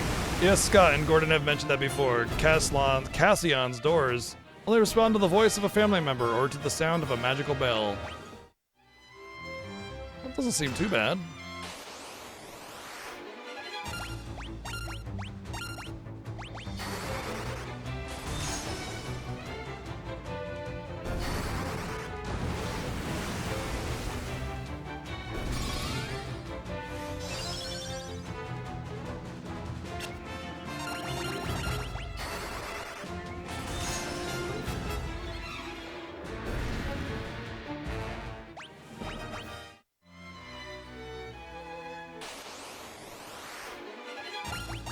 Where? Where's the rat?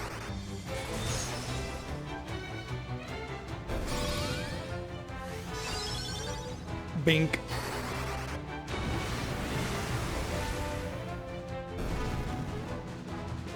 You know, if you think real hard, maybe Gordon will appear to you. And just hold on to that image.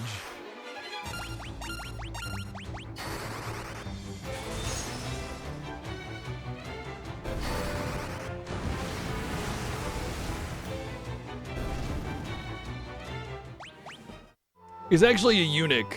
Yeah.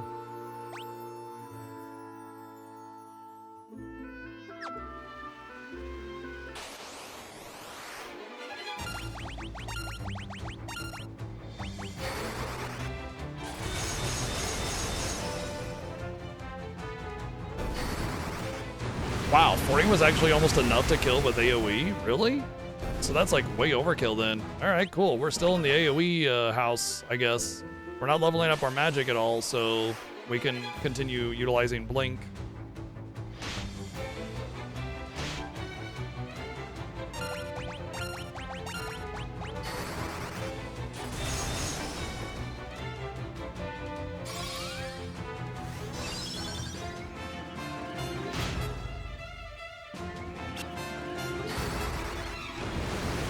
Oh, that's a problem. I don't think I have antidotes or a way to cleanse that.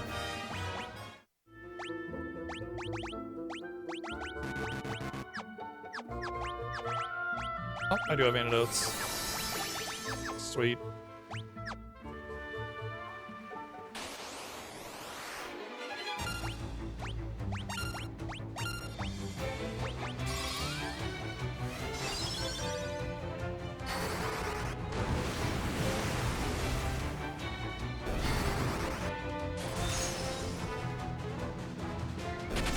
I guess the next time I can level up my spells is probably going to be the Dreadnought. 'Cause that's where I got my spell up to level 6 to begin with. Oh, whatever.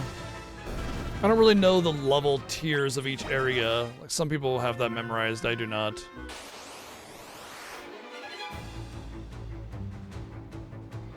You know, people have asked about making the 4th party member relevant and everything, but like there's not really a way to do that. Because if we just have to like arbitrarily grind the 4th unit up or keep them alive or something, I mean, all we're really doing is just giving them some HP and then going about our business normally, you know? So there's not really anything that we can do to force the 4th party member to be living, you know? Yeah, the Soul of Rebirth is the real only thing that we can do. And even then it's like, well, first off, we have to play the PSP version, and then Soul of Rebirth is really mean and grindy, so...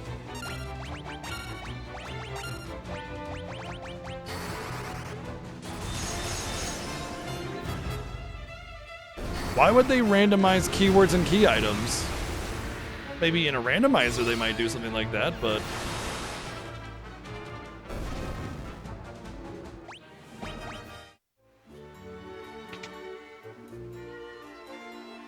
Oh, I thought that was the treasure room one. Oh well.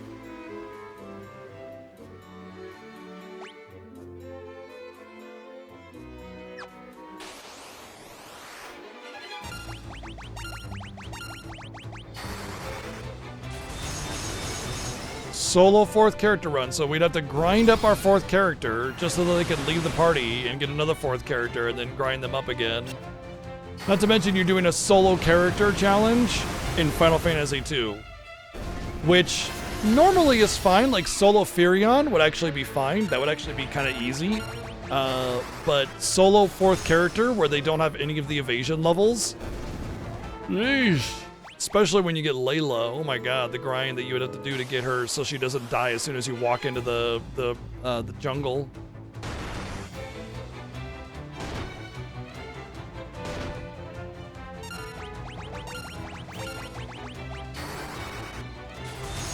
We're doing penance? Sure. But at least there's some like progression there. This is like build up, drop, build up, drop, build up, drop, you know, repeatedly.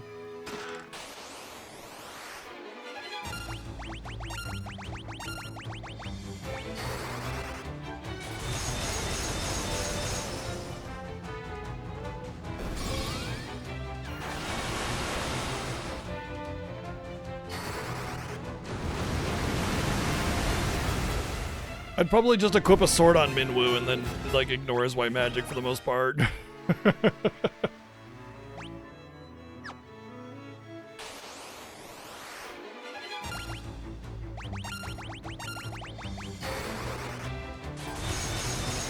Mm-hmm. It's true, yeah.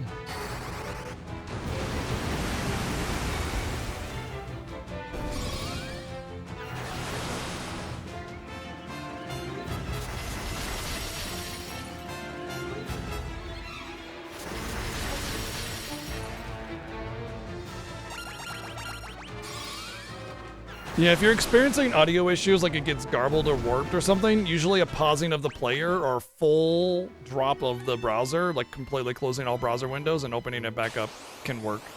But it's a Twitch, well, it's not really a Twitch thing, it's a latency thing. If you start to have latency issues, Twitch takes away audio first, and so you get lower quality garbled audio, and pausing it resets basically the priority. Holy moly, playing as it God tier resub for 85 months. Thank you. Long freaking time. Hey, get your face out of my food. Well, are you still playing this thing? Yeah, we will be for a little bit. Okay, so this is the boss. The reason why I got holy at all.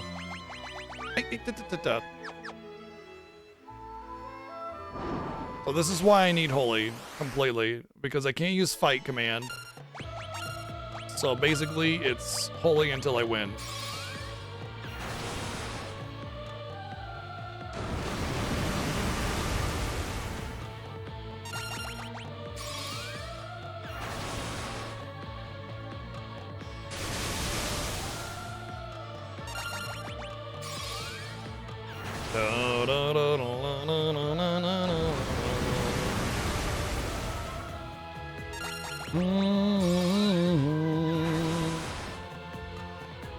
Yay, I won. I'm so good. Ooh, ×2 on my magic defense. Sweet.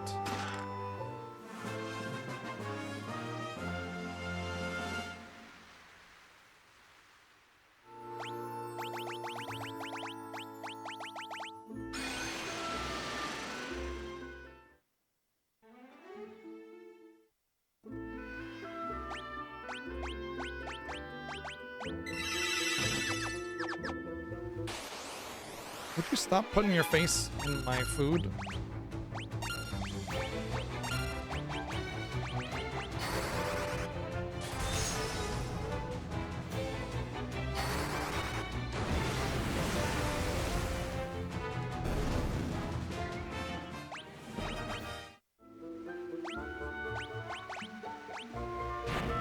Yum, yum, yum, yum, yum, yum. My flame. Our food. Oh, okay.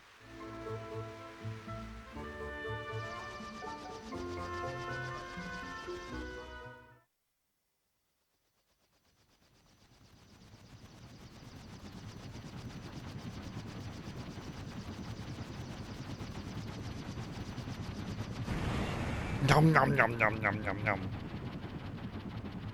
That's how the dreadnought gets so big. It eats other airships.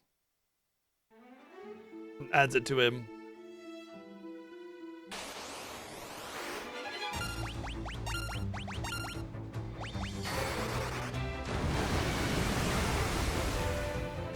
Me forget Sunfire? I would never do such a thing. That sounds like something Seven would do. Definitely not me.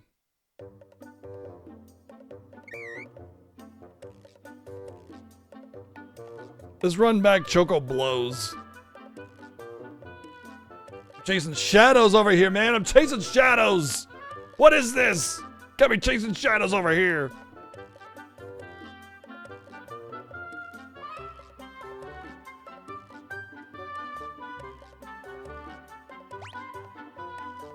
I got a cabin, right? I don't need to go anywhere else. I'm pretty sure I can disembark here and just go straight to it. Yeah. And I'll cottage. I'm fairly certain I'm safe to just go at it. I don't need to go back.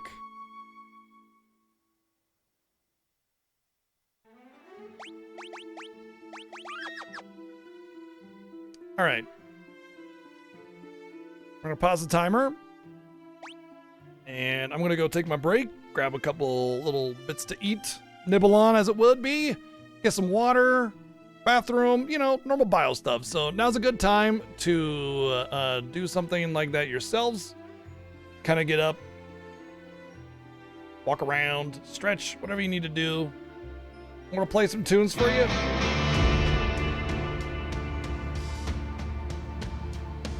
And we'll be right back.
My bad on the song not updating. That was my fault. I didn't hit a thing that I needed to hit in order to make sure it updated. So,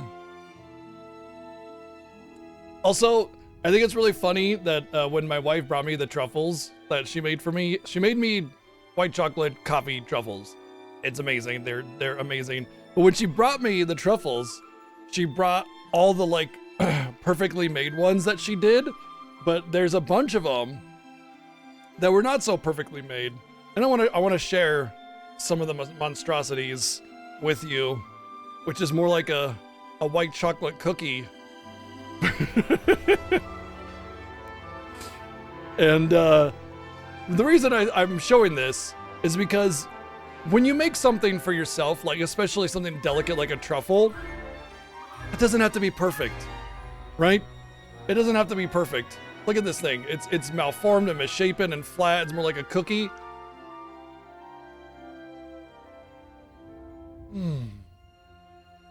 So amazing. It doesn't matter what it looks like. What it matters is if it tastes like. Yeah, she always does an alcoholic advent calendar, but doesn't start until halfway through the month. It's like a 12-day one instead.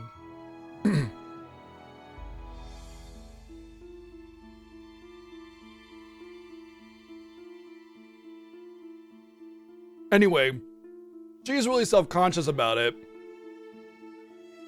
So she's probably feeling a little embarrassed in the kitchen right now because she's making herself some soup.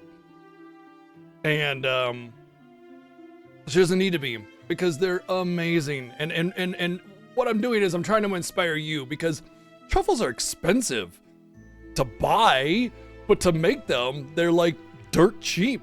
It's like cream, sugar, maybe some chocolate, which, you know, like baking chocolate is super cheap, you know? And that's it. You just make it, right? So, like, you don't have to have some kind of, like, crazy budget to enjoy delicious things like truffles. So, make your own. Recipes are online all over the place, and you can enjoy super, super delicious stuff, and who cares how perfect they come out? They're gonna taste fine as long as you follow the recipe.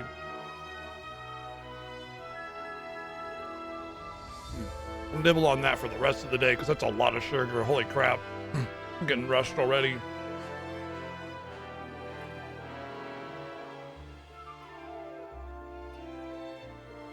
Right? Yeah, no kidding, Rob Bear.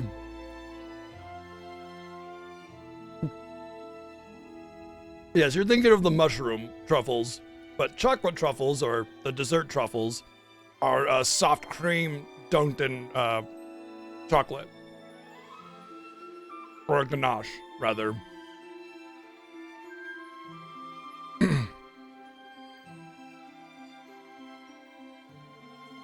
Build your own six-pack. Oh, interesting. Yeah, that's cool. Yeah, one of the things my wife always does is for Christmas is give me a alcoholic advent calendar. I've had wine, I've had beer, I've had seltzer. I don't know what she's gotten me yet this year, but she has told me that it doesn't start until halfway through the month because it's like a 12-day one. So we'll have it in a couple weeks. Woo, man. I do not eat a lot of sugar, and this is like...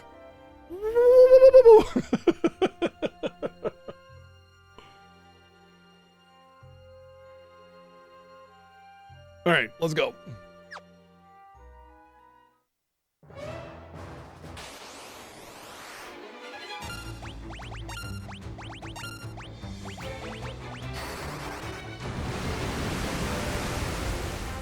Yo, what's up, Ziggy?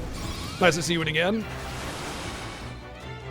First snowstorm of the year turned into rain. Oh, so you just get flooding instead. Oops. Okay. Now it's time for me to forget which way is the right way. I want to say that's the wrong way, rather. Let's see if this is high enough level to get me to level 7. I'm pretty sure it should be. Technically, it'll be day like 10, actually, because we'll have 2 days off.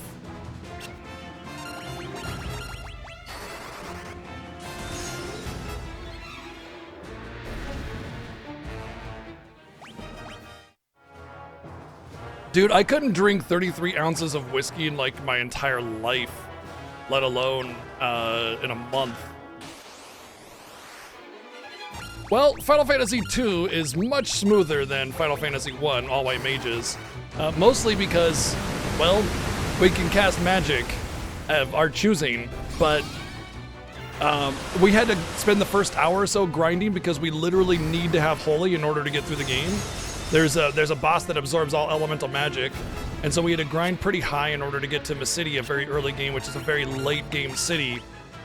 So we had to grind to be pretty powerful for about an hour, but grinding isn't too bad in this game. And so that's why we're tearing everything up with a tremendous amount of HP. Wow, these things are not... Okay, I should not AoE them. Alright then, lesson learned. I'm gonna continue AoEing them because I feel like they're almost dead, but damn. Yeah, he talked shit about my mom, so I killed him. You know, as one does.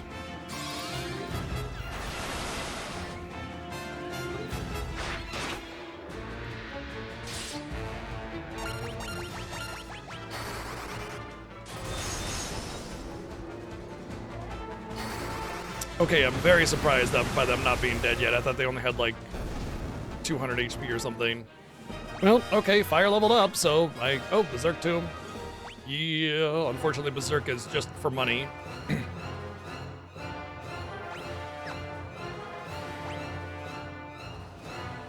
That means the way I need to go is up here somewhere?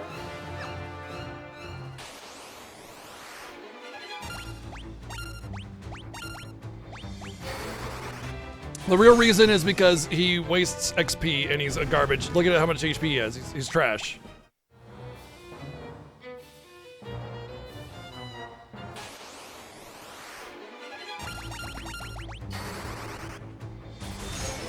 In this game they are, because Berserk doesn't work that way. Berserk is just a physical multiplier and not an auto attacker thingy.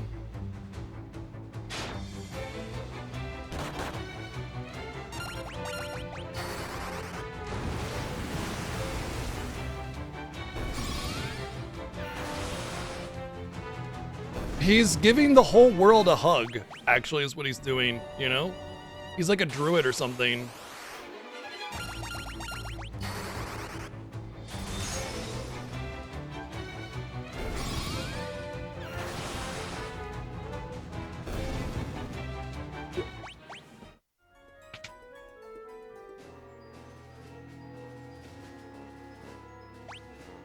Okay, here's where I needed to go. I don't care about any of the treasure. Well, no, I do, because I think it's the thief glove that you get in here, not not anything else. I don't think it's a golden tiara. There's a thief glove, the dark bow, and oh, the main Gucci. I do want that. I do want the main Gucci. I notice you, Booker. What's up? Hell yeah. Fiesta time, best time.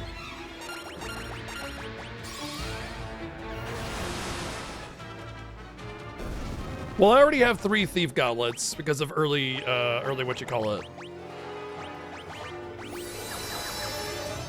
But yes, the main Gucci I would definitely want for the evasion.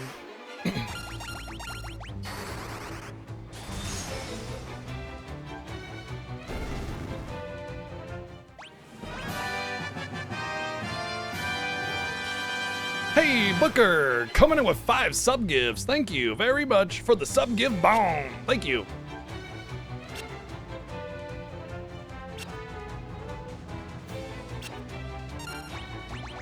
I should probably single target because they can explode.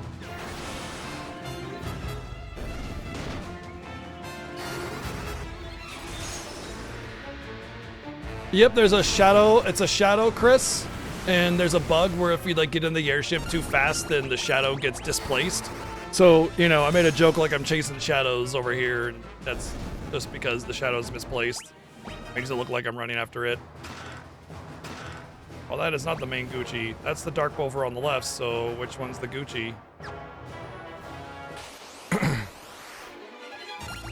Oh, maybe the main Gucci is where the trap chest is. I know that's where the Giant's... No, the Giant's Glove is a drop. Maybe it's the Giant's Helm is a drop and the Giant's Glove is in the box. I don't know. Whatever. We'll get all the treasures because it's at this point in the game where treasures become a lot more valuable than they have been. So I want to pick up some more stuff now. Oh, yeah, Persona 5 was a decent time. I hope you're enjoying it.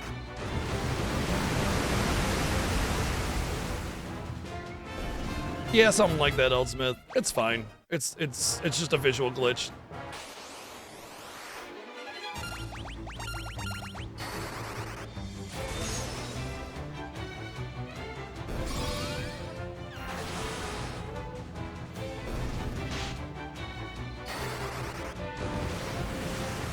Yeah, there's a trap chest, but it won't be a problem. The giant will be a tickle monster.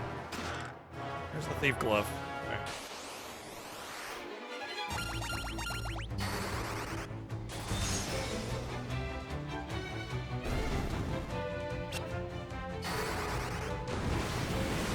Oh, definitely a first-timer's nightmare. Absolutely.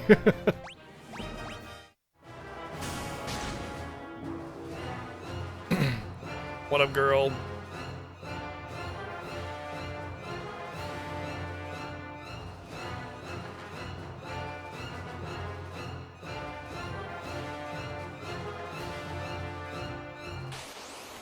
I absolutely agree with that, Ziggy. The subtlety in the way Cloud acts and reacts is insane. It's so good, especially if you understand the story of the original. And that's why I think playing the original is definitely not a net negative to it, the enjoyment of remake. I think it's a net gain, especially if you have an understanding and love for it. It's just like, oh my god, this is so good.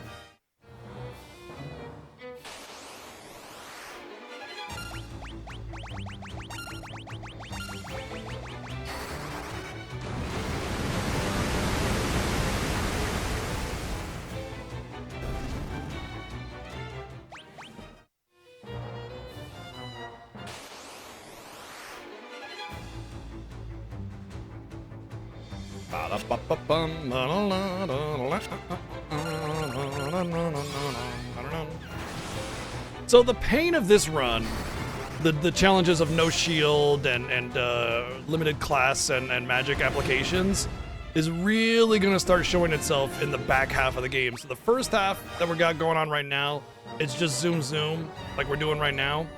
That back half, though, when debuffs become really annoying, that's where the pain starts. That's where the pain starts. Although there is the Coeral box, the trapped Coeral box, which I will just ignore this year.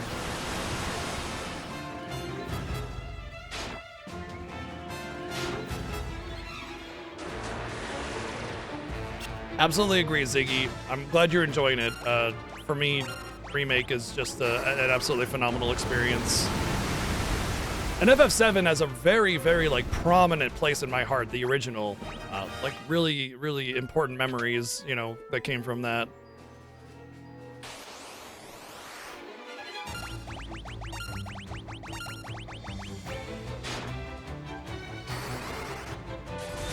I agree with that as well, Arian. Yeah. Mm-hmm.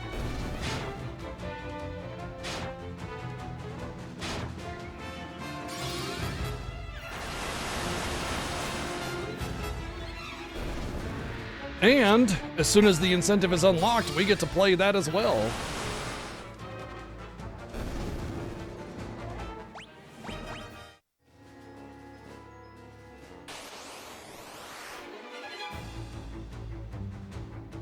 Look at how badass my party members are. They're just like, yeah, what's up? We're here to kick ass and chew bubble gum. And I'm all out of bubble gum.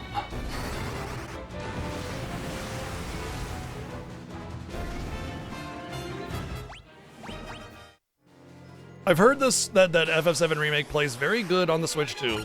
They did a lot of testing and everything, and because it's a forced install, it accesses the resources very efficiently and runs very smoothly at like a steady 45 frames per second or something.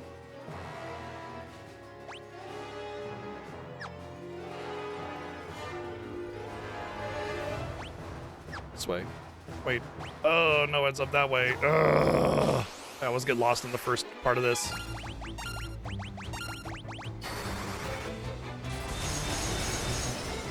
You'll have a perfectly reasonable experience. I played it on PS4 first with 30 FPS, so like literally you have a better piece of hardware to play it with than I did the first time.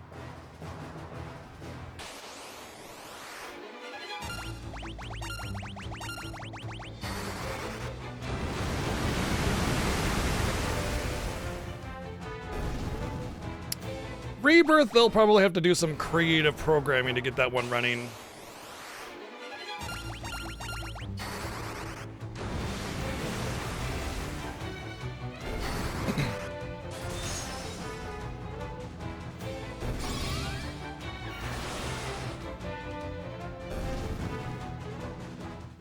Yeah, unstable frame rate above 60, as long as it stays over 60, is not really that big of a deal.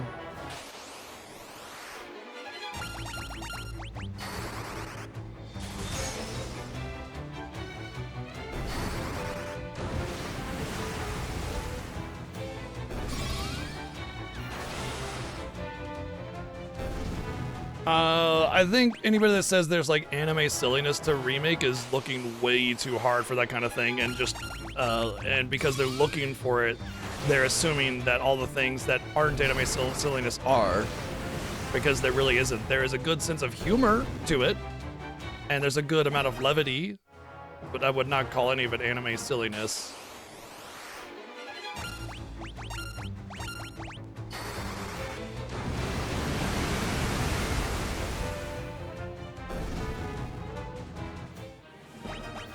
Are you playing on PC or PlayStation or what?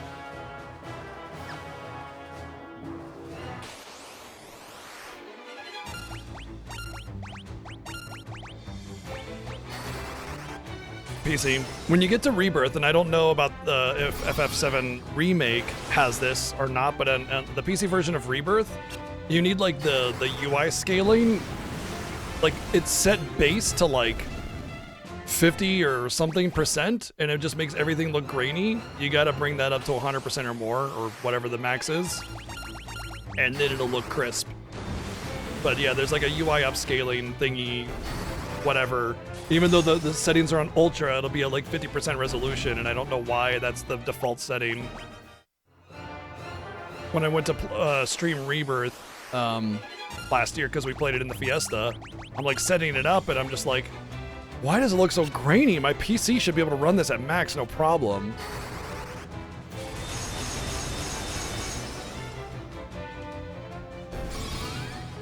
I wasn't a fan of the voiceover mod for Final Fantasy VII OG. I felt it took away from the game more than anything.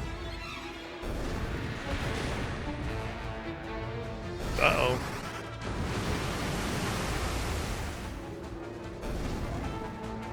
Yeah, I definitely prefer the voice acting in English in that game, like significantly so. I mean, I always do normally, but like especially for that, because it's so good.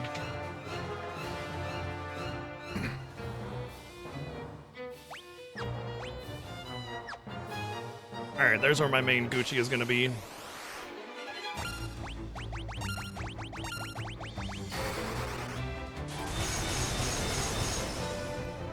Also, most of the texture mods I've seen for OG FF7 look kind of a little uncanny valley, but I don't know, maybe there's a bunch of others I haven't seen before.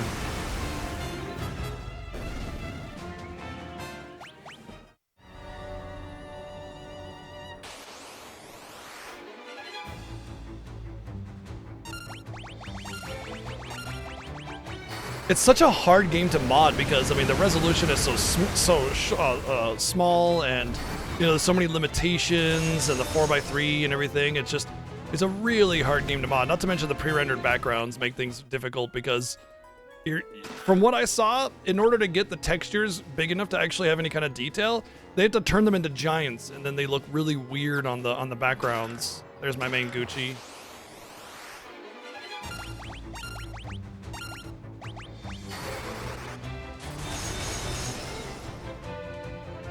Like a Dragon / Yakuza is the only game that I'll play in the original Japanese, yeah, for sure.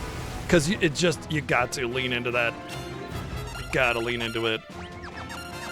I think it's still gonna have the AoE tax if I have it set to AoE.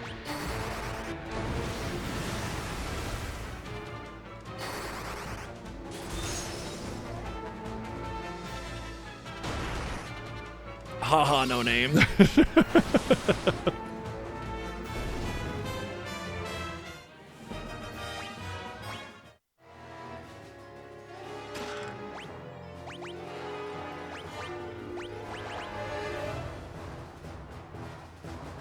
Only 5 magic interference? Oh, hell yeah. For that much dodge? Yeah, that is definitely worth it.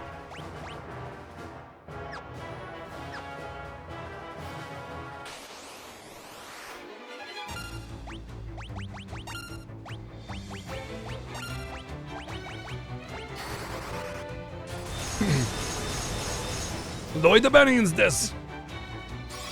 So in Final Fantasy II, there's a stat called Magic Interference. It basically, like, devalues the potency of your magic. So, if I show you my gear, you'll be very interested to know what I'm wearing. And that is to say, I am completely naked except for some gloves, and that's it.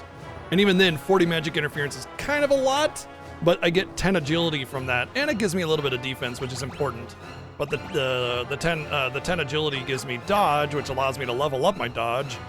Literally the only thing I can do to level up my dodge.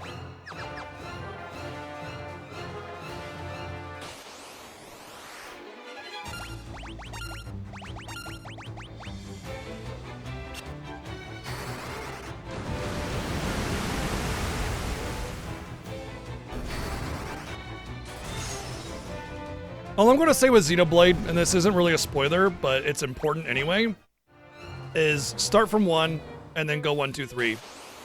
And skip X until later. You can play X if you want to afterwards, but it's just some side story, that's it.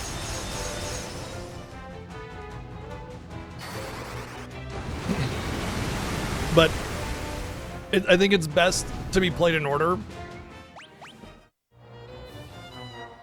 And I don't want to say anything else beyond that, and nobody else should either. So just play them 1 through 3.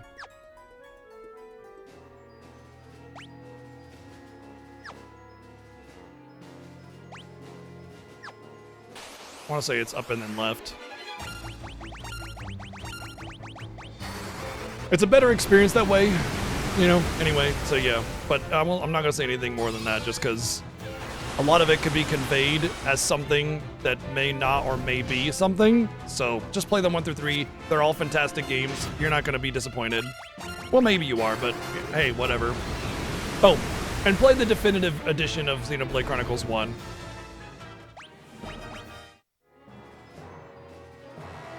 There's a setting on Xenoblade Chronicles 1 called, like, I think it's called casual mode or something.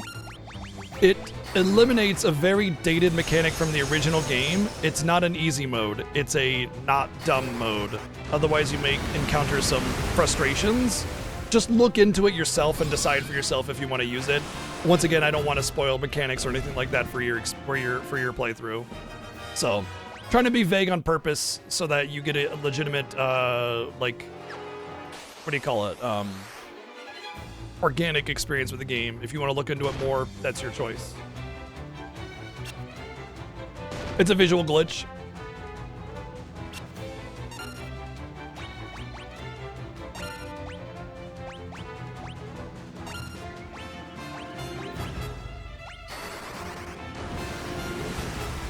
Yeah, definitely do not play the 3DS. Oh, the 3DS did irreparable damage to Xenoblade Chronicles. The view distance is completely muddied.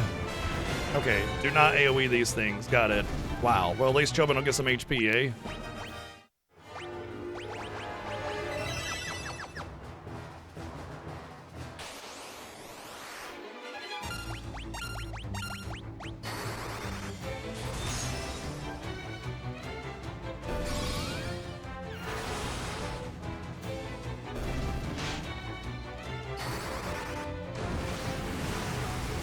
Well, I'm telling them to skip X. You can get the definitive edition on Switch later if you want to play X, but you know, I I would not expect the same experience. Yeah. That's exactly what they're doing. Wait. Oh, wow. Jack, thank you for the 10 sub gifts. Thank you. Dang. You didn't have to do that, but I appreciate it. Thank you very much.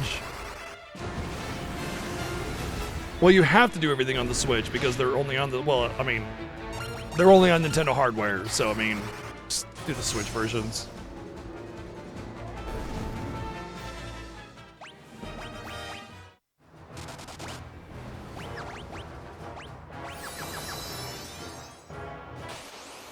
This floor always bothers me with its stupid guards are in every single part of the dungeon to make you go through the longest path possible.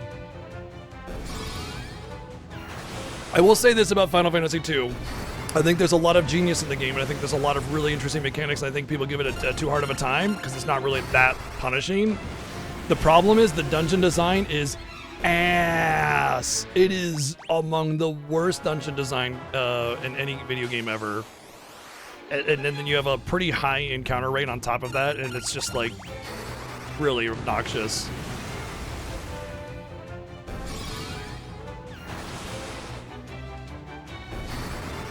I hated the Wii U version of Xenoblade Chronicles X, but I nearly 100% the Switch Definitive Edition of it. So, whatever. If you love the series enough to go play X, you may also enjoy it, possibly, but you may also hate it, like I did.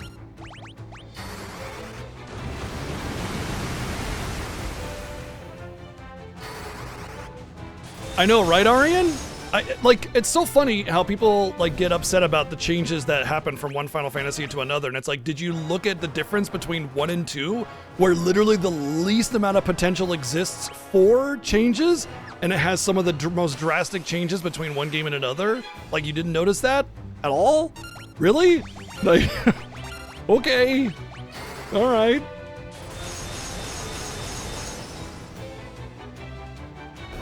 I don't know if I would say experimental. I would say more like they try to think of something new and then they put the time and effort into polishing it out. Yeah, it's slightly experimental in that regard that it hasn't been tested in a community of gamers. But I don't think they just go, let's try this and cross our fingers, you know? Maybe progressive is the better name for it, yeah. But I mean, you're not wrong, Donkey Kong. I just think experimental has a sort of flippant sort of feel to it. Like they just kind of, pissed it out and hope for the best. That the wind wasn't blowing in their direction, you know what I mean?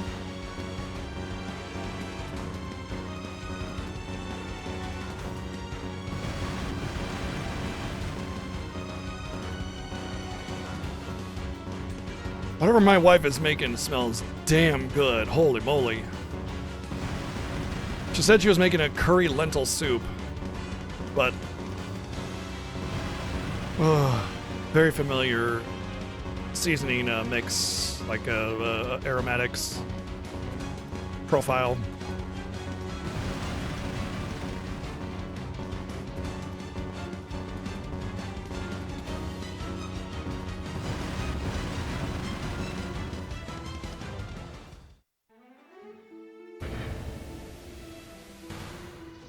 And boom.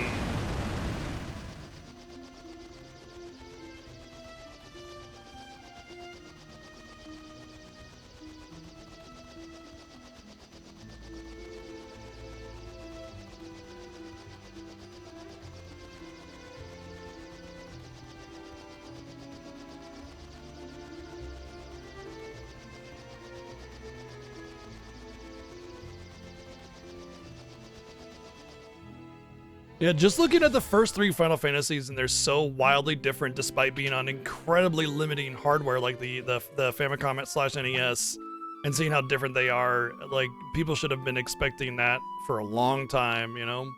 Amazing.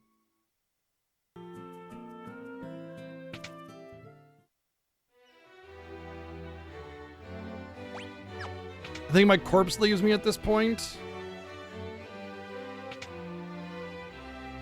Honestly, I find Final Fantasy III on the Famicom to be probably the most impressive game on the hardware.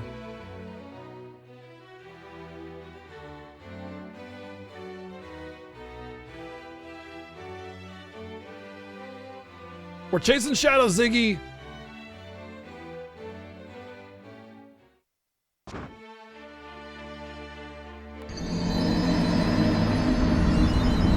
He died.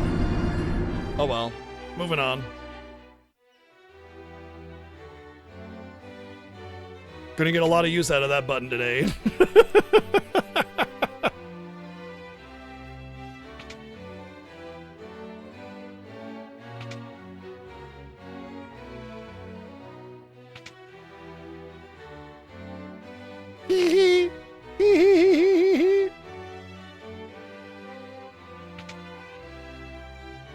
Surprise, bitch! Jesus. Oh, man, we got him good. See, look at his eyes. You just revel in scaring the crap out of me, don't you, Lotto? Thank you for the $7.77 donation. Frick. I'm sure when I close the game and open it back up, it'll be fine. I'm not really worried about it. It'll be a fun little thing for today, and then it'll go away.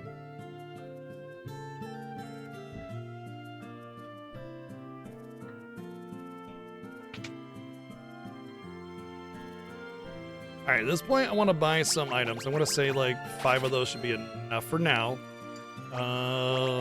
Let's get a couple of those. Definitely going to need some of those. Not really need a lot of those. Curse is not that big of a deal, but just as a precaution, definitely need more. Oh, no, I do not need eye drops. I need antidotes.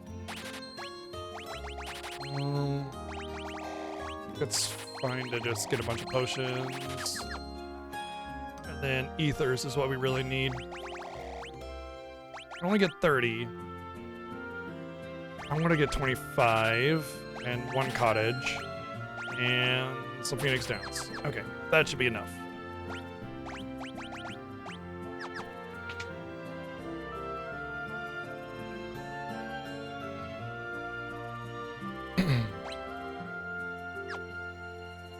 I really do not care about it, nope. I think it's more funny than anything, actually, but yeah. Where did they say we get? Oh, wyverns. So we gotta go get Lila.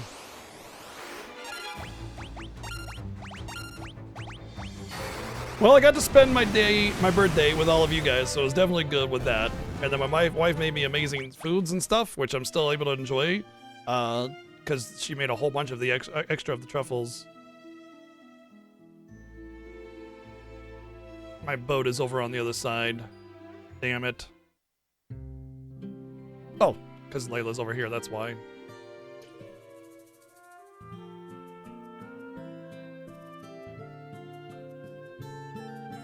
It's possible they're waiting for a bunch of things before they fix it, because they usually like to do updates in big groups of updates.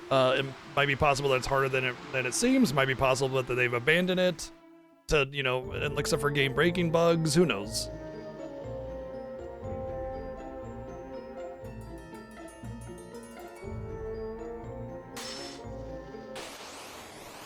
Eldsmith, why you gotta be so real, dude? Why you gotta be so real?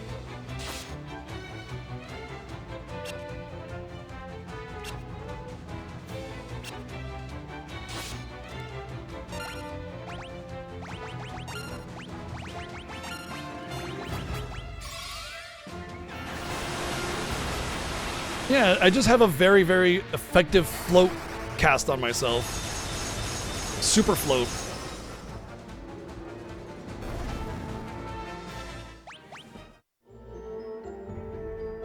Like, holy shit, these guys are badass. Look at those shades. Well, you murdered all my crew, so I guess I'll join you.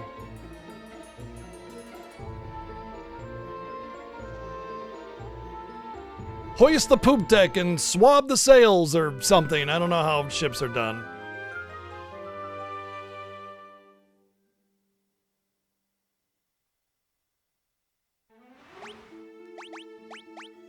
And now for the best use that Layla has in the entire game, having a golden hairpin. That's it. That's what she's best for, is having a golden hairpin.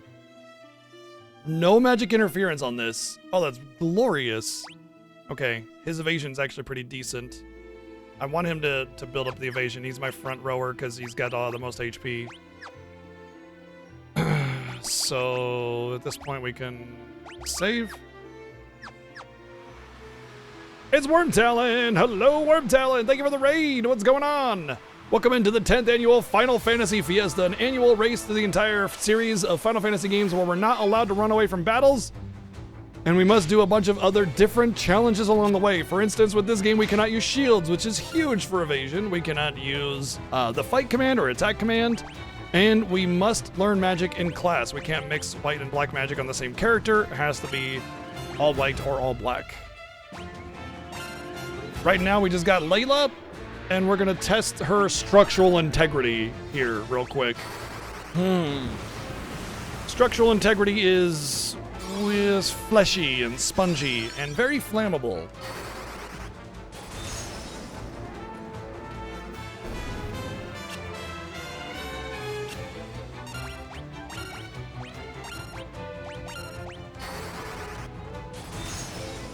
Just walk it off, Layla. So what were you doing today, Worm Talon? Thank you for the raid. I'm BGG. I like all sorts of video games, but I definitely tend to have a tendency to enjoy retro and RPGs, especially Final Fantasy, which is why we have this annual Final Fantasy event, because I like Final Fantasy. I hope you guys do too. Oh, awesome. What? How cool. I love Final Fantasy 13. Hell yeah.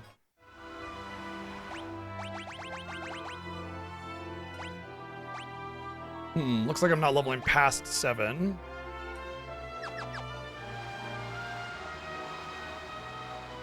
Yeah, I imagine so. It's a good time.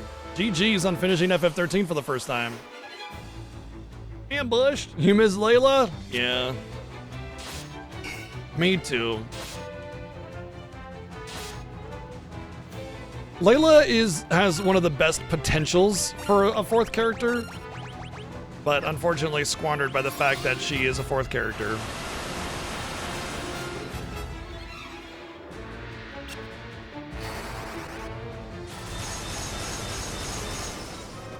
I think the problem with 13 are the obvious ones, like the beginning is a little cringy and starts off very confusing, and it takes some time before you learn all the proper terminology to understand what's going on.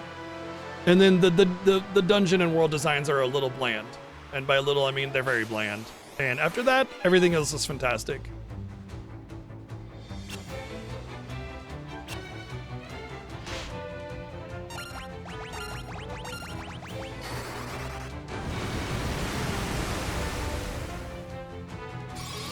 Ugh. I don't like the fact that they took very little damage from that.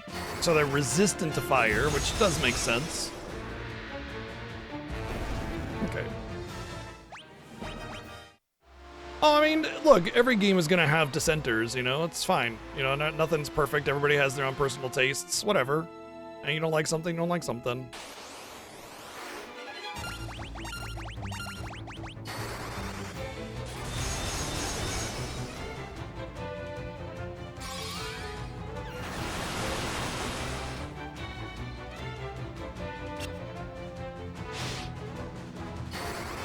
Attack, magic, summon, item, or in this case, tea.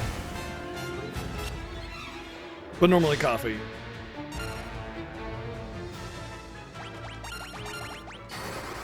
Oh, yeah. It's true, Eldsmith. Linear was like a 4-letter word back in the day, and it still kind of is today.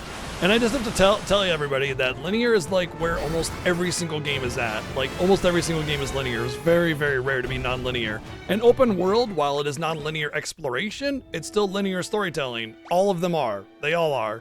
You know? So it doesn't really, like, it's not even a bad thing. It's just... ugh. It's just a different thing. Every single Final Fantasy up to that point had been linear. All of a sudden, 13 being linear was like a sin against video games. Also true, most people throwing out the linear complaint didn't even know what it meant. Absolutely agree.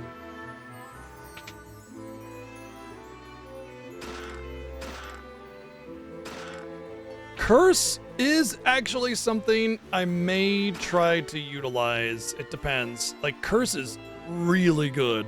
and it can trivialize a lot of encounters, but it's something I'd have to level up, and that means not blasting things with my damage spells and leveling those up instead. But also, like, when I'm maxed level on something, I could just throw out Curse and try to get it levels. The problem is that the Emperor has like 15 times 50% magic evade or something, which means you would need to have it like 15 or 16 or something in order to actually hit him with it. And that just takes time. It's just grinding. The biggest, I want to say that one of the biggest flaws of this game is that getting a max level spell is pain. That's usually what I say, Birdseed, when people complain about 13 being linear. I say 10 is more linear. Like it just straight up is, you know? It really is that tech side. I mentioned that before. The issue is the environment detail. You notice the linearity because of the generally uninteresting dungeon design. It doesn't really have like a natural organic feel. And that's really the problem. Because 10 has lush, beautiful environments, 13 has like, you know, sort of these kind of boring corridors and stuff. Exactly, Donkey Kong. Yeah, it has more personality to it. 13 is still a fantastic game. Absolutely amazing game. But, you know, it's not without its flaws. And that is one of them. And I'll be the first to admit that it's, you know, got that flaw. Can you give me the damn pendant?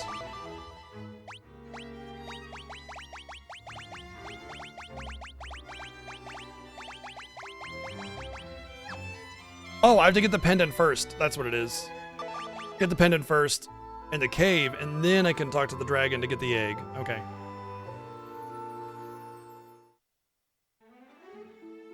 I smell cumin.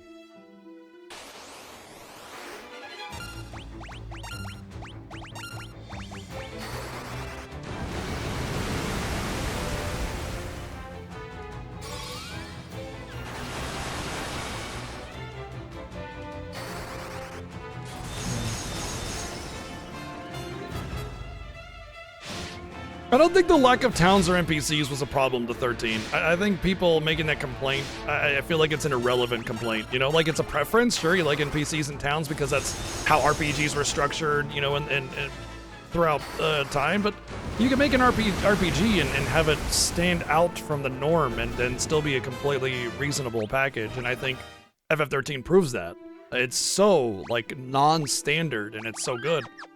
In fact, Final Fantasy XIII is responsible for some of the most prominent mechanics in RPGs today, most notably the stagger mechanic, which I personally love when it's done right.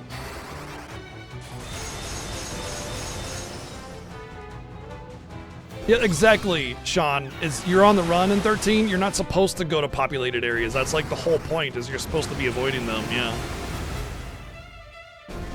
By the way, there's also a really big thing in Final Fantasy games where the narrative matches the gameplay, and the reason why you're so constricted and like going straight forward in this path is because you're on the run, you're being chased, and as soon as you get out of that, the game opens up into a much more open area. That's the whole point. You're supposed to feel that freedom very aggressively through the narrative matching the gameplay.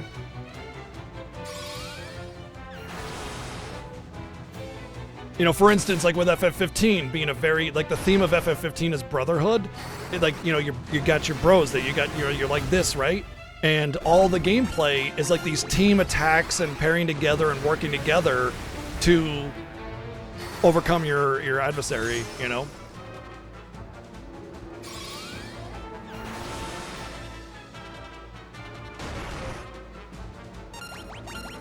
Mm-hmm. Yep. Absolutely, Obsidian, yeah.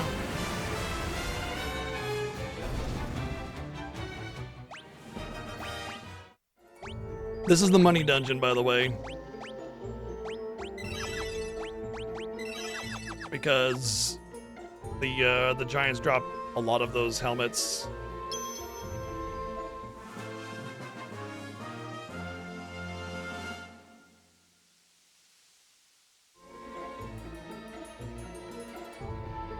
Hooray, a corpse!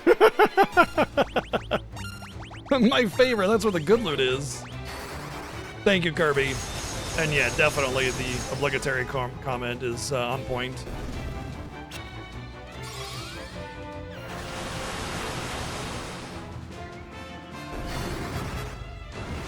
Also, I think I want to bring up another really, really, really important point about, like, talking about games and how you feel about them. Having a preference is awesome, but not liking a game doesn't make it bad, you know? I don't like a lot of games that are actually pretty decent. Like, for instance, Sekiro, I hate it. Absolutely hate Sekiro. And I love Dark Souls and Elden Ring and Stranger of Paradise and Stellar Blade and all the other Soulsborne games. Hate Sekiro. It won Game of the Year. Is it a bad game? I could make some judgments about it and claims that could, you know, definitely be negatives against the game, but is it bad? Nope, I don't think it's a bad game. I just hate the fact that it highly enforces perfect parry in a very, very, very tight window. I just don't like that.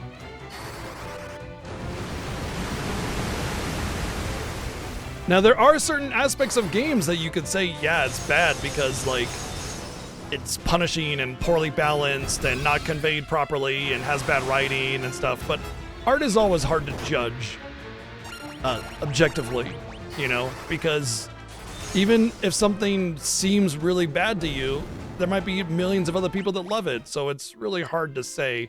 And I've kind of veered away from like making blanket statements like this is bad unless it's really, really obviously bad or something. Typically, I'll just be like, I do not like this, or I think this aspect of it is bad, or something like that, and then, you know, make a judgment afterwards.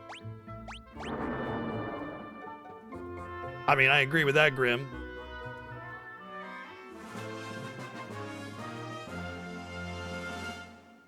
Yeah. So, art is weird that way, but, you know, at the end of the day, I always say, when it comes to games, enjoy a game for what it is, not for what it isn't. So, because something isn't turn-based, or isn't, I don't know, some other arbitrary mechanic, it doesn't make it bad. It just means it's not for you, and that's fine. There's plenty of other games out there. Linear, or whatever other arbitrary statement that could be made, you know?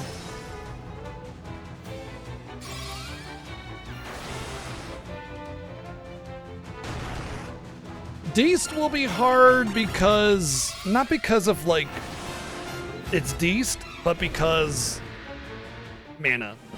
I'm worried about running out of mana. So I'm gonna cottage here. It's the perfect parry, and Stranger of Paradise and Stellar Blade both do perfect parry amazingly, and it feels good to do it. But with Sekiro, it's so tight and so consistent. I just hate it. I hate it so much. So that's why. You know, there's ways of doing perfect parry well. I do not enjoy the way Sekiro did it. All right, so I want to say I want to go left here. But yeah, the dungeon design in this game is doo-doo, and that's objective. And this is the start of that bad dungeon design really getting in the way. I understand that, Seven. Believe me, I've heard every attempt at reconvincing me to like Sekiro. It doesn't matter. I beat like 4 or 5 bosses, and I was just so over it. Oh, that's fair. But yes, I know that it's like basically a rhythm game, and you're just kind of trying to find the rhythm and everything. I think these are the ones that absorb lightning. I think it's like the color is the thing that they are. Nope. Unless yellow is red now. Or maybe it's just all elements from yellow and I need holy. Looks like I'm able to level my spells up again though.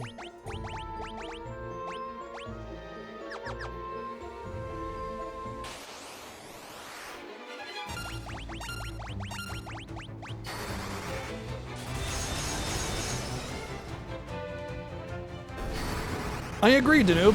I like Stranger of Paradise a lot better than Sekiro. Although I will say, I also like Stranger of Paradise more than Elden Ring, so there's that as well.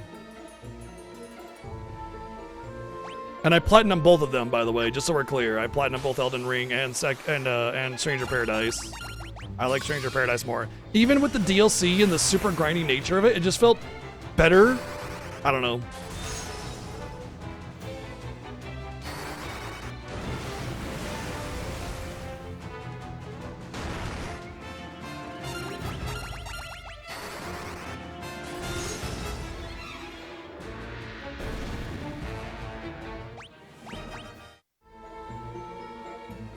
Damn.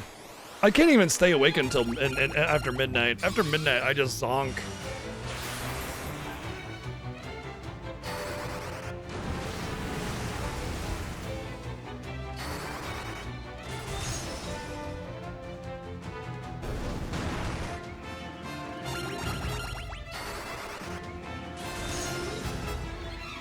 Yeah, I'm also doing back row with Thea up front, and Thea has all my extra agility gear and armor for the evasion, so if Thea gets attacked, Thea has a much higher chance of dodging and higher defense, and the others are in the back row. And I'm fairly certain if you want to take advantage of the front row, back row in this game, you have to have somebody in the front row, or else you all just take full back row, full front row damage. They just treat it like, I mean, look, if everybody's in the front row and then you just move back a little bit, you're still all in the front row, right? So...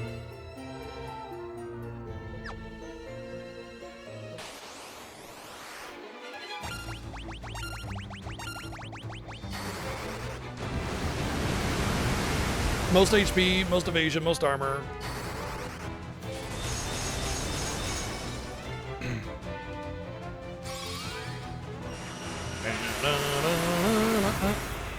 So the way front row, back row works in the original Ziggy is that if you're in the back row, you cannot be attacked at all by melee attacks. Only the people in the front row can be attacked by melee attacks. However, if you put everybody in the back row, they treat it like it's just the new front row. So I think they do that in the same way with this. Yes, for real, Aria. They give it 144 bids.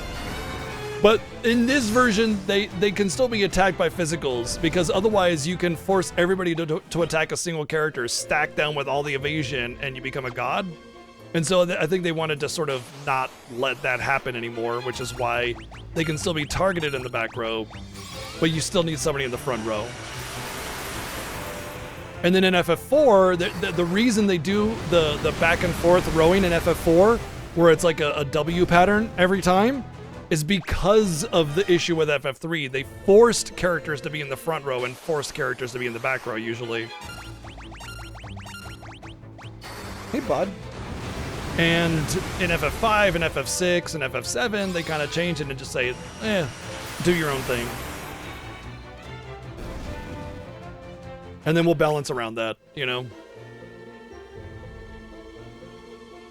I think the big thing with I went the wrong way. Son of a bitch. I always do. I think the big thing with FF5 was that they have the weight system, which slows you down. And I think that they thought that by trying to get away with having melee heavy armor in the front row, you just make them slower with the heavy armor and the weight.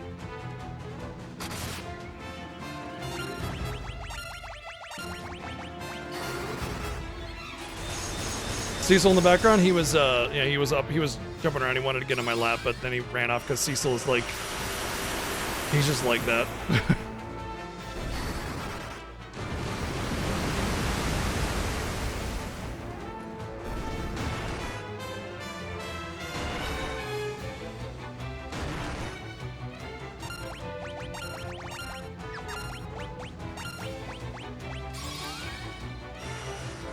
FF10 does have a rose. No.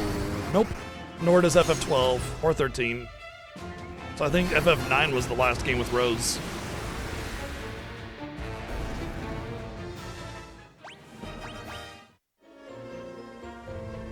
Well, if I'm going to go down here, I might as well get the mediocre treasures here. Then I'll exit and use a cabin. Go the right way.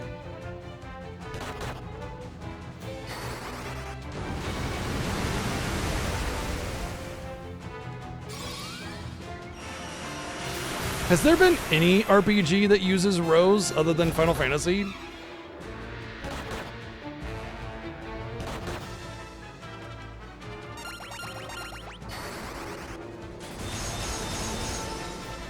I mean, I know Suikoden did, kind of, but it's more like your party like arrangement, not really a rose system, you know?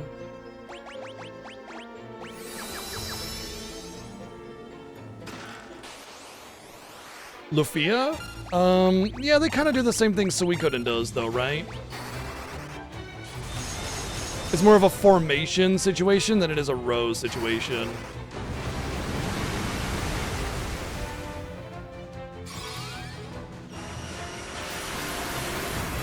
Yeah, Breath of Fire 2 had the different formations as well. Once again, it feels like more of a formation mechanic than a row mechanic. I think there's a distinction there, you know?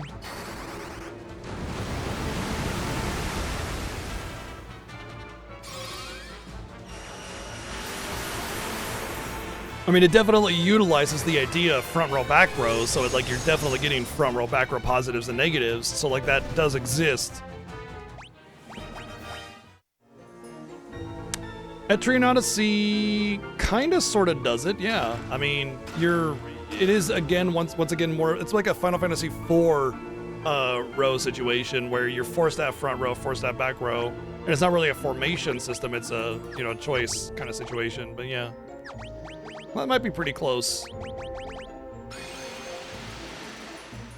Star Ocean is a grid formation though. You could sign anybody anywhere. It doesn't really have a positive or negative to the row.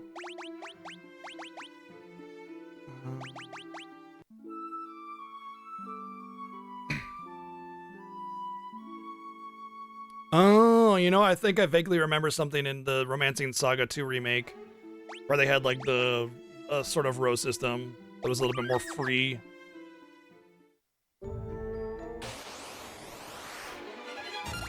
I know I'm being a little pedantic about what the difference is between row and formation, because like a formation still utilizes a row, but it's not like it's not as free as just like having anybody front row or back row. You know, there's somebody in the front row, there's somebody in the back row, and you can kind of choose your formation, but yeah.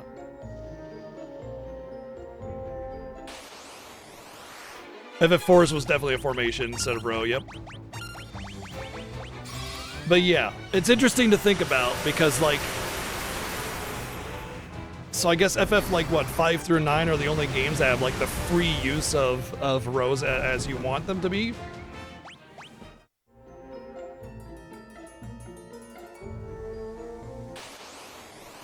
FF7 is excellent for exploiting rows.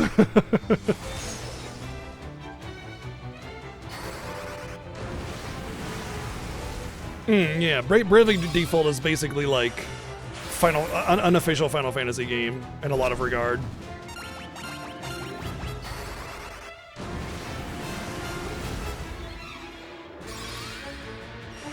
Well, it was Minstrel Song that I quit, not the SNES one. It was the PS2 remake of it. But yeah, oh, you know, here's my problem with Minstrel Song. It's Saga mechanics, fine, okay, whatever. Enemies scale with you, which sucks. Complete unintuitive direction to the player, right? So that's already a problem. So you're going everywhere trying to figure out where to go.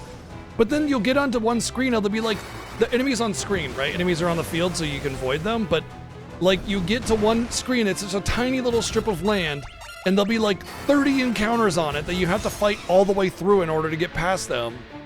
And you're just like, oh, nope, that was the wrong way. And then you go back, you load the new area again, and all the enemies are back. And it's just like so disrespectful to player time. Just, oh my goodness. And that like just killed any interest for me to ever want to play that game again, ever. Even if I had like a big old one-shot nuke, you know? No, Mario RPG didn't have rows. At all, not even formation.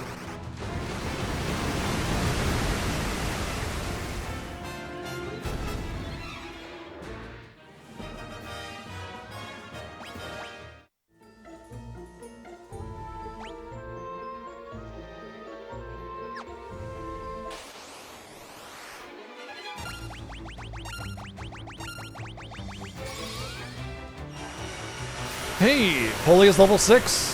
It's nice and pretty now. Cool. Well, oh, they're level 7 now. Damn. Oh well. Once you realize soccer games hate the player.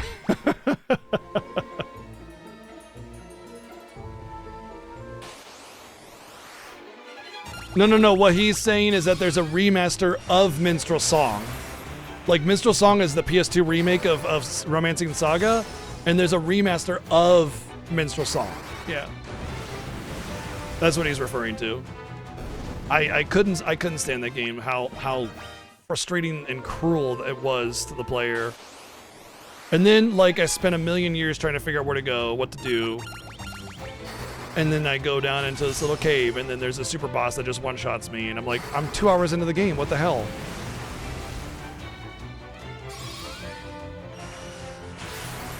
I don't know. Saga games are a hard sell for me. I didn't mind Saga Frontier despite it being exceedingly obtuse and frustrating and very grind heavy. The Romancing Saga 2 remake that just came out last year is actually very solid. That one I took a big gamble on, although I'm thankful that Square was able to provide me with a key for it, so it wasn't an investment, thankfully. But that one was, it was solid. I enjoyed it. I played it all the way through. I didn't have any significant hang-ups with it. It was good. All right, this is the one where I want to avoid the bridge and go all the way around.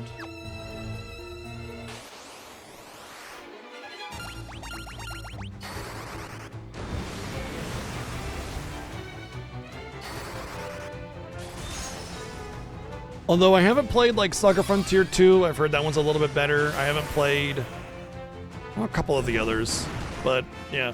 I played the demo of Emerald Saga or whatever it's called, Emerald Beyond or something like that. It felt very like awkward and I don't know, just did not feel very interesting to me. It's like you get little selections on the map and then you fight a battle and then like that's the story and like that's it. I don't know, it just felt very weird.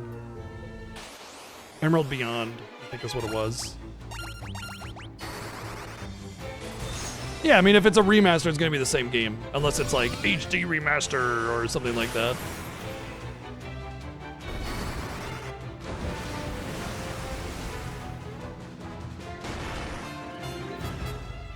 I might actually give the remaster of Saga Frontier a go. It was not so uninteresting enough that I didn't want to play it again. I mean, I'd played it a ton in my youth, Saga Frontier, so, you know.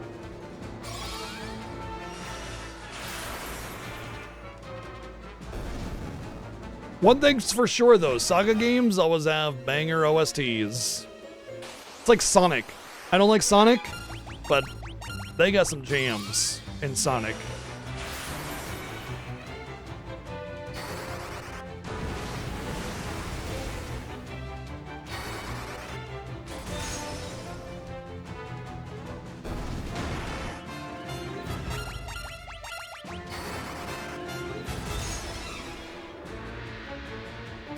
You know, I was talking about Saga earlier today, Lady Lore, and my complaint with Saga games is always when they scale with your power output.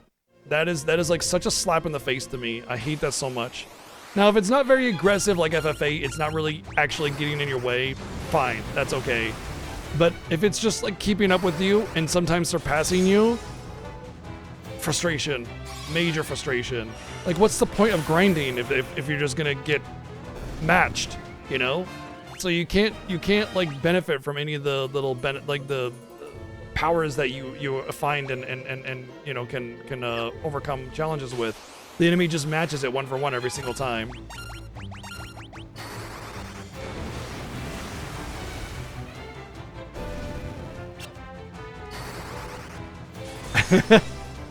Sure. I mean, we definitely, you know, repeat a lot of subjects. Hey, but you know what? I got a new,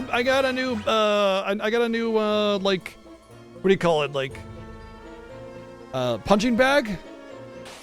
I have a new punching bag this year. It doesn't have to be Saga. Because I played through 9 of the 14 Legend of Heroes games.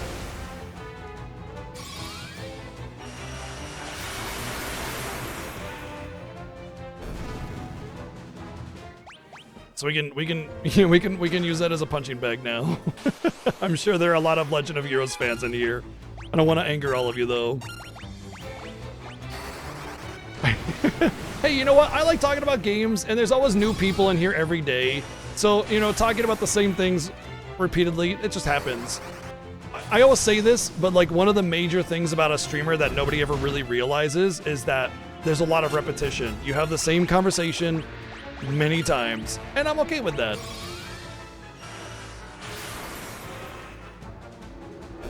Hey, I'm glad you do like Saga Lady because it means we get a lot of different and unique games to try out and find what we love. So, you know what? That's a good thing.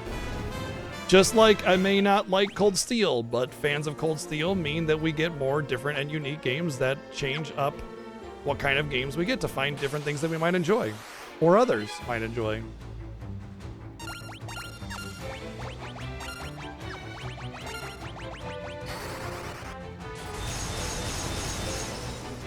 Good point, Eldsmith. Good point.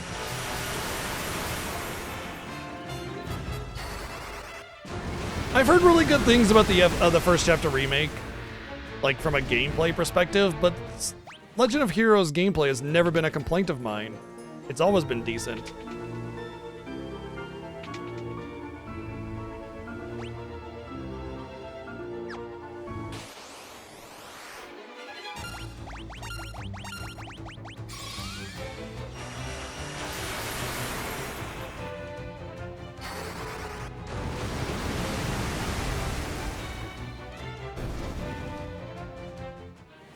Hey, Saga Frontiers on viewer choice list. It'll get in there eventually.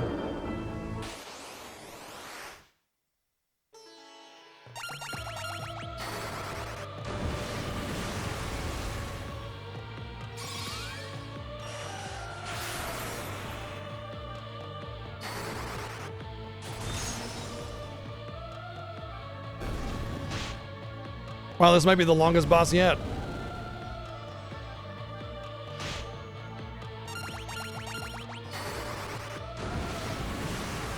Lara Smash. It's true. Lara Smash unless the game says no.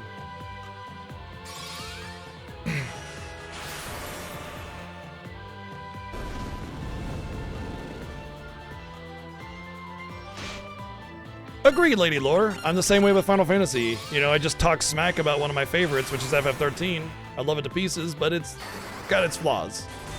You know, you gotta be honest with the things you love, or else it's obsession instead of love. If something is perfect to you and cannot do any harm, you're not in love with that thing, you're obsessed with it.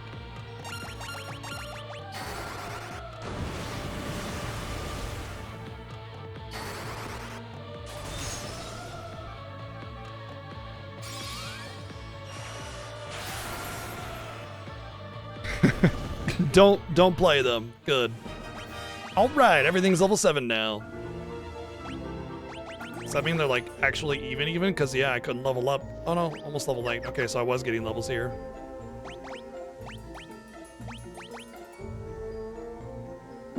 Easy cave. I did go the wrong way, so about 15 minutes lost on that, unless 7 also went the wrong way.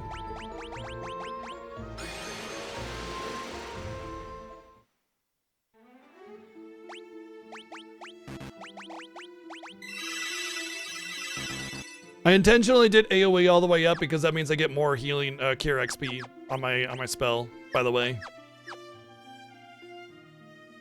It lets me get more casts, which means more XP on it.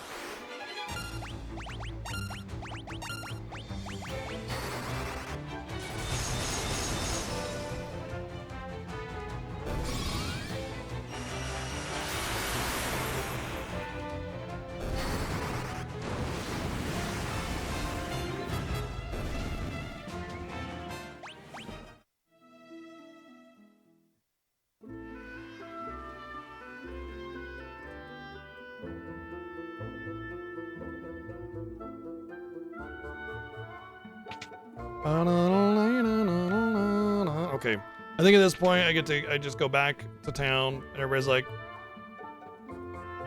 RIP. They're all dead.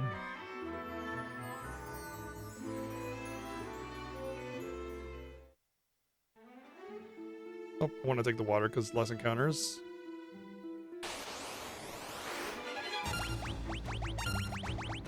Okay, it's at this point where I'm a little shaky on what I need to do and where I need to go. I could go to the island and get the mask at any point that I want to. but I think the next story thing is going to be Mysidia.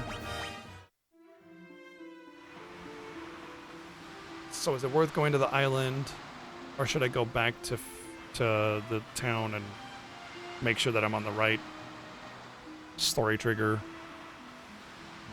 I mean, you can always do the island no matter what, but I don't like doing it this early because it's got some mean encounters in there.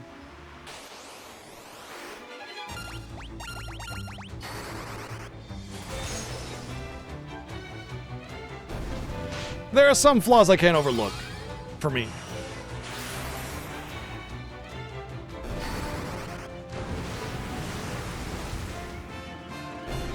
So, I may have said in the past that Final Fantasy VI is like my favorite game, or like, among my favorite games. I used to say back in the day that, like, Secret of Mana, Chrono Trigger, and Final Fantasy VI were my favorite games ever.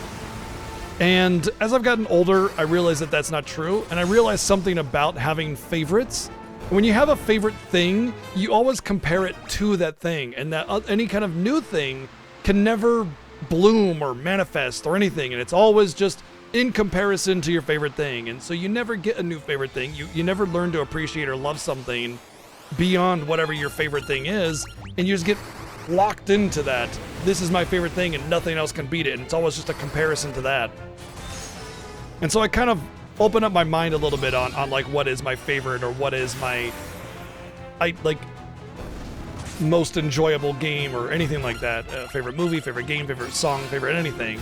It's more like I have a lot of things that I really like, and I enjoy doing them, you know? And I don't hold anything else in the shadow of my favorite thing.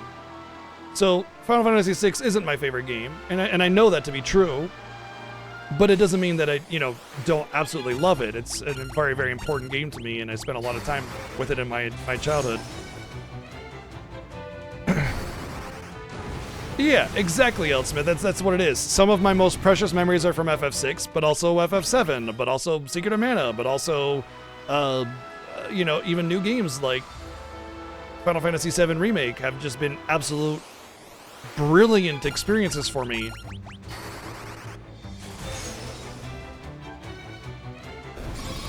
And so, like, what would be my favorite game? I don't know. I could tell you a lot of the games that I really, really like a lot more than other games. Sure. Gun to my head, pick one game. What is it? I'm just going to throw something out. Like, I'm not going to be satisfied with the answer, but at least I'll give you something,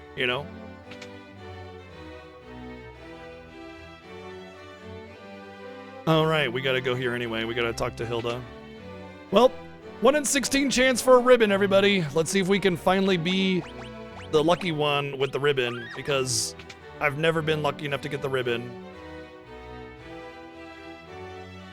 7 has gotten the ribbon before. Is it 1 in 8? Might be 1 in 8. Anyway, I love video games, and there's a whole bunch of video games that I really love. Do I have a favorite? Not really, but there's a ton of video games that have a lot of precious memories to me, and that's that. I like video games, and I want to be able to enjoy new ones too, because there are so many good video games that are coming out in these times. And I hate the dismissiveness that modern games are bad, because they're absolutely not. They're brilliant. Thank you. No, for the 266 bits. That wasn't awkward at all.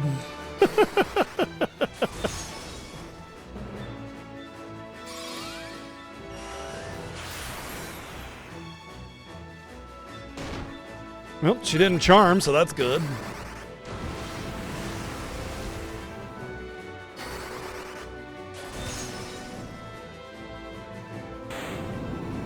Fingers crossed. Oh, manifesting that ribbon would be so clutch. It would alleviate so much stress from this playthrough. Oh, that moment when you get a drop, but it's not the ribbon. Womp womp. Oh, hey, thank you. For real? Yeah, for real. I didn't get the ribbon.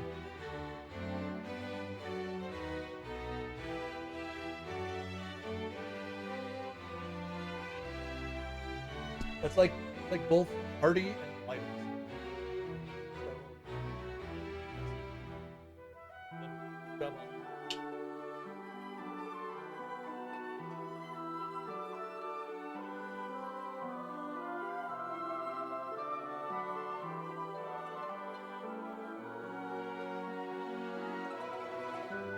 Oh boy, Gordon. Full review of the soup. So it looks like it has, I want to say cilantro, spinach, celery, lentils, carrots. It's both hearty and herby and light at the same time, and just has a little bit of kick at the end, and it's just very, very good.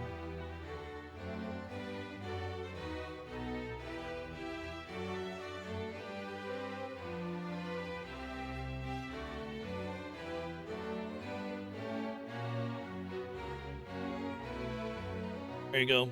Here's what it looks like.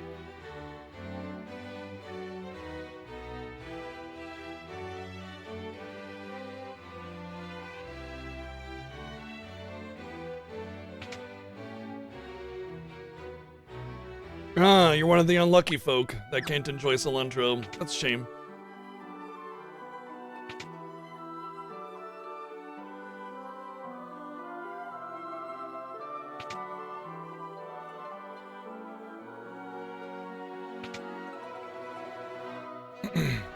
I forgot what I'm. Oh, I think this is where we rescue the queen.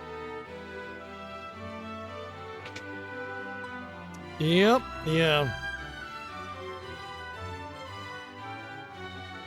Hi, Coconut. Can I help you? Okay.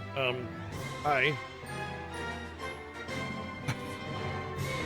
Coconut's like, I'm laying on your lap now. Well, you're actually not, because I cannot have you on my lap right now, buddy. Ugh.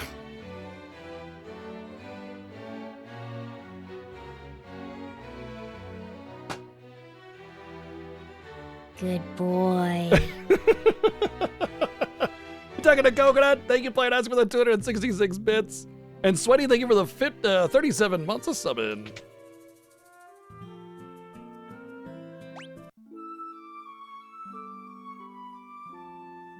It'll go away when I reset the game bird seed.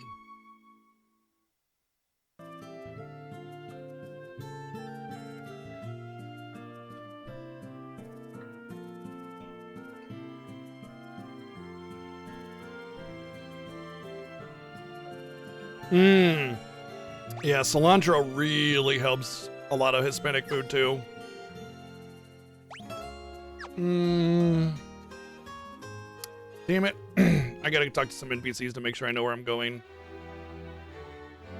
Okay. It is a tournament. Alright, so the best way to go to the tournament is to not go to the tournament. Oh, I don't want to... Yeah, I want to leave my boat here. Or else I'll have to go chasing after it later.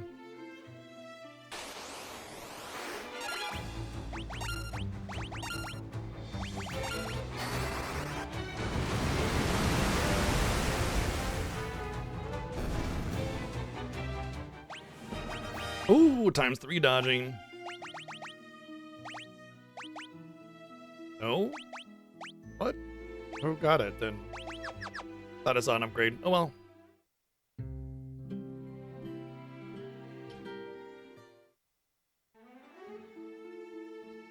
Ugh. I gotta hoof it anyway. Damn it.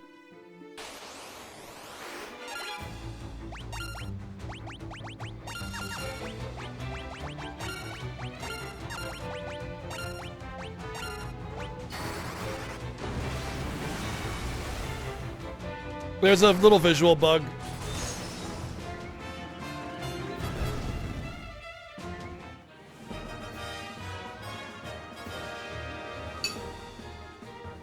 Alright. Just give me a taste. Just a little bit to enjoy.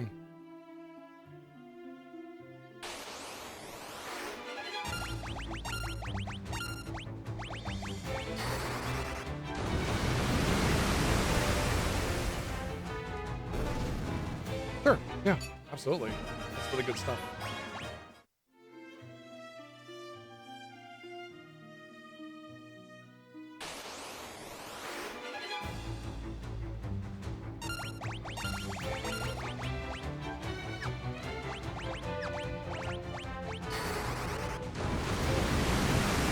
Thought it was a soda stain.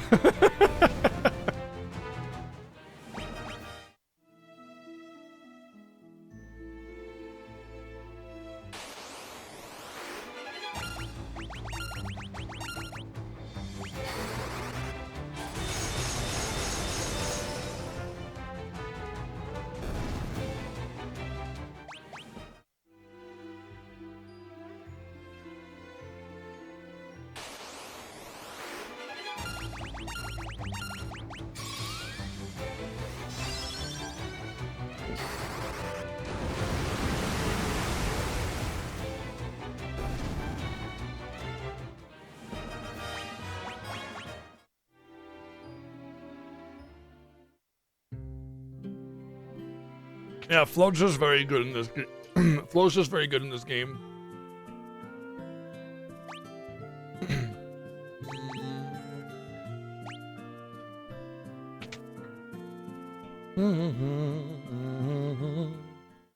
So instead of walking up to the tournament,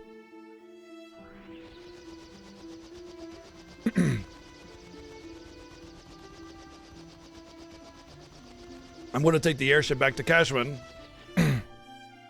and then hit up the Chocobo again.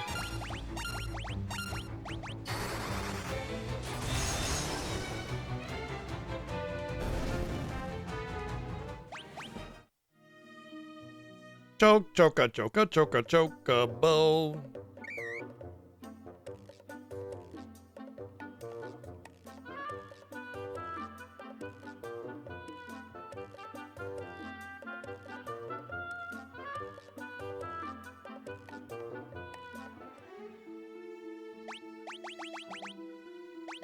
Time for the very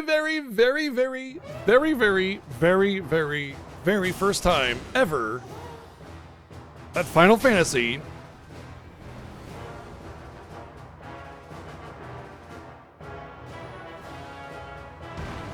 had a behemoth.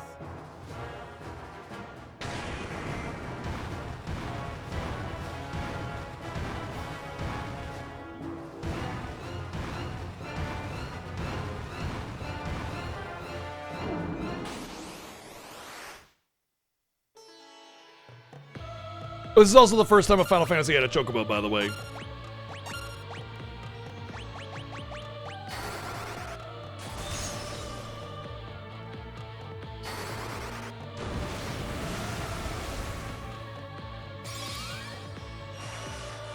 And a beaver.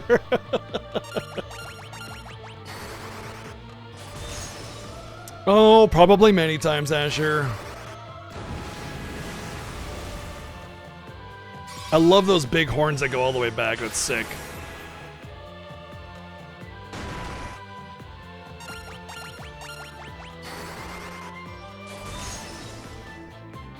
We really are the too cool for school crew. We've had shades on pretty much this entire playthrough.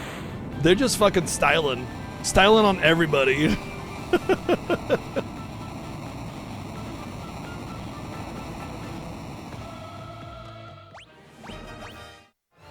Wow, in the 40s on my int and spirit now. Nice. Oh no, we've been bamboozled or something. We're doing cool percent, exactly.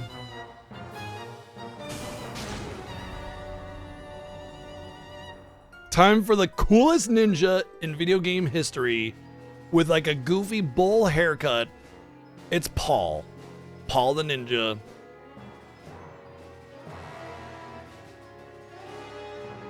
Stabby. Cool. Cool Paul. Thank you, Ziggy, for the 123 bids.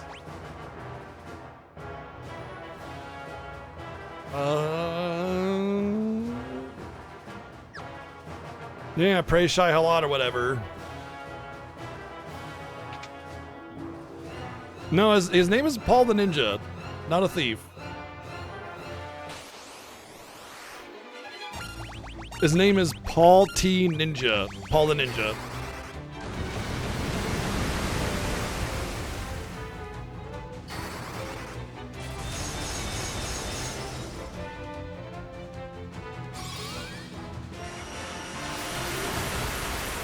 Uh-oh.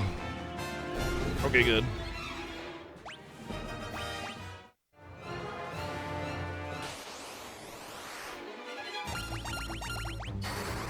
Probably should have hit the Death Flower first since they have some status effects.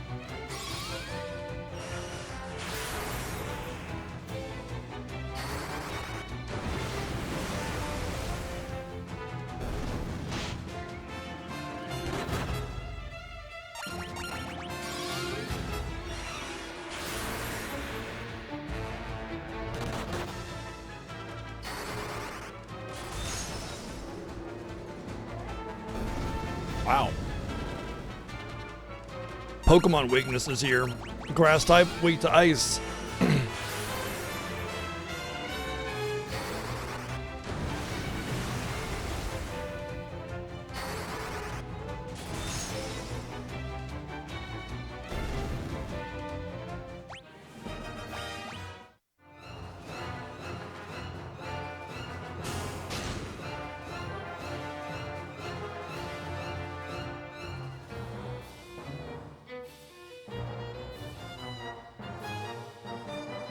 Most of the Pokemon weaknesses are actually very logical.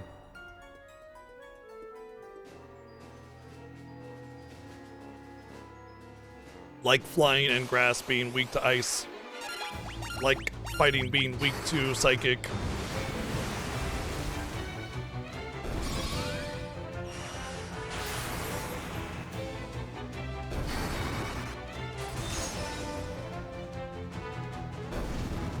Yeah, I know, right? Exactly. Bird outranges the melee.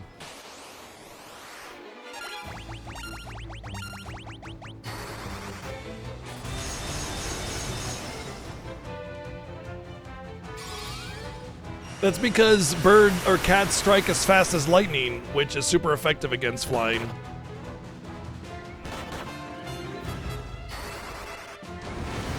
Or super effective against flying, rather, yeah.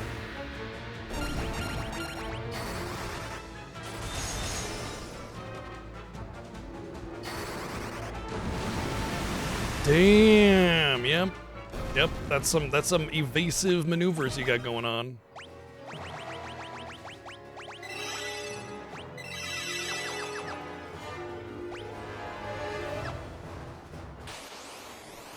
I want to say this is in the original Famicom version of the game. This is the first place you can get the Blood Sword. It might be the Mask dungeon in Finn, Castle Finn, but I'm fairly certain it's this place that you get the first Blood Sword. Is it Finn Castle? Okay. Oh yeah, there's no dungeon here. Yeah, you're right. It has to be Finn. Because it's that tile set and it's like mid-late game. Okay, time for potential pain. This is where the pain starts because we get across the desert and these antlions are no joke. In the original Famicom version, there are 2 blood swords. One in Castle Finn when you do the mask password thing, and then the second one where you normally get it, which is in Paul's house with the little treasure shit he has in the back room. Okay, I'm taking less damage from the outliers than I expected. That's already good.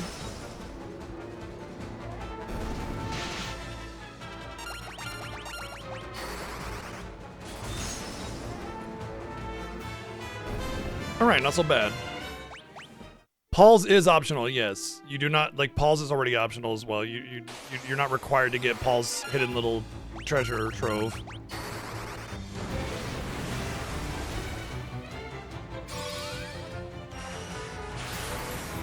Dual wielding blood swords, pretty much with a sword specialization, pretty much guarantees you a one-shot anything in the game.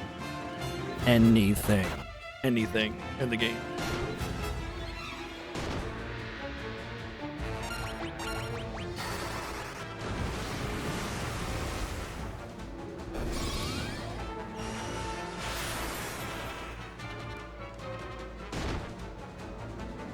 You also might notice that the damage on my spells is really starting to fall off. Enemies are getting a lot of HP, and the AoE isn't even enough. I have to single target it even then. I'm starting to have to do a lot of casts to kill them. And if you remember in the beginning when I was going to Mysidia with like my level 4 and level 5 spells and I did like 200, 300 single target, and now I'm doing 300, 400 single target, it's because every level of spell is an additional cast. So spell level works the same way as the weapon skill does, where Holy level 7 is basically casting Holy 7 times. So if Holy does 300 damage at level 3, it does 600 damage at level 6, because it's literally just 3 more casts.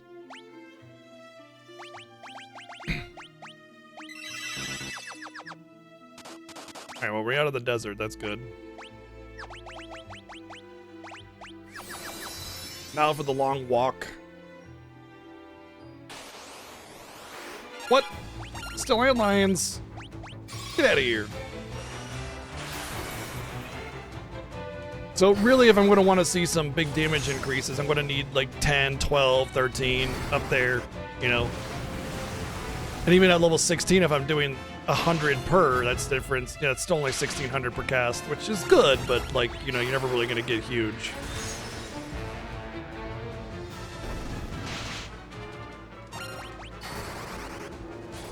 There's always the idea that like your stats do scale and make your spells better. So once I get more int, like see, Chobin only has 27 int. That's very low.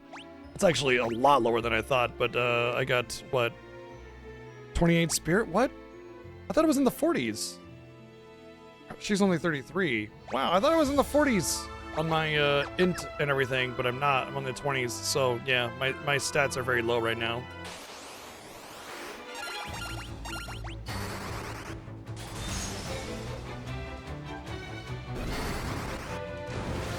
Well, we are at that point of the game where I'll have to do a lot more casts per battle to win, which will mean that I have a lot higher chance of leveling up my stats. How do I raise int? Casting black magic spells. Every time I cast a black magic spell in battle, I have a chance of getting int. The more black magic spells I cast per battle, the higher chance I have of raising my int. And alternatively, spirit for white magic, so holy is raising my spirit. What do you mean? This is the beginning of the Fiesta. We're still very, very early, my friend. Welcome in.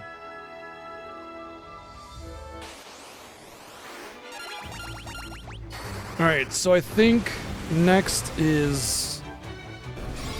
What do we just do, though? I think next is Mysidia. I think that's where we're at. The beginning of the game, we were doing Mysidia. Well, now we're doing Mysidia, and we're kind of near the end of the game. Mysidia and the whale and the tower there are pretty much the last things we have to do before the end of the game. Nobody... That's because they go by so fast. We're almost at the end of the game. We'll finish this tomorrow easily. Well, I mean, I wouldn't say easily as in like no struggle, but like we'll finish it in time. You know, we'll finish it time-wise easily.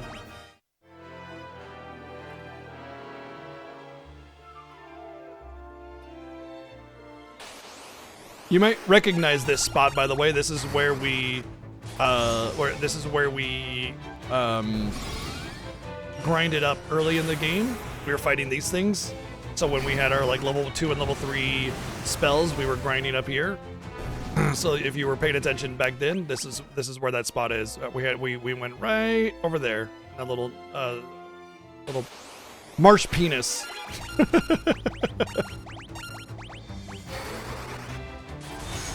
Peninsula! Marsh Peninsula! Yeah.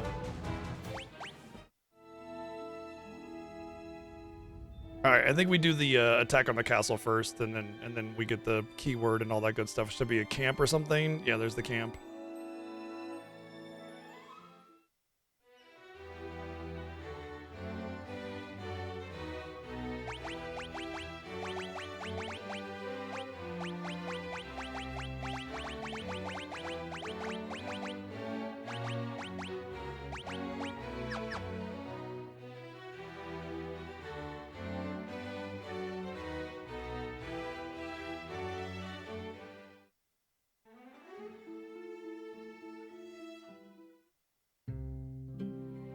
Well, the games are just short. You know, old games are short.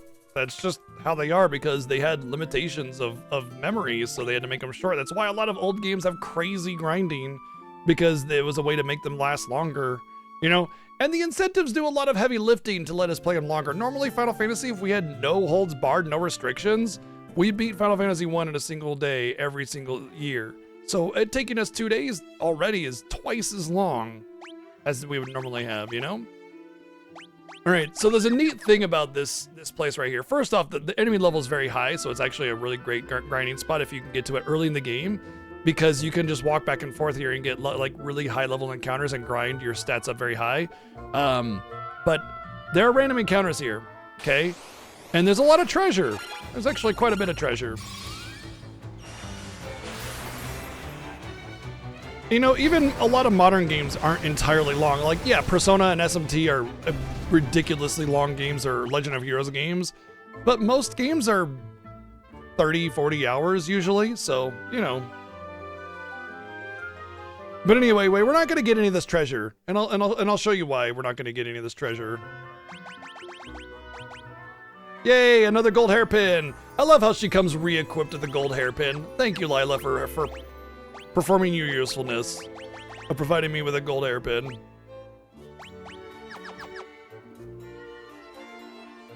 We're just gonna go straight to the top. Super fast dungeon. Zoom. 1 encounter and we're done. Oh, 2 encounters.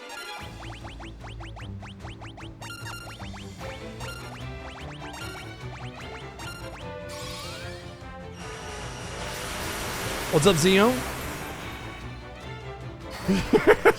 She saved all the money she got from our last adventure to get into the gold hairpin.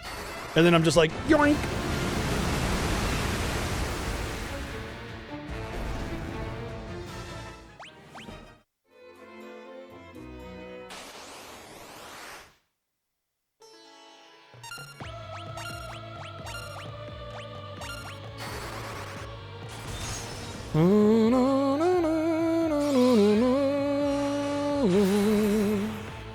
I actually did that, Halcyon. I did a full boost playthrough of the first 6 Final Fantasies. It took me a total of like 4 or 5 streams, which is roughly 7 hours per stream, so around 20 to 35 hours to beat all 6 games.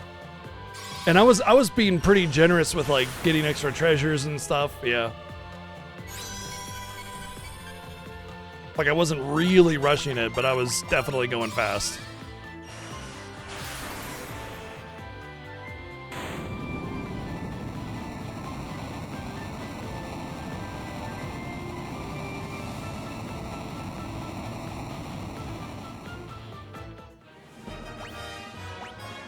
Ooh, we got the Ripper drop. Nice. Although I think it doesn't give dodge. I don't think the Ripper gives dodge or evasion or anything. Anyway, you beat the enemy commander, you take your castle back, and the random encounters go away. Now you can freely go get that treasure without having to worry about random encounters. You're welcome.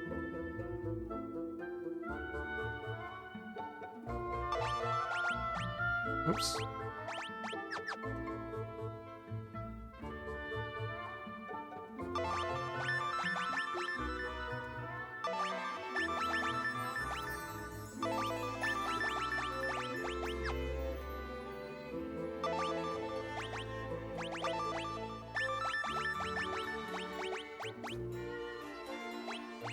When did they add this, like, the ones in red are ones you need to use on them situation? Because that wasn't like that before.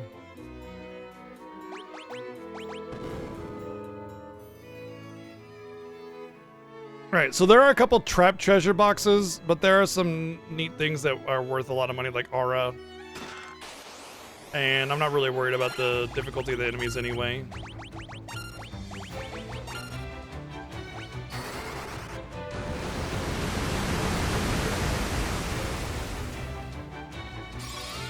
Gotcha. Okay, so since the last time I played it.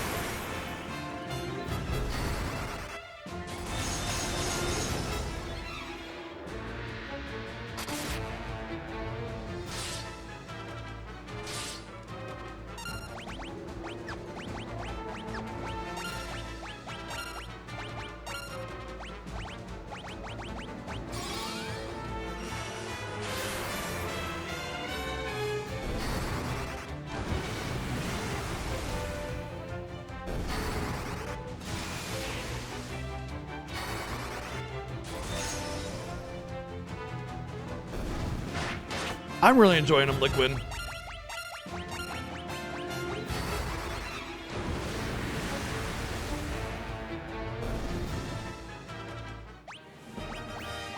No, Layla, you're not supposed to get HP.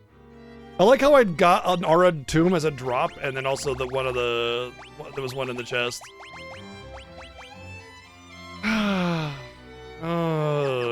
Aura's kind of both amazing and awful at the same time.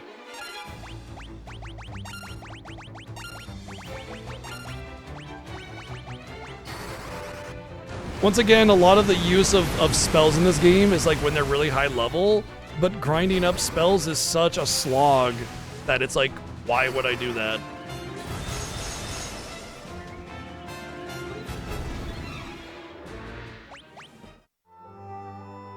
A potion! All right! Where? Where Buster?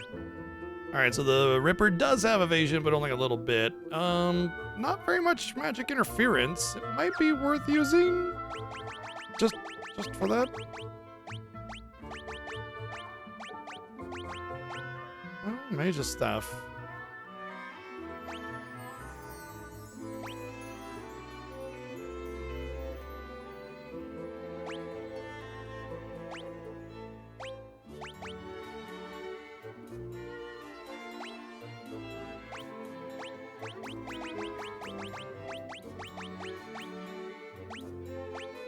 The knife would be better because I would get the evasion, but I wouldn't have as high of attack. I don't want a high attack. Like the staff is good because of that. Like the regular staff is the best. Ooh, magic interference 1 has good defense.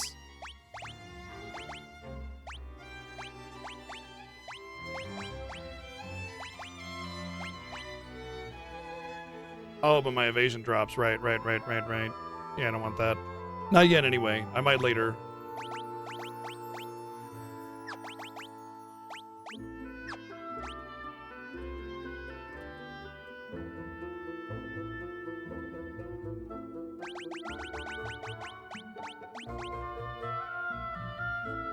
I don't know how bad 5 magic interference is.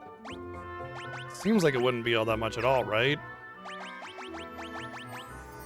Kind of want that extra dodge percentage. I think that's more important right now. I'm not really worried about my damage output right now. It's fine. Trying to get as much evasion and dodge as I can right now is more important.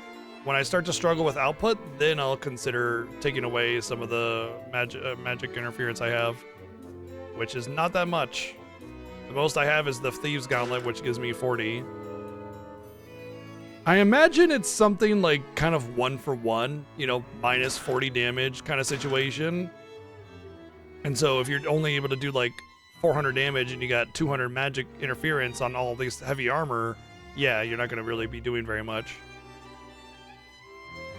That's the Wyvern Mirror, right? Yeah, we won't be doing that until much later. Oh yeah, we have the Cyclone as well.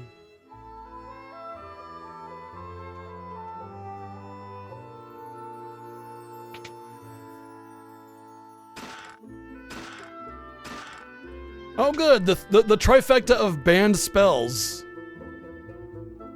Break, Death, and Toad. So that's the trifecta of the banned spells that all basically act the exact same. There's nothing different between any of those spells. They all just kill things, that's it. That's all they do.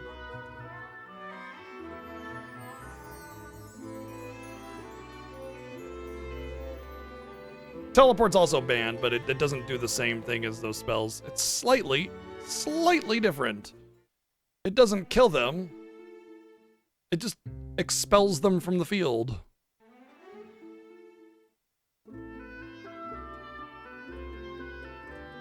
There's one more, right?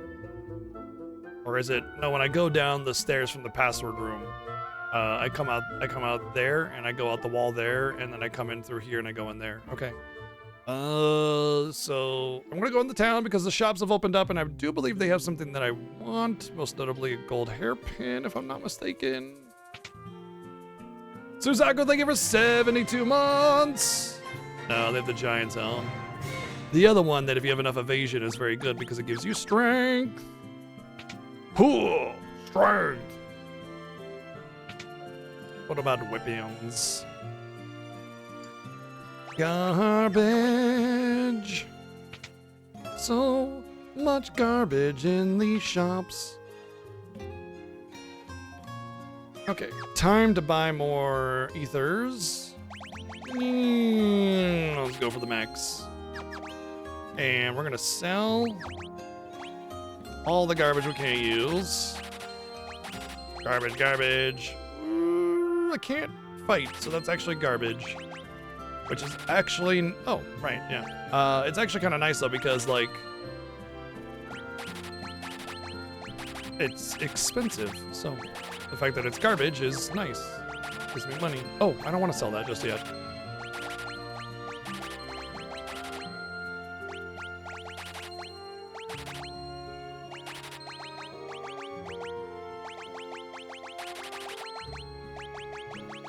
Oh, I'm sorry, Wingsword. I'm sorry. Forgive me. Oh my god, 5 Berserk Tombs, dude.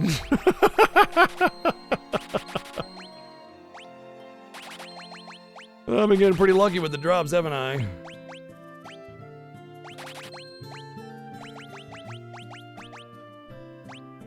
Oh, I need to remember that.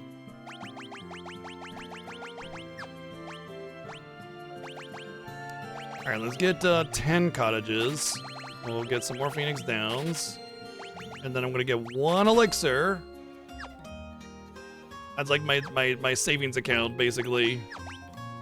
It's my college retirement fund or something, I don't know.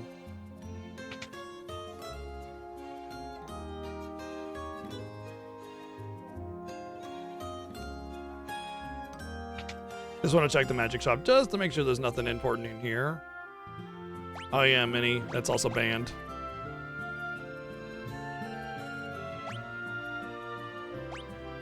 Actually, I forgot slow existed in this game. I don't think I can take advantage of it, but it may be one of those spells where it's like, if I'm struggling, I can use that and benefit from it. Because slow will absolutely trivialize the Emperor. Although there's something that I should know about the Emperor that I've totally forgotten that does trivialize the Emperor. And I've forgotten what it is. Every year I do this. Like the Emperor is such a struggle fight for me.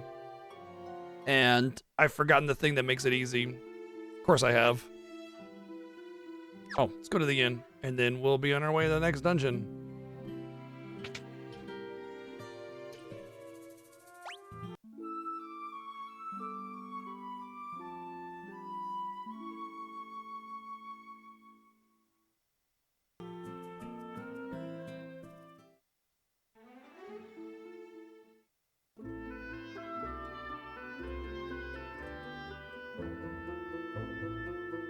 John Slow. Huh? What?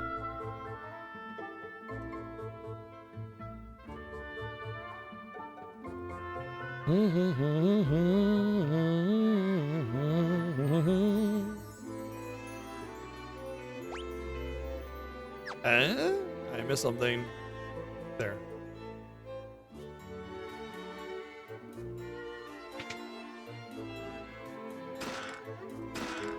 Wow, a whole bunch of gold stuff. It was like a golden shower in there. Dang.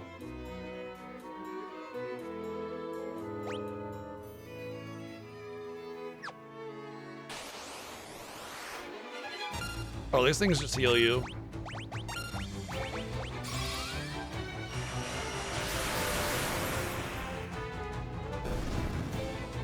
Dang, you are a hot helping of beef. Oh, stamina's in my 40s, okay.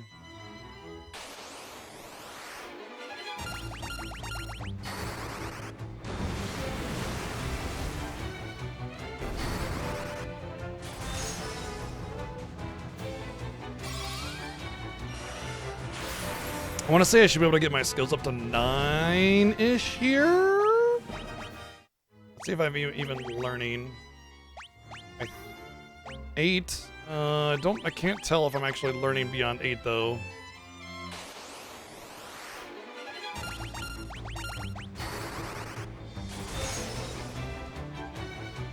I mean, definitely not a Revenant. Although I don't know if it matters if it's the enemy type or the area that you're in that matters more. I want to say it's the area and not the enemy type. But, you know.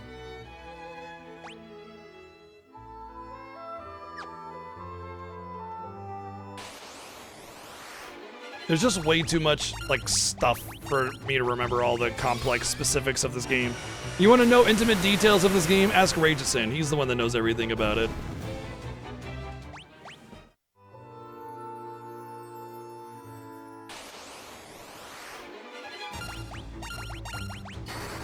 These guys cast Swap. Very, very dangerous spell right now. Swap swaps HP and MP, which basically just hurts everything with a magic-only build, so... These things also sap MP on attack. It's also bad for a magic-only playthrough.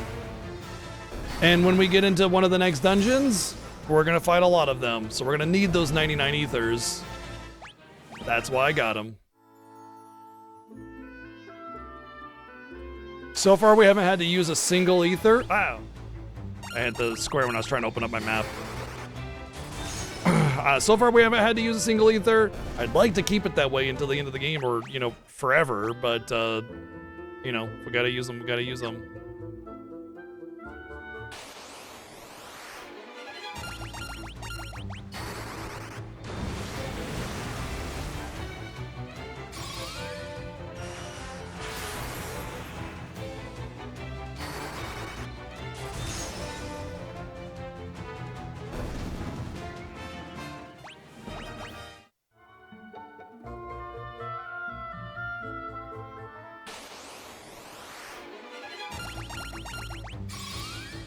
I don't know how I feel about the faster encounters with single enemies. Like, faster, yay, but less chance for stat ups and skill ups and everything. I mean, I suppose at the end of the day, if I feel like I'm lacking, I'll grind, right? Damn.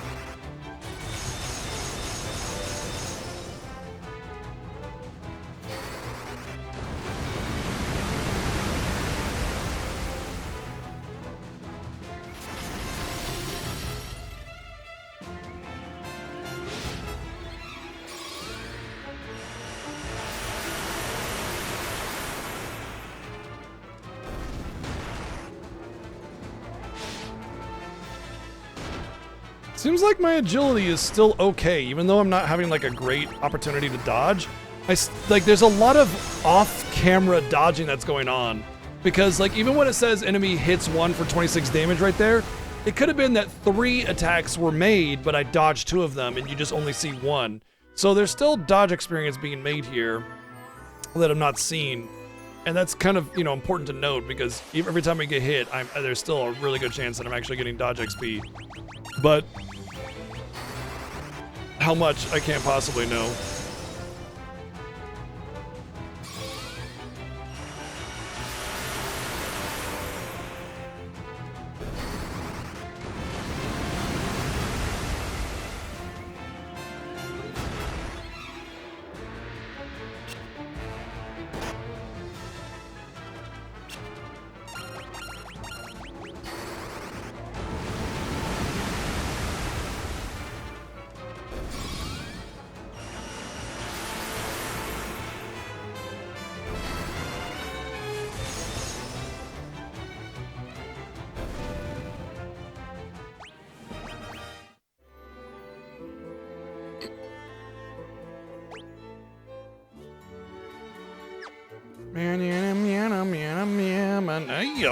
What?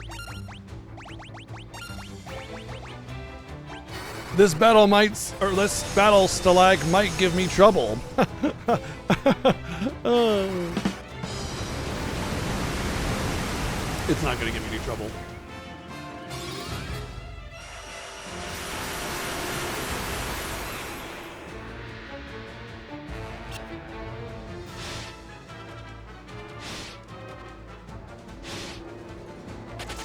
That's right, you better run. I know where you live.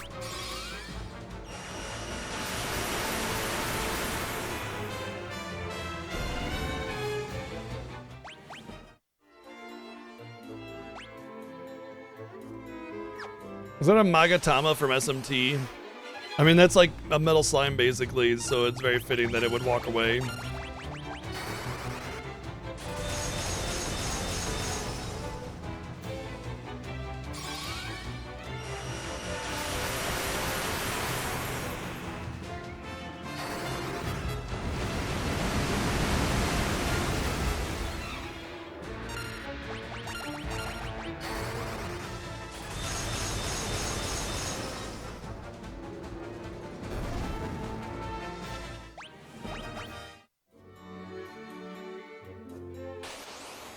Hey, guess what I'm not doing to that treasure box? Opening it. Because it's trapped. And I know it. Wait, no, hold on. Is this the one with the dagger? I think it's the one with the dagger. The one that, I think it's another one that gives evasion or something. Why am I, oh, man, okay. Fine, I'll open it, okay? Jeez.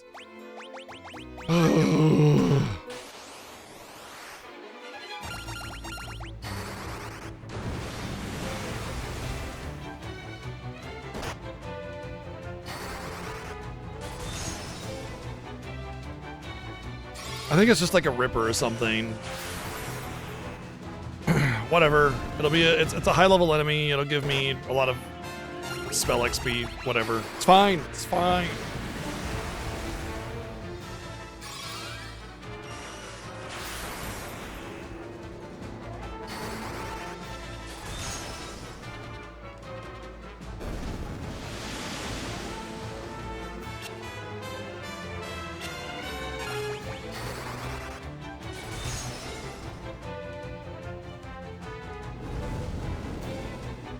Oh, this is not good. This is not fine. This is very not fine. I glanced over and then glanced back and I'm petrified. This is not good. This is bad. I have made a mistake.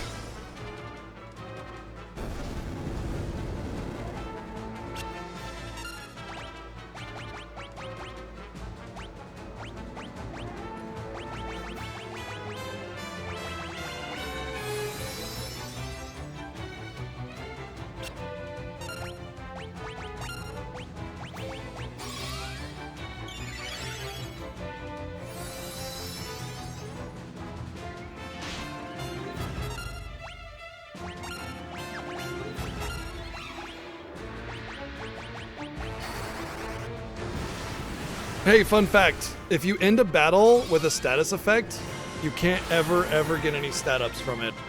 It doesn't matter how much you fought or how much you did or how much anything. If you have a status effect at the end of battle, you don't get stat ups.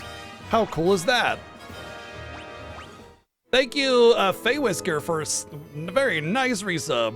Thank you. Yeah, it's the Auric Outcome. Okay, is this as good as I remember it being?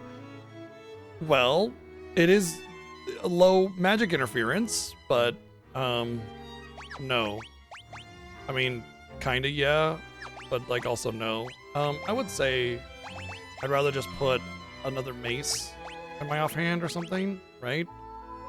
Look at that evasion. Oh, that's 20 magic interference. I don't want that. Mage's staff. There we go.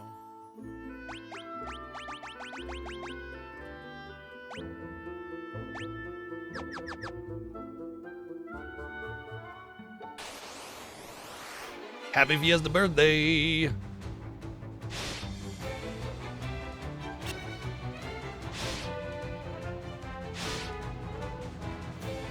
See, I don't mind having a weapon with low magic interference equipped and like getting the little bit of evasion that I get from it.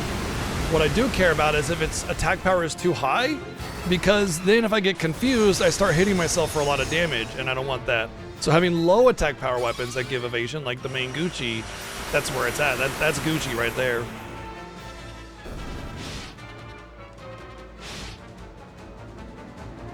I don't know if there's another one of those in the game, though. I think there's only just the one. There might be a drop somewhere.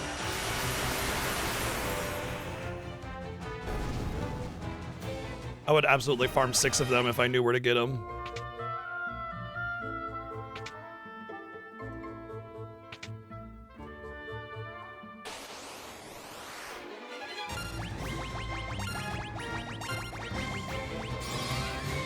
Calagai, 76 months. Thank you.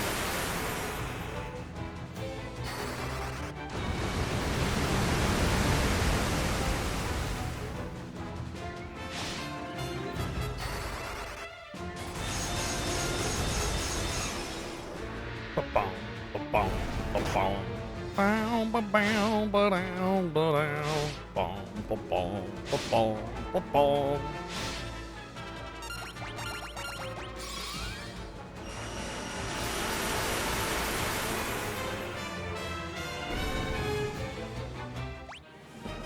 Well, it seems like my int and spirit are going up a little bit faster than they have been. I think a lot of that has to do with the fact that, like, I was just kind of being kept down by the enemy level, and I'm going fast, so that my int is below the enemy level. It's kind of pushing up a little bit faster or something like that. I don't know.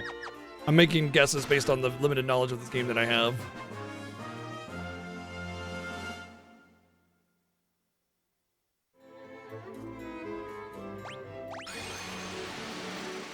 Hey, happy to be there for you, dude.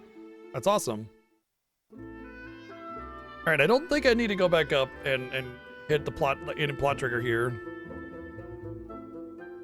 I like it and I don't like it. It's interesting, but I know that it's gonna come back and bite me in the butt in the end of the game when I can't have multiple people with the cure spell, and it's gonna be really rough. I'm gonna have to rely on one person healing because heals in this game are weak. Really weak. So, yeah.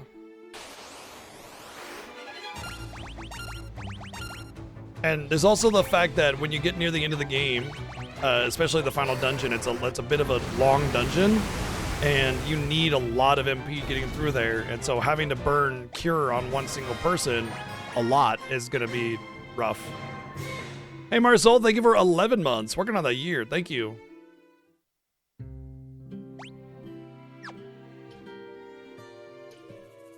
Normally, I'd have a whole bunch of people with cure. I could farm up cure very easily by making myself take a lot of damage and then spamming it outside of battle and just boosting it up and everything. So yeah, it's gonna be rough, but I think it'll probably be fine. At the end of the day, I can grind stats, and with the focus on white magic and black magic, it means that the person with white magic is gonna have a lot higher spirit than they normally would, because I can only cast white magic, so, and I can only cast spells, period, to do anything.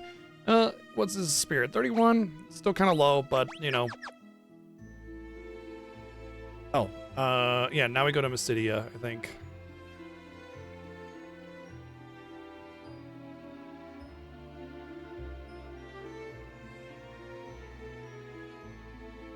I want to say, like, I should go through the back entrance of Mysidia, because I'm going to go to Mysidia, then I'm going to go to Mysidia Cave, and then I'm going to go to the Tropical Island. And I can access that all by going in the back, but if I go to the left there, Mysidia, then I got to come back.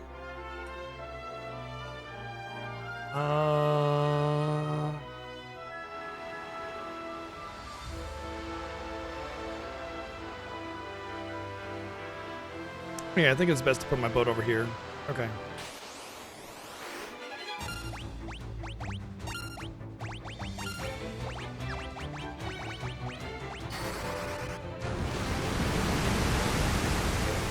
I considered it, but then I realized that first off, I never had an elemental weakness with Holy, because it's non-elemental. There is nothing that resists or is immune to Holy, but there's nothing that's weak to it either. And also, getting to Mysidia with only one magic caster would be very slow and painful. And so my thought was that I need to have 2 black mages in order to actually make it there to begin with.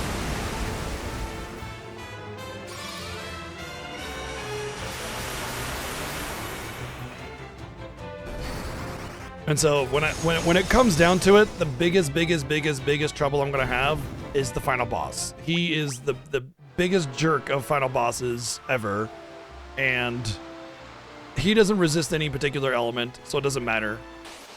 At the end of the day, it doesn't matter what I'm casting. Damn it, I have poison. They're not gonna get stats. I'll cleanse them next turn after I kill the snake, because snake poisons.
We're gonna bring our boat around here. And the reason is because the 3 dungeons that we'll have to go to next are all really centered around here. One of them I'll need my boat for.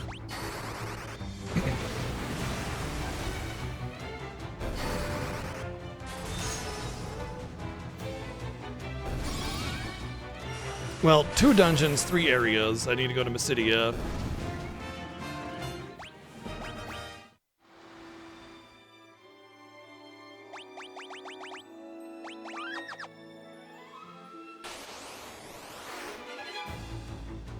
Oh no, I've been ambushed by gelatin!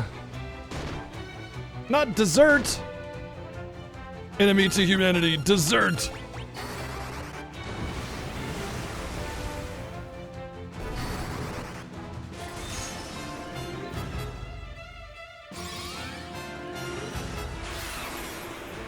Ew, that's not even dessert, that's punishment. Well, both of them won't be able to get any stat ups because they got poisoned. Yeah, probably one of the most lame things about this game is that if you have a he had a stat debuff and he gained stats. Did they fix that? That might have been fixed. Oops.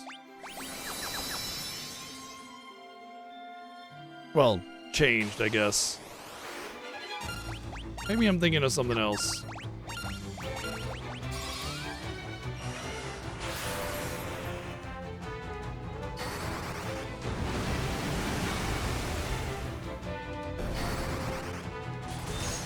Chobin definitely had poison and then got stat ups though. Oh, right.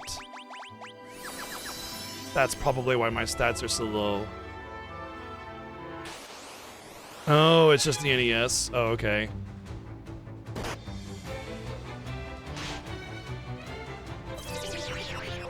I remember I had a year in the Fiesta where I was casters only, and I kept my blind like that for a long time, and I was like, man, why are my stats so low?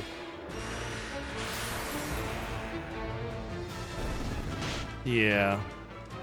That was a bad year for me.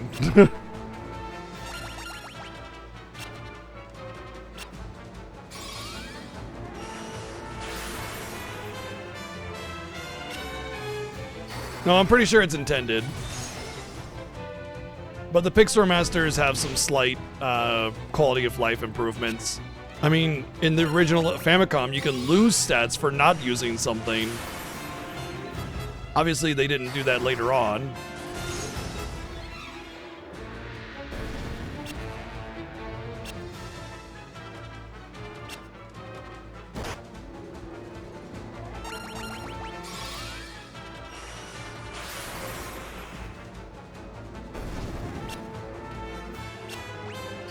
Oops. Square a little bit there on accident. Adjusting myself.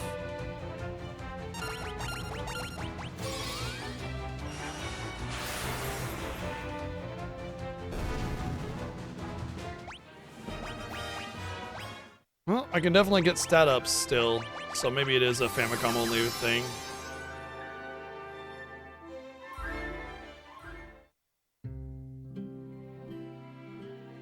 Hey, this place looks familiar.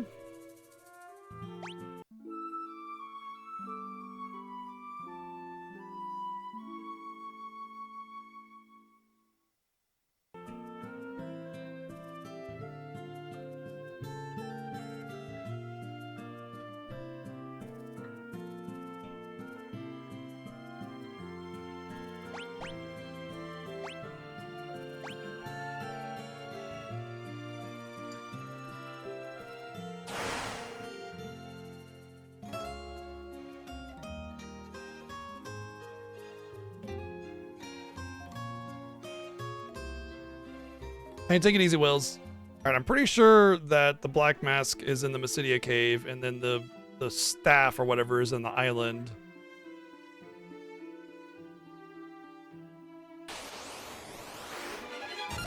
And that opens up the way to the tower.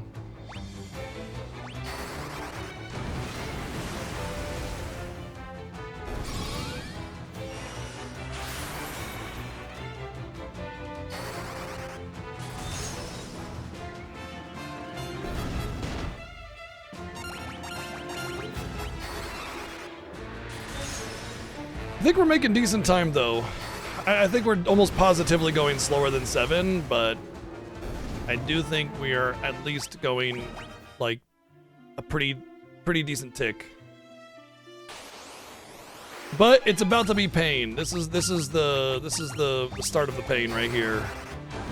Like, no matter what you've done in the past, you know, to trivialize or make things a little bit smoother, this is definitely the start of the pain, no matter what you're doing, unless you've got God Fury on up front with a million dodge. Not only are the dungeons very obnoxious, but you can have Petrify and all sorts of annoying stats. You're gonna have Swap and Sap, and just, ugh. There might even be a lot of game overs. We'll see. Maybe I'll get lucky. This was another particular problem for me in one of the Fiestas when I had to have 2 characters down or something like that. I forget what the incentive was, but yeah.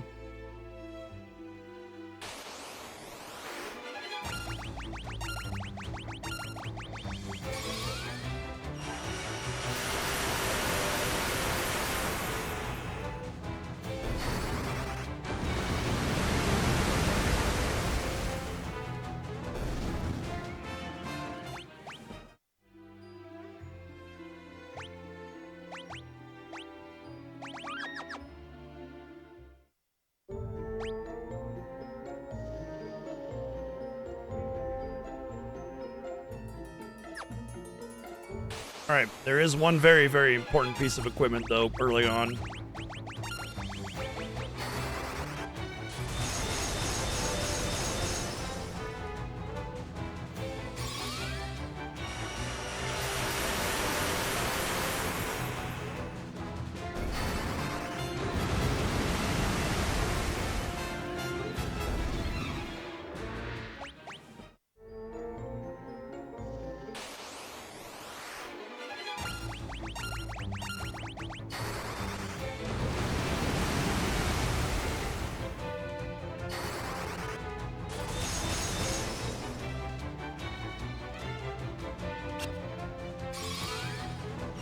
Bong, bong, bong, bong, bong, bong.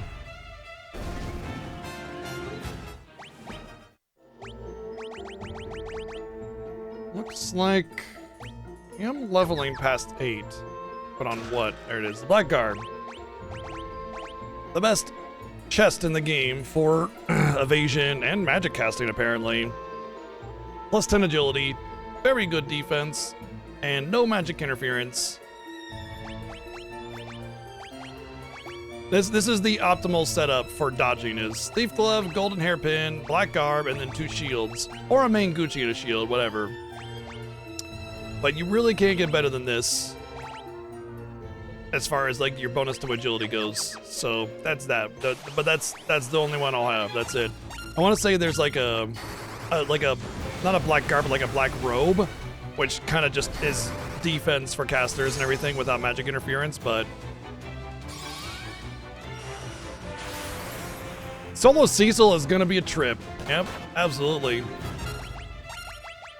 Although I think a Solo Cecil run is gonna be a very big equalizer for FF4. Because normally FF4 I have a big advantage on 7 with, but with Solo Cecil there's not a lot I can do other than stick with Cecil, you know. So it's gonna kind of equalize our ability with the game.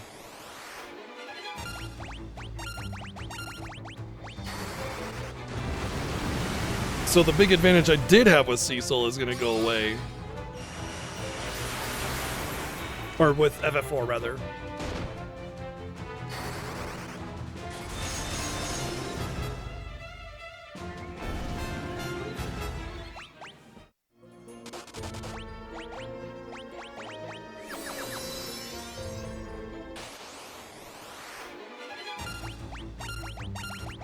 Wait, don't I need to get the black mask first from the island and then I come here? I thought the staff was in there. No, the staff is in here. But I need the black mask. Yeah, okay. That's fine.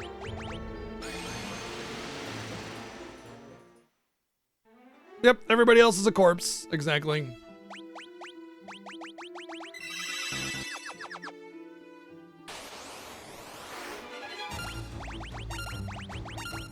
It's honestly not that big of a waste to go here first. I get the black orb early, which is actually helpful. In fact, there's a lot of strategies that suggest you go in here like right away to get this item. In fact, if you can run away from battles, go here in the beginning of the game. You can. There's nothing stopping you. As soon as you get the canoe, I think you can do it. Yeah. Heck, I think even before, but anyway, you go in there, get the black garb, run away, and then you have plus 10 agility armor with very little drawback. And you'll have enough armor to, like, basically walk through the game up until this point.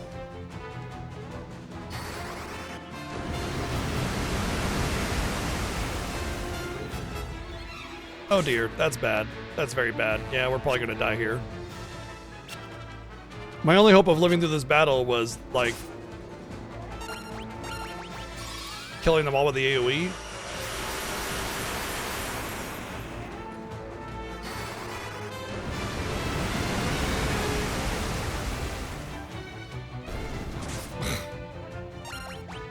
Okay, whatever. I just realized that we need more gold hairpins. Actually, like a lot more. If we're going into this dungeon, we only have 4, and now we have 2. So yeah, I forgot to stock up on those before we went here, so it's a good thing anyway.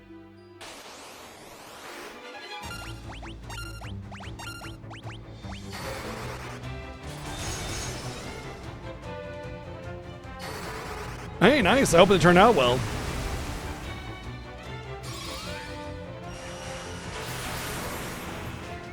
I mean, Edward doesn't really last very long in the game, so I mean, you know, wouldn't really change much, but...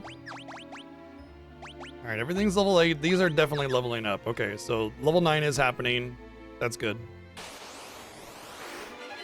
Well, maybe not from these enemies, but definitely the enemies in the caves. Ow? Freaking ow again?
We're gonna need about, I would say 20 gold needles is sufficient. I really don't need a whole bunch.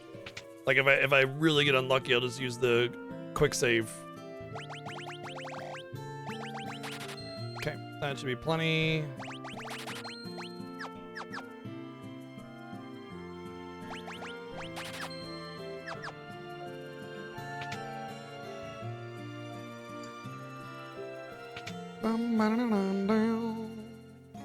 You know, I could get another Holy Tomb now. Once again, it's like, the thing about some grindings is that they go really fast against lower or higher level enemies. Spells, if I recall correctly, don't do that. They just always take X amount of casts. But I could be mistaken. I want to say there's like a lot of similarities, but a lot of differences between melee and magic, but also not. Once again, as much as I know about Final Fantasy II, I also know that I know nothing about it at the same time. It's just, there's so much, and I can never keep it straight in my head.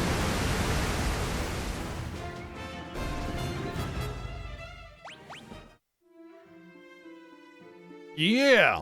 Oh, we're in full swing!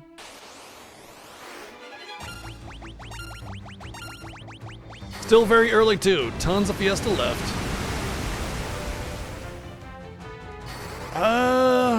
I would say it's a different kind of difficulty, because with a no magic run, you have like no healing, no cleansing. You have you're really reliant on a lot of items and everything, and that has its own set of challenges to it.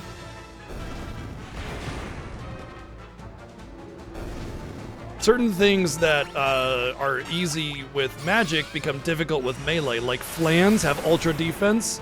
So we've done no magic runs before, and when we get to flans, oh boy, it's pain. It's pain. This part of the game becomes pain because we have the cockatrices and the flans to deal with.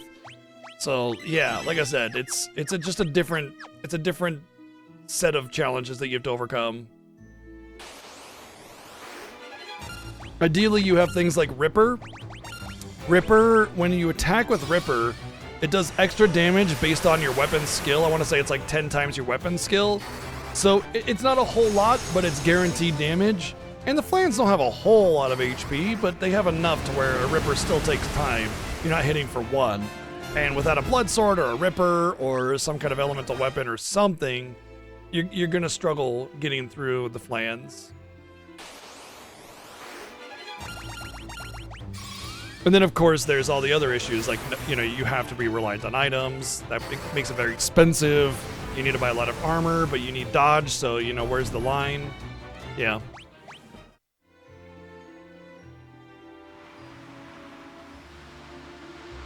Dodge reduces your armor reduces your evasion, so that's why it's a balance. You need to have evasion to dodge, and you need to dodge in order to level agility. Agility improves your dodge, so you have to dodge to get more dodge. If you wear armor, you lower your evade, and then you don't dodge as much. Yeah, you might take less damage, but you're still getting hit.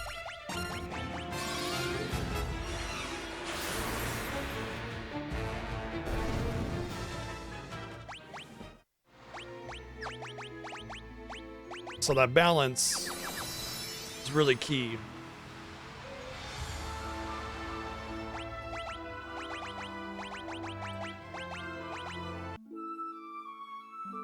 Honestly, oatmeal cookies are super underrated. Arian especially taught me that there are some incredible oatmeal raisin cookies out there. And I already enjoyed them to begin with, but the recipe he gave me, oh my god. I'll never make a different oatmeal raisin cookie.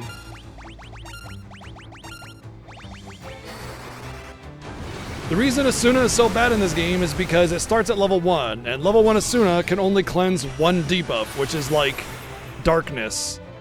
And so you have to level it up to level 2 in order to be able to in order to cleanse the next debuff.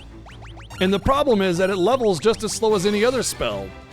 So you'd have to get like blinded or poisoned like 30 times to get Asuna leveled up. I mean, you're probably not going to get poisoned 30 times in the entire game. So trying to level Asuna up to 16 or even to 5 is incredibly time consuming. Way more time consuming than anything else. So it just never gets its opportunity to be useful.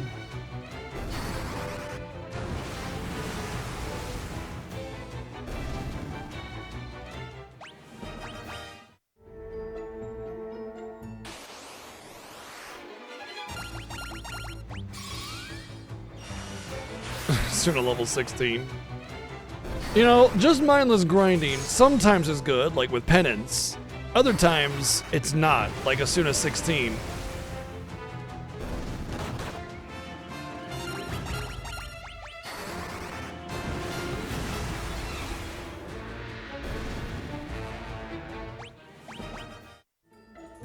Sitting there waiting for debuffs from specific enemies just sounds like torture.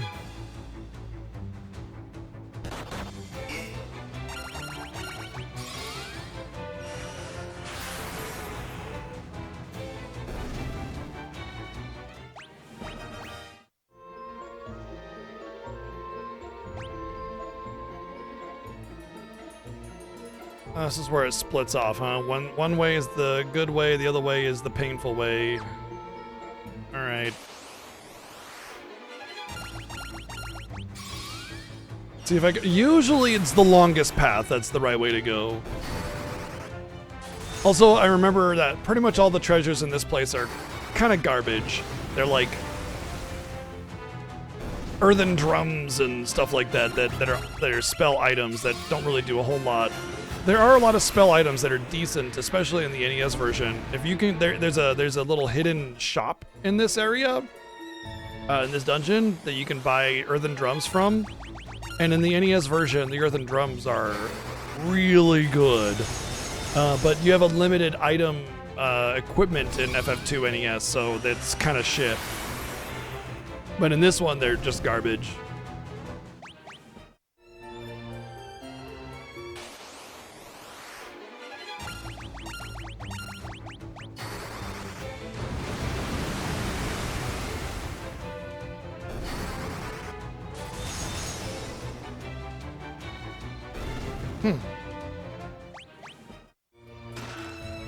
It's one of the biggest problems with the game is the encounter rate, yeah. Interestingly, I want to say the Scourge Tomb would be useful, but I didn't rebuild the spell, so... It's always the problem with this game is that, like, once you've committed to a spell, especially an offensive spell, changing it up to a different offensive spell is, like, a major commitment. Like, you get Flare really late in the game, which is excellent, but changing out Fire for Flare, it just, you know, or any attack spell is just a major, major time commitment that you're never going to account for by the time you get out of the game to the final dungeon, you know?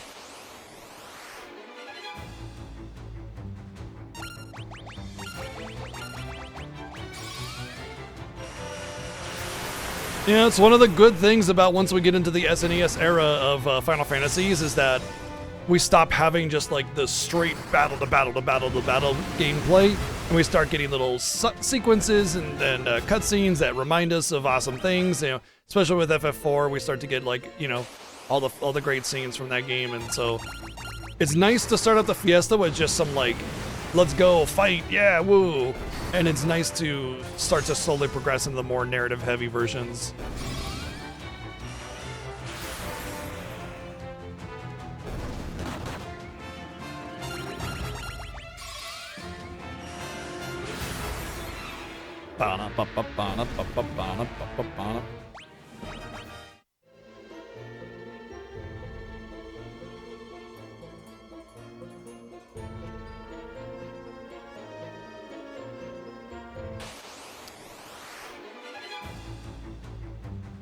Well, it's good to know that it's an improving experience each time.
No, that is not the normal experience, but it really depends on what kind of build you're going for.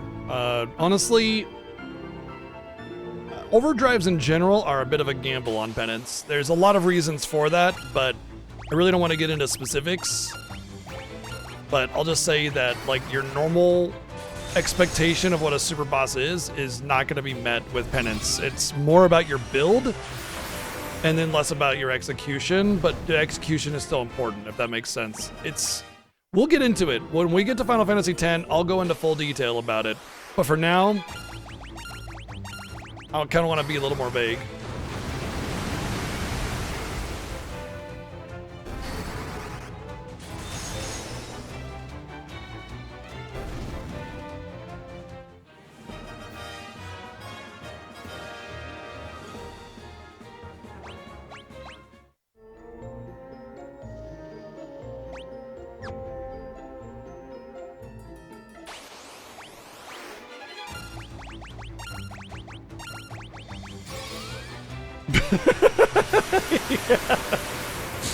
My first time defeating Penance was during stream. It was really, really early in my streaming.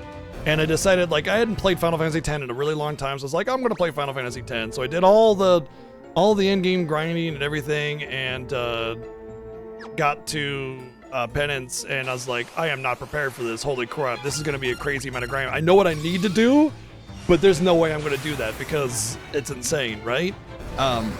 But someone was like, just use Yojimbo, it'll, whatever. You know, I was like, okay, fine. And I gave Yojimbo every single one of my gil, and he Zanmato'd Penance. Just first try, boom, done.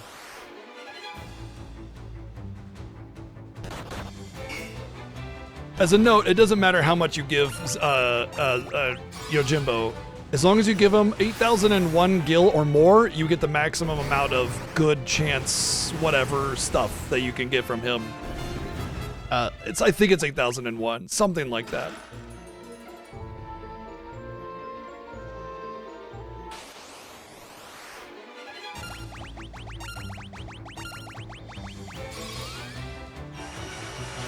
The reason I was playing it casually was also because I was going to start speedrunning it, which I did start speedrunning. It was a fun game to speedrun. I really enjoyed it.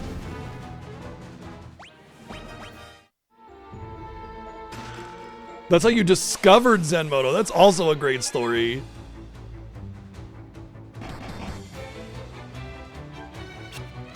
Catch your Chocobo is definitely pain.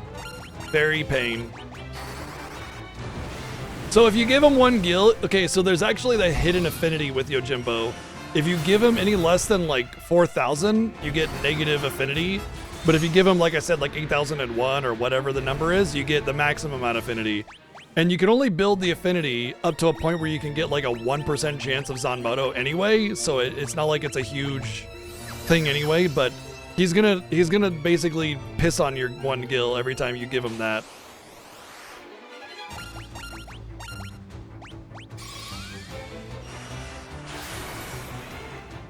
I meant to summon anime too.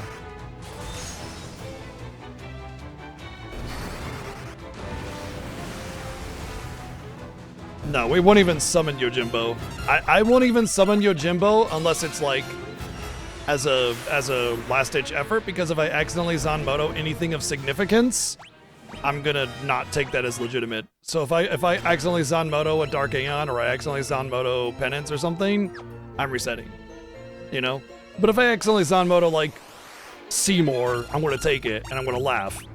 Because it's just like a regular boss, it's not a super boss.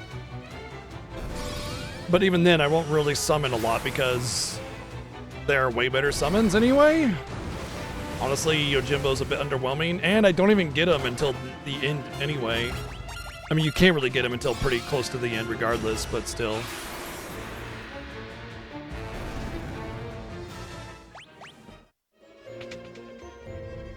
Hey, remember that one year when I got into this room and I was like, damn, there's water here. There's no way across. Where am I supposed to go? And I spent like an hour in this cave trying to figure out where to go. Yeah, I don't remember that either because it definitely did not happen.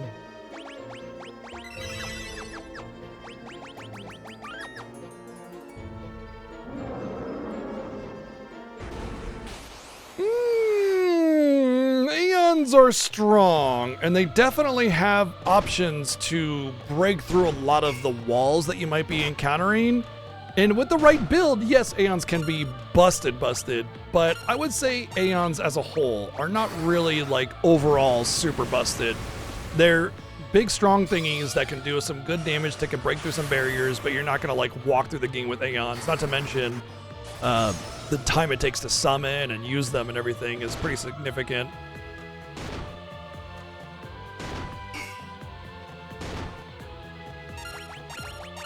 Hey, that's pretty much everybody's least favorite part of the game, Donica. You're talking about Bavel Temple. Yeah, everybody hates that, don't worry. Everybody hates it. Final Fantasy X is one of my favorite games of all time. I hate Bavel. I don't like anything about Bavel. In fact, I would argue that the quality of the game from Bavel until you exit via Purifica, the quality goes way down. A lot of the cutscenes are kind of like camera panned away while you just hear talking, A lot of the area designs are very generic, kind of like here's a hallway kind of stuff. Even like the little prison sequence is very low effort, you know, like, oh, you get thrown in some water? Yeah, let's put all the blitzball players in the water. That's fucking smart, you know? So it just like, once you hit Bavel until you exit Vieira Purifico, it's just kind of low effort. After that, everything picks back up again. It just felt like they didn't know what to do with that and just kind of everything out. So I think it's the low point of the game in general, and Bavel Temple absolutely is right along there.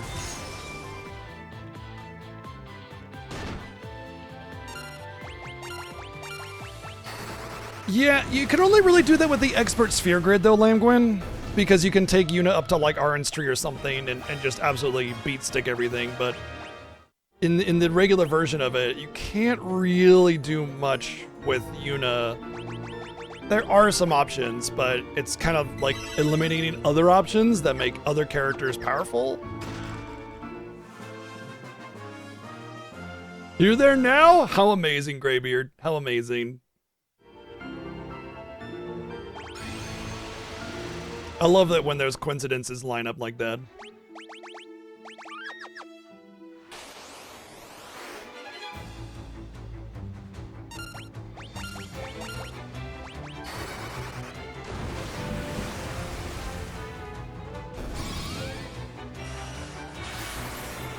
Yeah, when you going into Bavel is awesome, but once you land, well, that cutscene at the end of that part is good too. Yeah, I would say once you enter Bavel Temple, it goes down. That's actually better because that cutscene and the cutscene once you get to the top there is really good.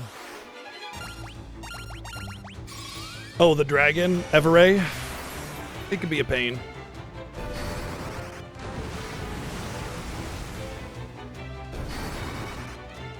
Well, that's what part of what makes the cutscene good is the anger it makes you feel, right?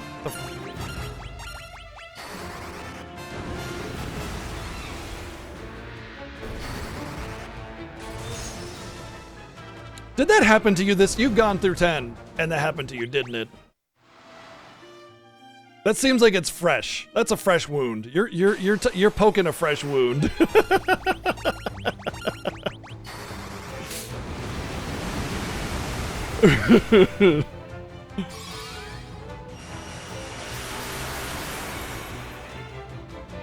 Oh, okay, you're on 7, gotcha.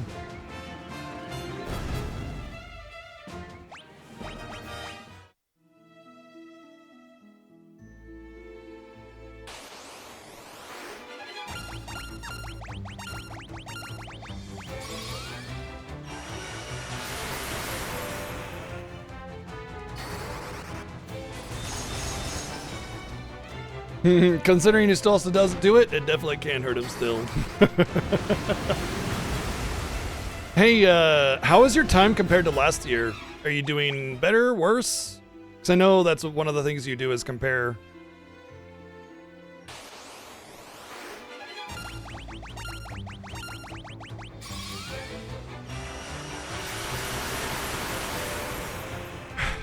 Just be ready for a tone shift with X2. Like, I'm telling you, like, brace yourself.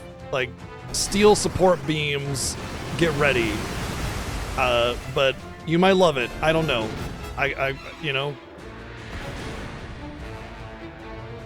When it comes to side sequel games, spin-offs, things like that, just wear some safety gear.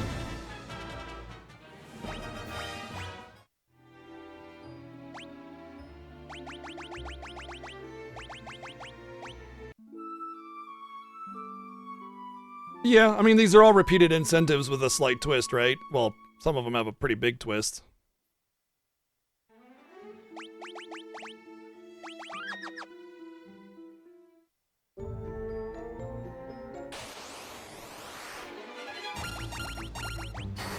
It is fun. It's a damn fun.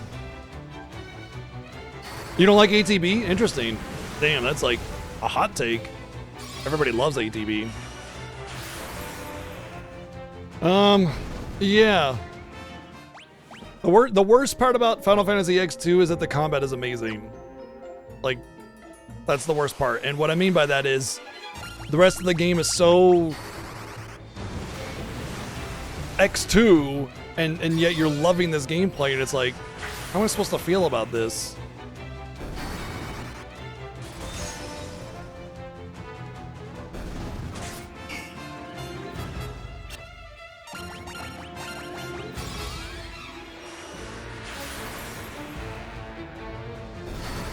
The CTB system from Final Fantasy X, yeah. It's a really good system. They use it in DQ11, by the way, although it's a little weaker. You know, the CTB in Final Fantasy X is like, it's like this, right? Where you get this really big spread of turns. DQ11 CTB is like tighter, so it only really has a very small variance.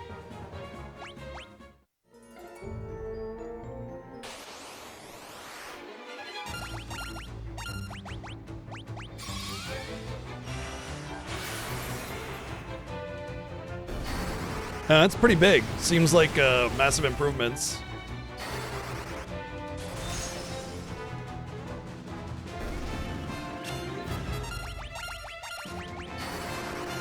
Yeah, it's hard to play the goat. It's hard not to play the goat, right, Lamgwin?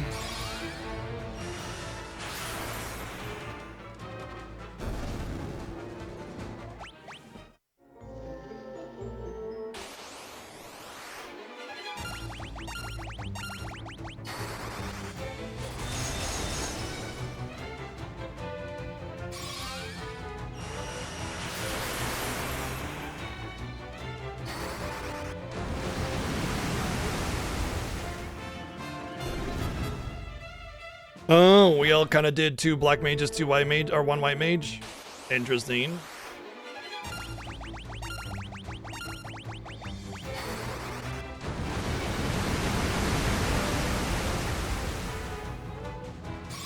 To be fair, I'm actually running a decent amount of magic interference with my Agi gauntlets, but my damage isn't an issue, and I need that dodge because it's gonna start playing a major role soon, especially for the final boss with the lifesteal. And I need to get that up as high as possible.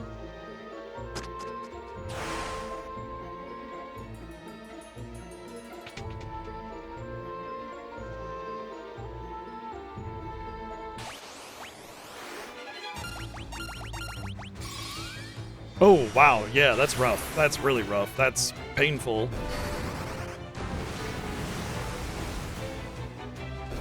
Well, it's not a card game, Gary, or Gray.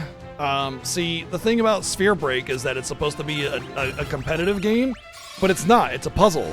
You don't play against an opponent. You solve a puzzle.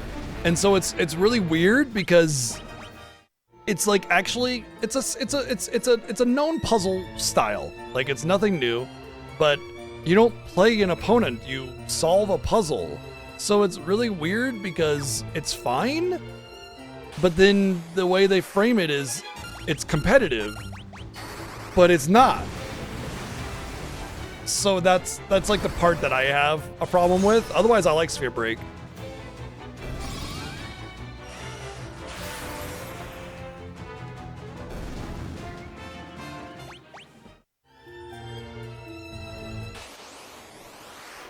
Yeah, I enjoy puzzles too. Professor Layton games, Phoenix Wright.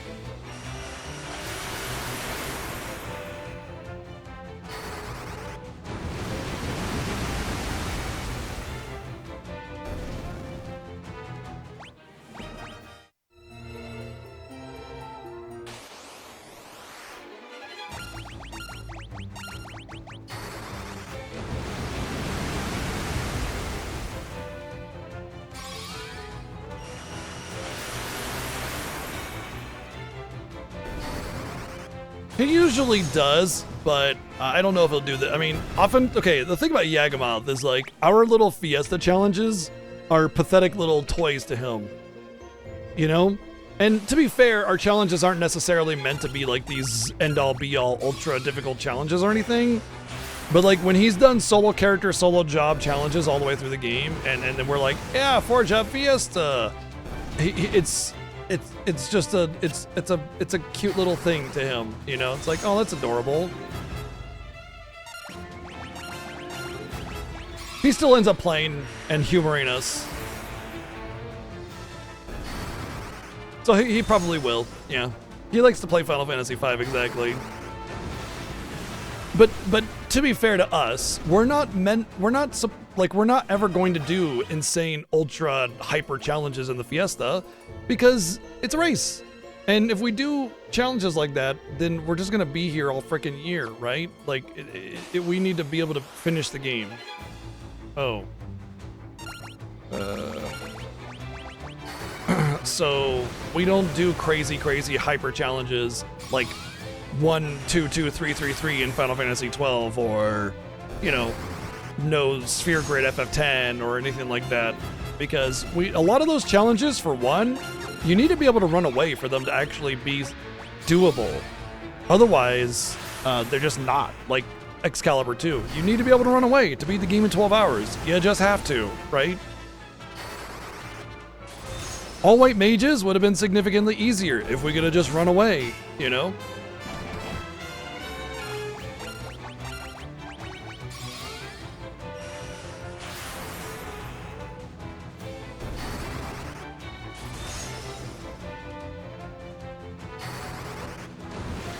Could always just put the year in there and then reference the year to the incentive.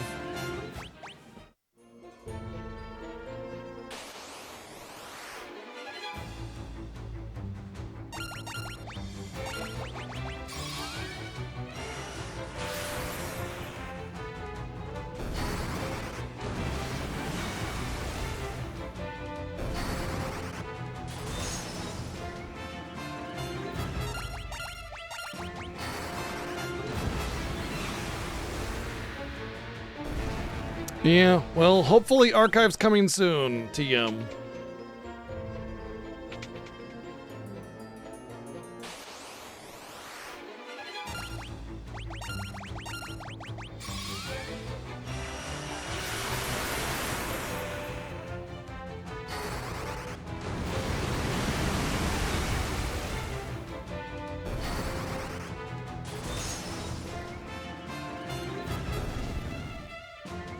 There's also the VODs, though.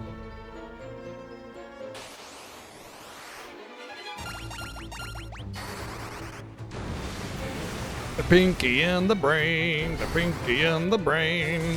One is a genius, the other is brain.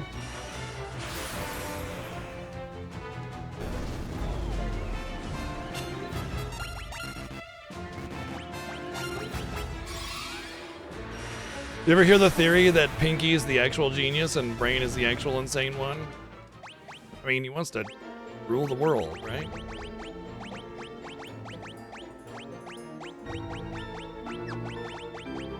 Oi? Ah?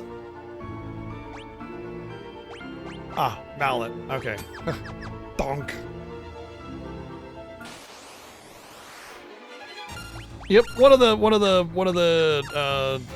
negatives of this game is the encounter rate is a bit rough.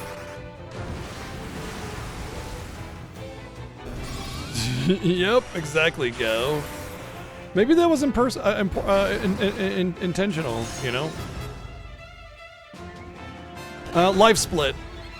Life split is how every speedrunner times their runs. So you can just start your life split, pause it, whatever you need to do with it. It's a good program.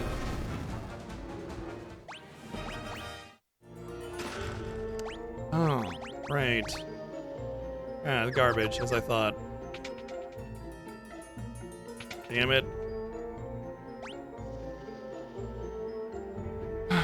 Going all the wrong ways first.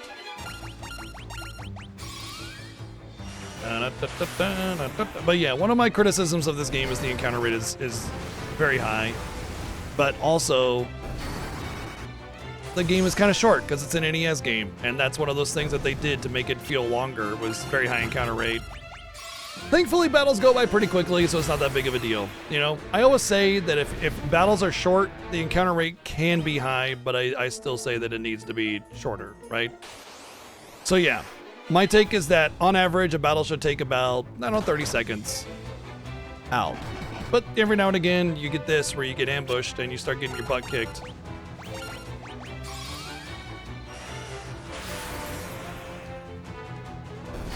That works too. Yeah, but you can hotkey your pause button, Lady Lore. So you can just pop the pause button, move on, you know, and you can just put it on your laptop or whatever, or you can just use your phone. So you can just pause the timer, you know, stop your game, whatever you need to do.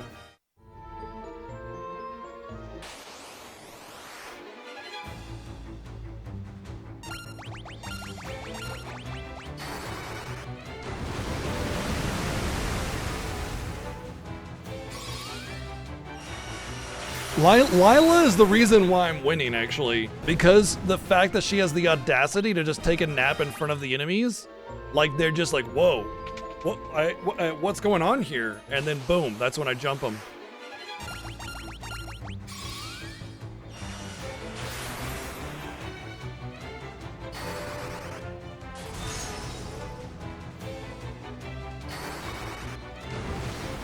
Oh boy, this battle's gonna take a bit, isn't it?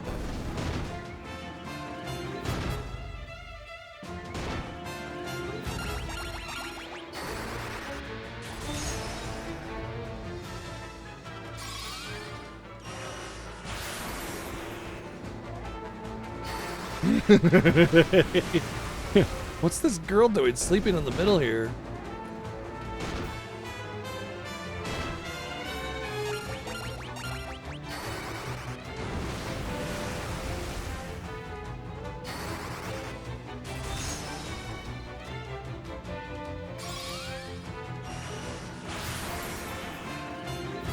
Those cookies looking soft, Dragon.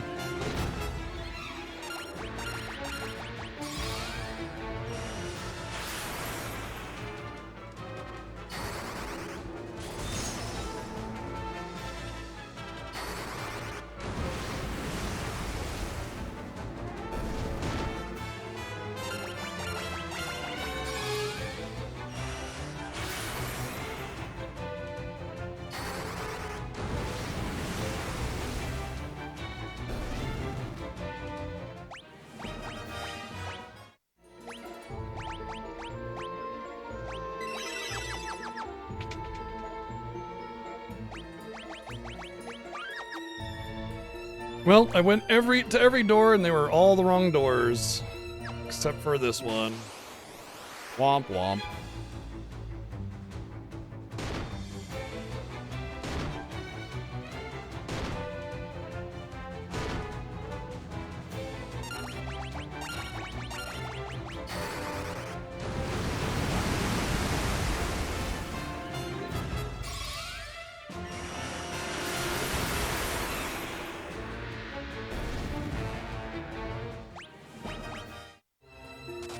Ah!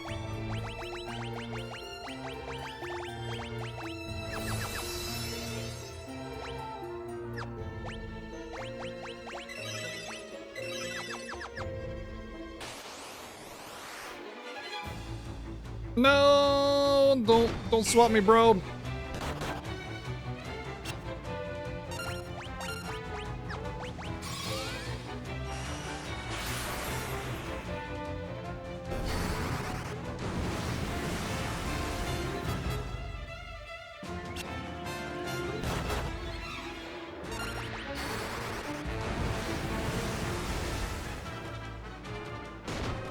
Hate that Marlboros are strong against fire. It's always so confusing. But they're plants.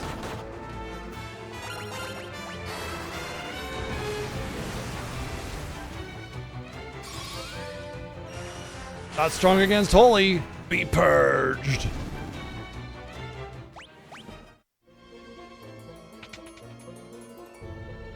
You know, one of the problems about like one of the older games like this that have such a high encounter rate, it's not even that the encounter rate is high per se, it's that there's like no story to break up the monotony of it. And the game is short, so it's not really a heavy criticism of it, but like all the game is encounters. And so, you know, that's all you get. But hey, the game was made in the 80s, so. Marlboros are like big tentacly vine beasties with giant teeth.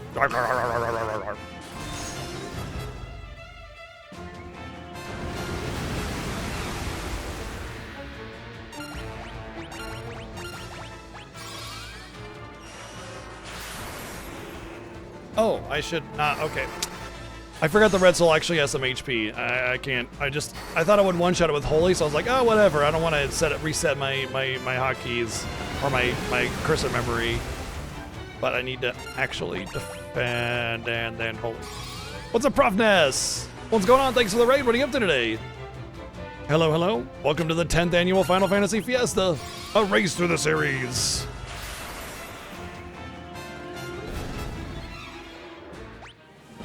Yeah, don't smoke. What's going on today? Alright, I need to go down there.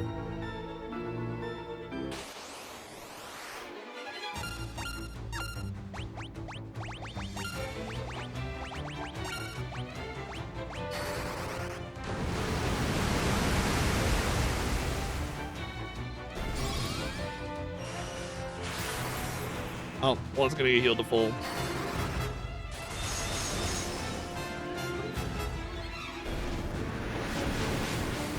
Thankfully, it was still AoE.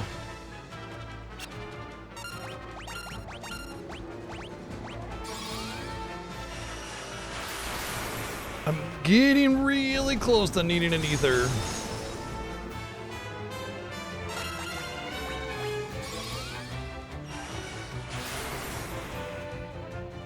We did in the beginning hit ourselves a little bit, but honestly, especially with the Pixar Master, you get a lot more HP level ups.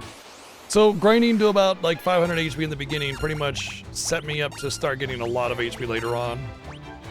I haven't really grinded up HP all that much except for the beginning because you kind of need to. But we had to go into Mysidia right away in order to get Holy so that we could beat the boss because we're not allowed to use the fight command, so we have to use magic and everything, and there's a boss that absorbs all elements. Thankfully, Holy is not an element, so I needed Holy in order to actually beat the game, but, well, that required a little bit of a grinding. The enemies we're fighting now are basically at the power level of what we had to grind up to fight to get to Mysidia.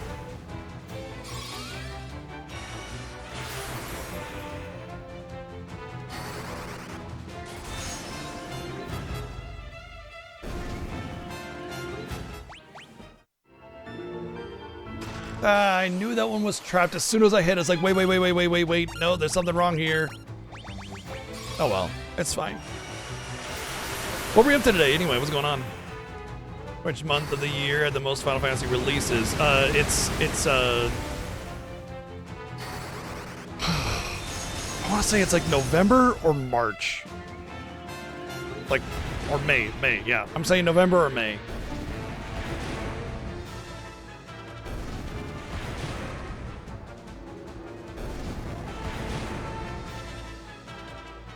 Oh, it was close. Damn.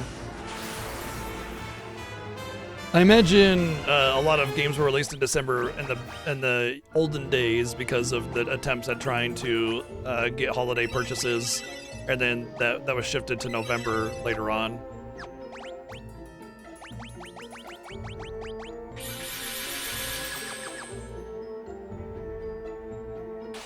Yeah, it was a lot of the older games.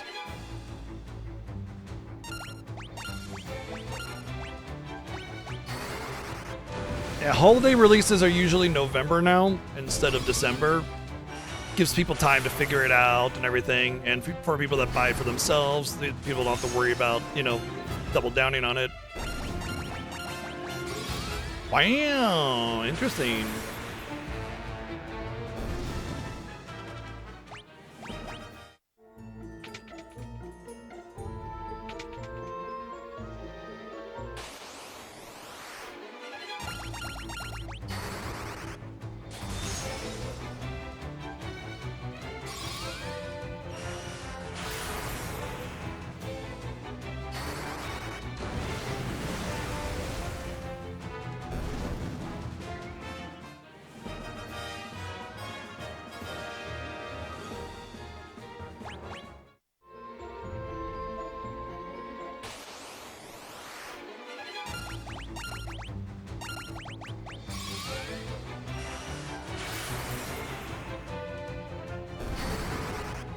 I don't know if you count any kind of side games or only main games, but I know both Remake and Rebirth and 16 were all May, weren't they?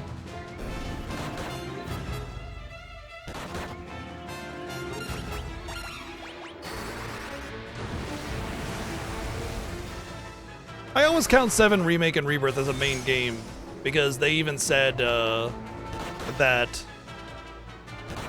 the effort and time and budget given to Remake was the same as a main Final Fantasy. Rebirth was February, really? Wow. We must have finished just in time for Rebirth then. I remember it being a little bit later.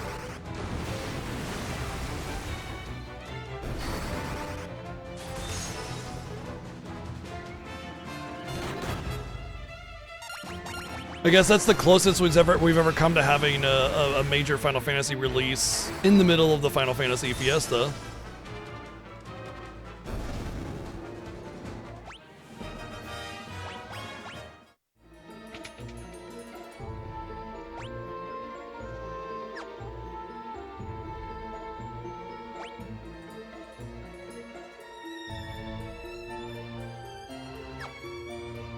Okay, okay.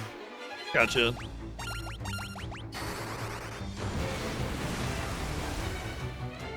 I honestly can never stop saying good things about it myself either.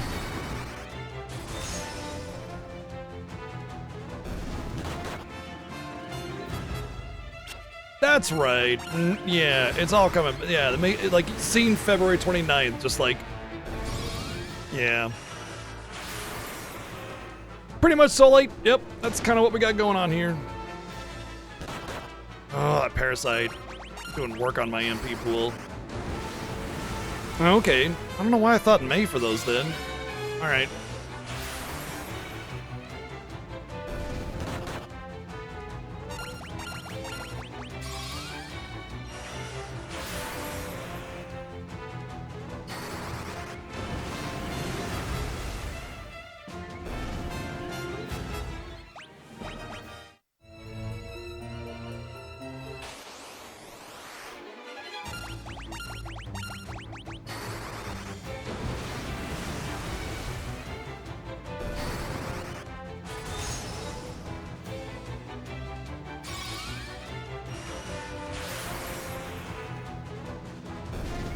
Well, I do recall every time we've done a caster-only run, this is always the first dungeon I end up using ethers on, and a lot of it has to do with the parasites.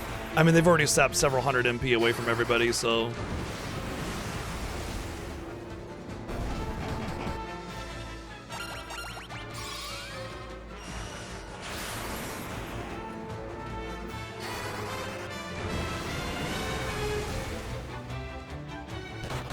Marbles aren't so bad.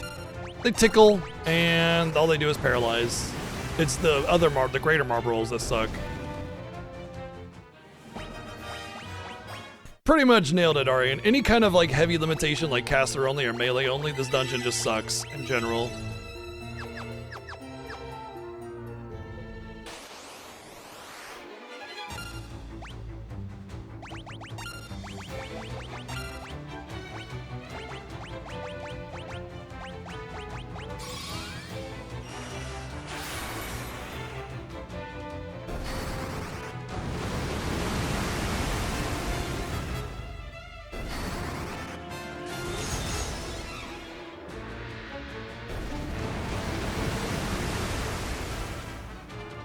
Alright, I wanna try something.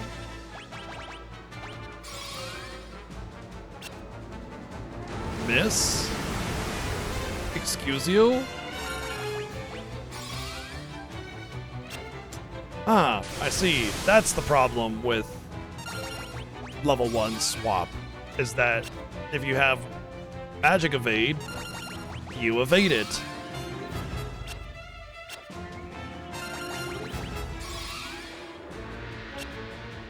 So I'm gonna need like level 3 or 4 swap if I want to take any kind of advantage from swap.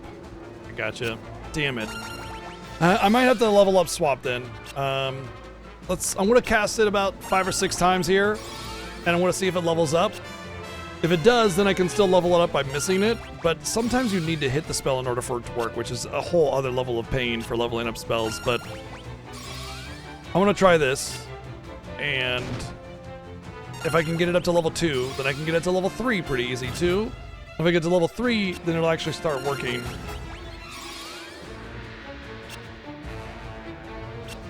Let's do one more time. and then I'll check the XP, and then, yeah, should be fine. Also, I'm going to have to use some ethers now. But swap plus res is a great way to get all your MP back. You swap, and then you get full MP, and then, yeah, you might die, but you just res and heal, and you're done.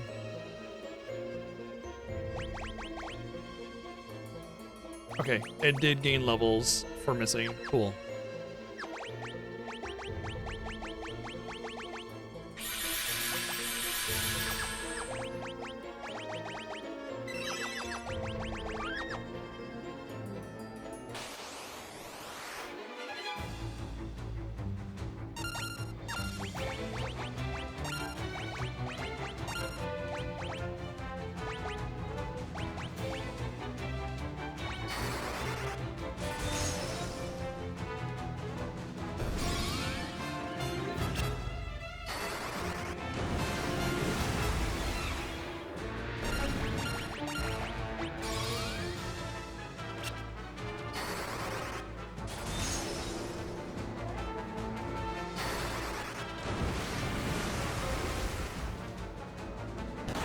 I think the reason swap is missing though is because it's magic evade. So if you use it and start building it up earlier, then not so much of a problem.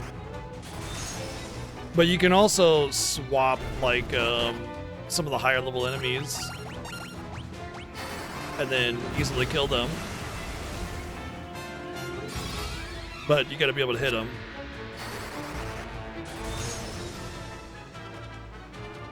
I imagine it's very good for guards in the very beginning. Swap them. Done. You probably only need like level 3 or 4 to actually have it hit. Yeah. Main wheel is level 8. Oh, yeah, that must make the guards very easy to kill at low levels. Oh my gosh. Ooh, that might be a strategy.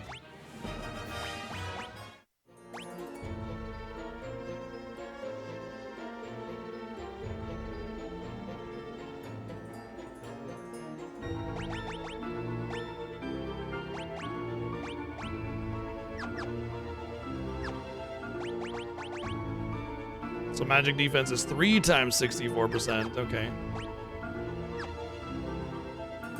Might need to get it to level 4 then. Little bit more of a grind, but not by much. I will utilize the swapping on easier encounters. I'm not gonna chance it on these undeads I can hit for like 800.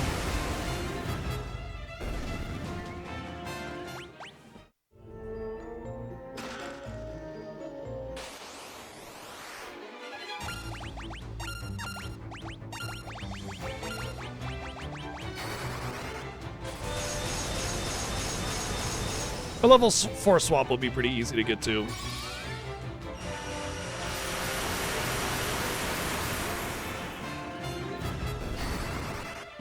Also, nice thing about swap is if you actually live through it, then easy HP level ups. Easy HP level ups. This is the wrong one. Why did I choose this one? I know it's not the first one.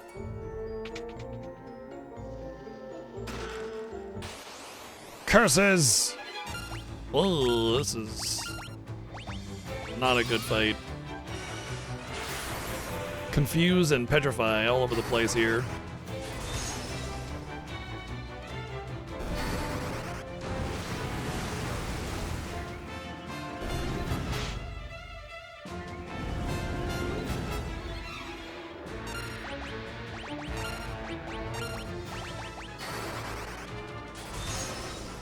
Yeah, no kidding, Arian.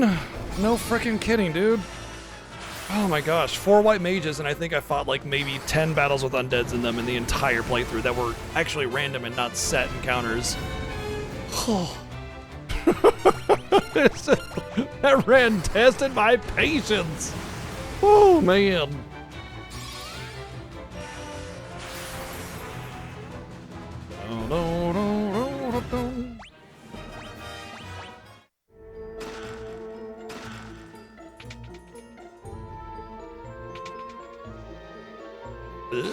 Uh-oh. Oh, that's right. There's a door on the bottom right. Ugh. This every year, don't I?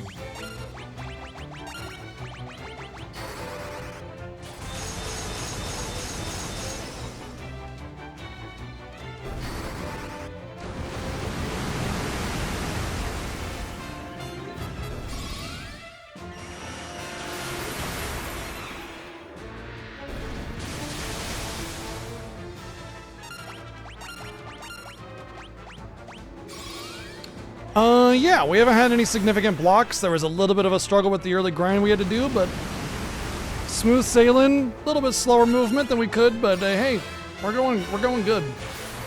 It's going smooth. We're getting through some of the more difficult parts with I haven't seen a single encounter with birds. Like that's a good bit right there, you know?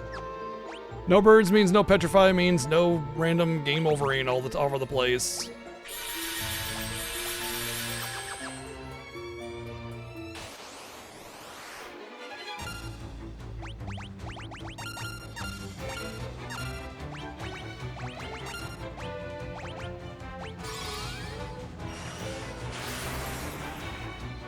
We're like on the last floor of this dungeon, so if we have a bird encounter and get petrified and die, like whatever, fine. I get a game over.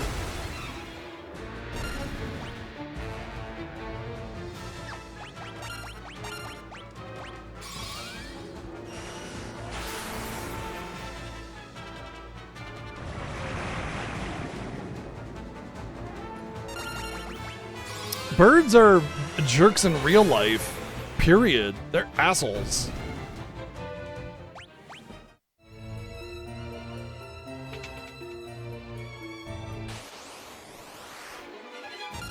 Any minis that are immune to magic? No, but there is a boss that we had to get past that's immune to all elements or absorbs all elements. And we had to go to a very difficult place to get holy in order to beat it. But we're past that part.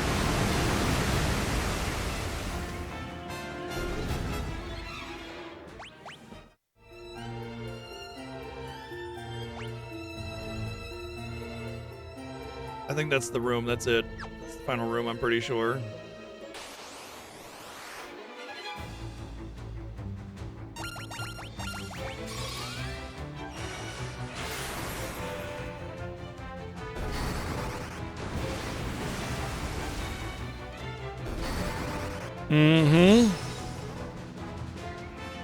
Yeah, a lot of the bosses in this game are basically just one tier up of regular enemies in the next dungeon kind of thing, you know?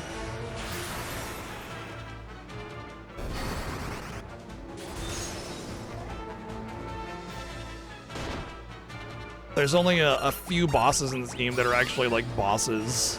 The Emperor, obviously. The Behemoth I would credit as a boss, but it's, you know, also pretty easy. Okay, 5 mob rolls and a trench coat trying to sneak into an R-rated film.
Just when I thought I wouldn't have to use any more ethers.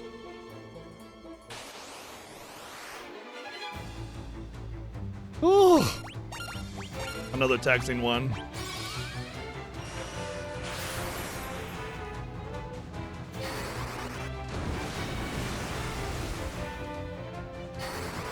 It's okay, we're almost out of here.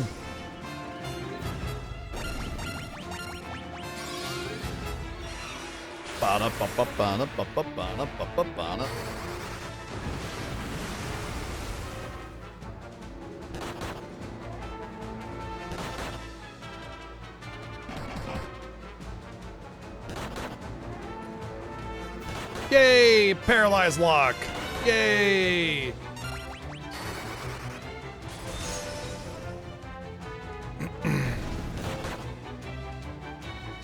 See, not having heals on any character other than Thea means if Thea's locked down, then I don't have heals. Very dangerous situation there.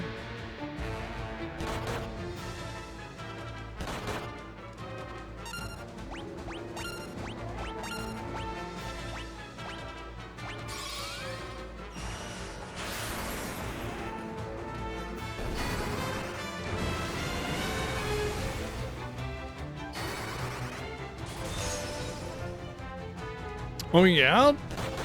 Don't you have like a really limited PC situation? So, interesting. I hope you get something good. Start playing PC games if you want to. If you want to.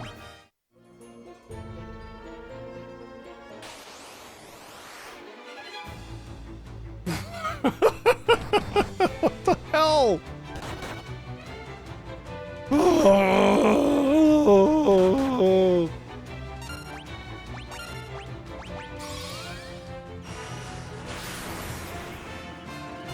It's not even like I feel at risk for the 5 marble fight. Like, if they're greater marbles, maybe, yeah. They do all sorts of debuffs that sucks, right? But these guys are just tanky compared to all the enemies I've fought up to this point. And it takes 2 or 3 spells to bring them down, which means it's just 5 turns, you know? It's not, hey, AoE him down in 3 or 4 or 5 casts. It's lots of single target. Oh, looks like I'm out of MP too, because I'm having to spam all this shit. Yeah, this is like... Come on.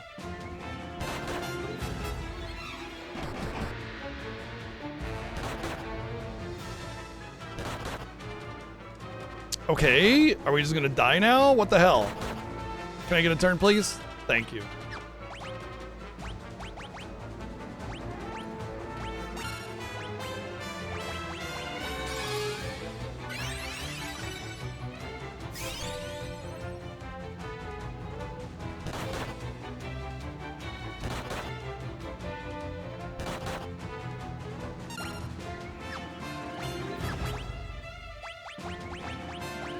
It's made particularly annoying by the fact that I've run out of MP during this fight too.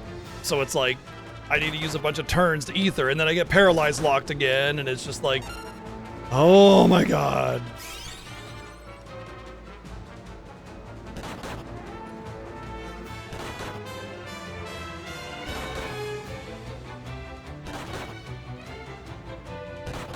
This is pain. This is very, very pain. Very pain. 87, whoa, I think that's a record.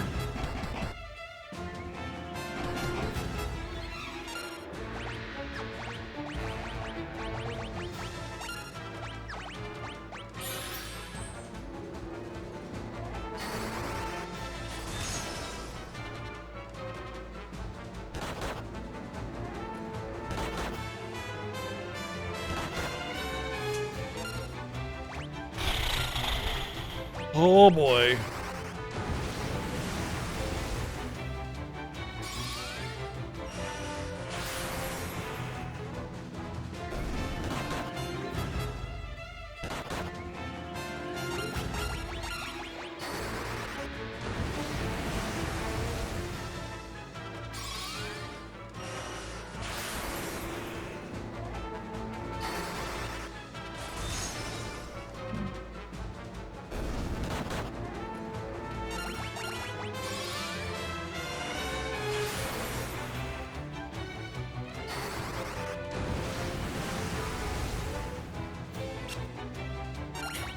Wouldn't that be hilarious?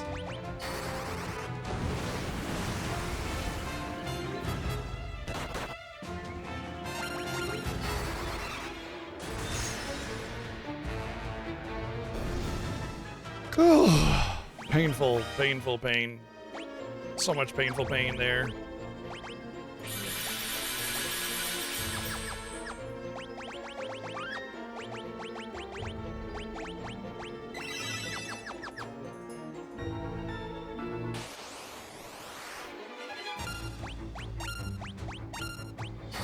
No, I didn't want to do that. Damn it. Oh, he definitely had his time being paralyzed many times throughout the encounter.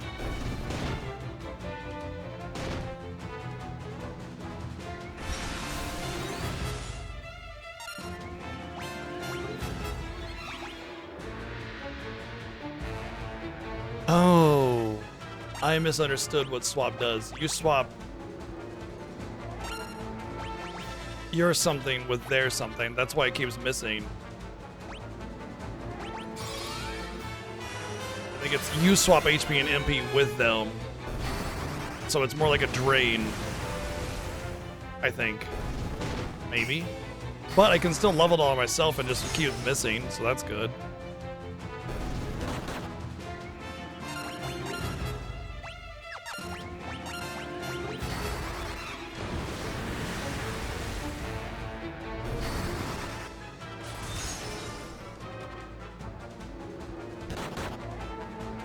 I'm pretty sure that even though status effects are like guarantees, there's still a chance that they cannot apply it. Like 50% chance, but you can't have a 50% resistance to it.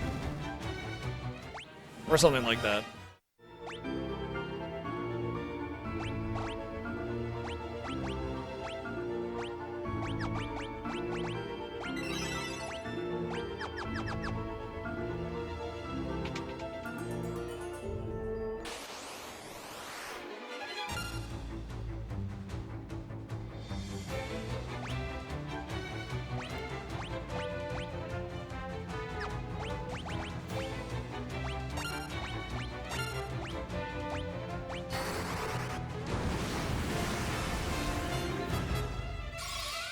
Yo, you beat it on your first try? Dude, that thing is insane. Nice job, Rue.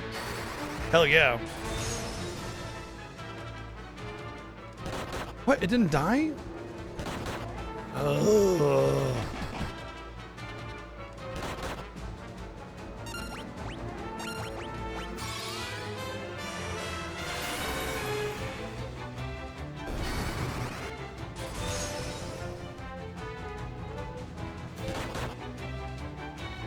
It's especially big because there's not a save point that's very close to that, so you lose that fight and it's a long trip back to where you were.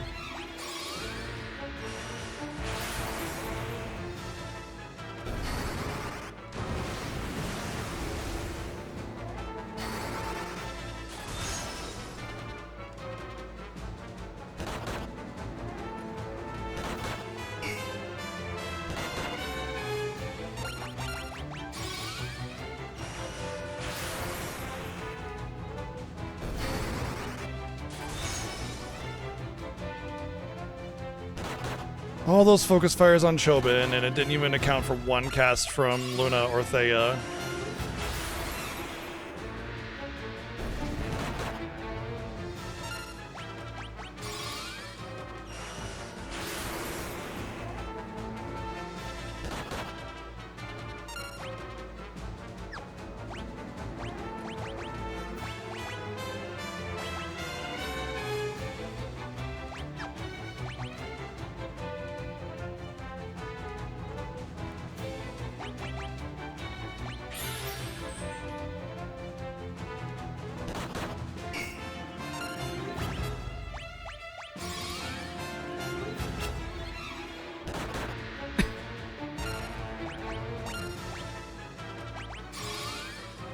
Oh, whoops.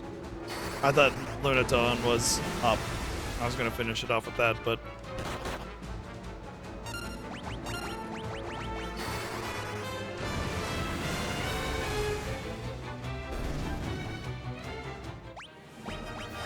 Because I'm getting lots of XP on things that I've been not getting XP on. And I got Osmos, which will also be helpful for getting MP back, and I'll need to level that one up as well, obviously, but Osmos is definitely good.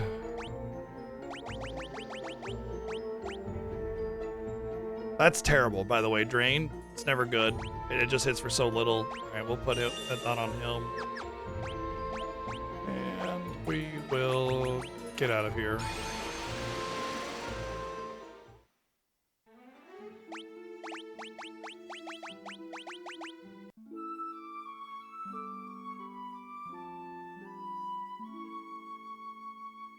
Okay, I think, in my opinion, that's the worst of the game until we get to the end, final dungeon area, end of the game, final boss kind of situation. So, which isn't that far away. It's like 2 dungeons, 3 dungeons, 3 dungeons.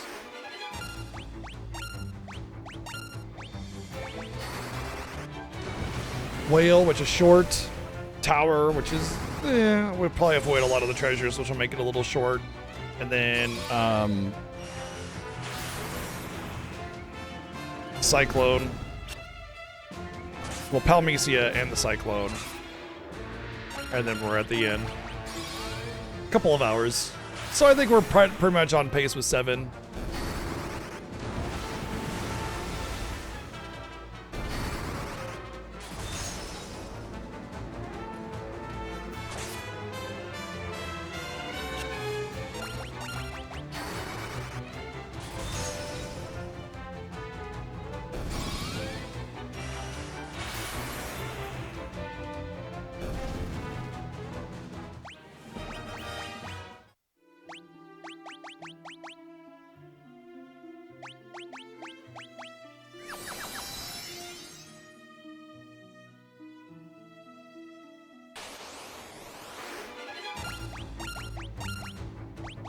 Yeah, I remember struggling on that Tentarian fight the first time I killed it. I died many times prior.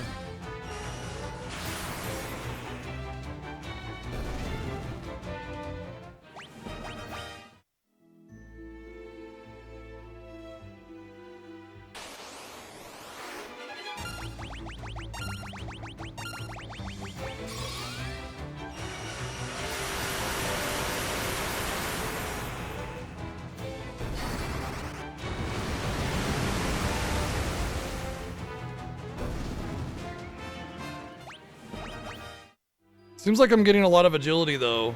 I'm pretty sure I got a pretty decent amount of agility during that Marble Pain because I was forced to take a lot of attacks. 44, 33, 37, these are good agility scores. And built up a lot of evasion as well, so everybody's at ×3.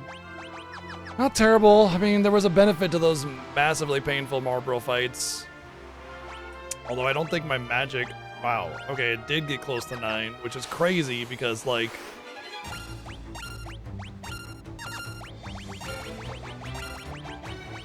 I cast a lot of spells and I didn't level up at all. That's kind of insane.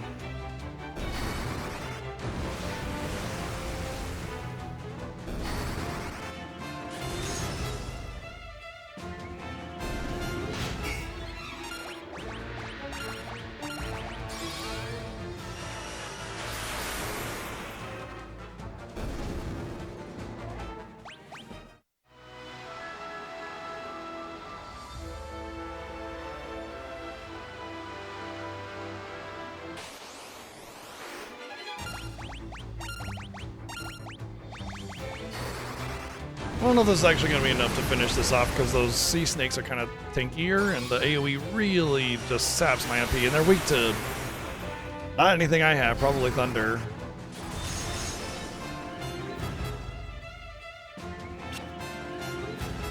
Oh, I can dodge now. That's right.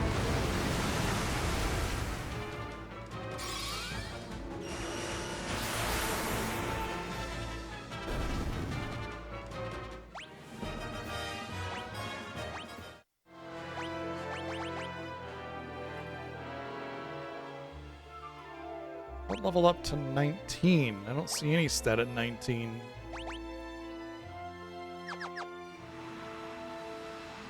I missed it. Okay, I'll have to take a peek at it next time I get a stat.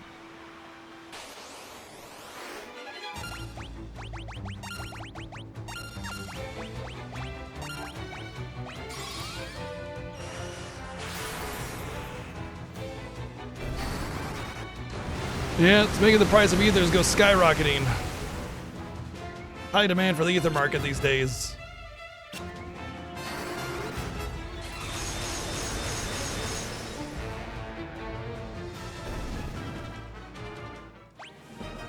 Yeah, it was agility.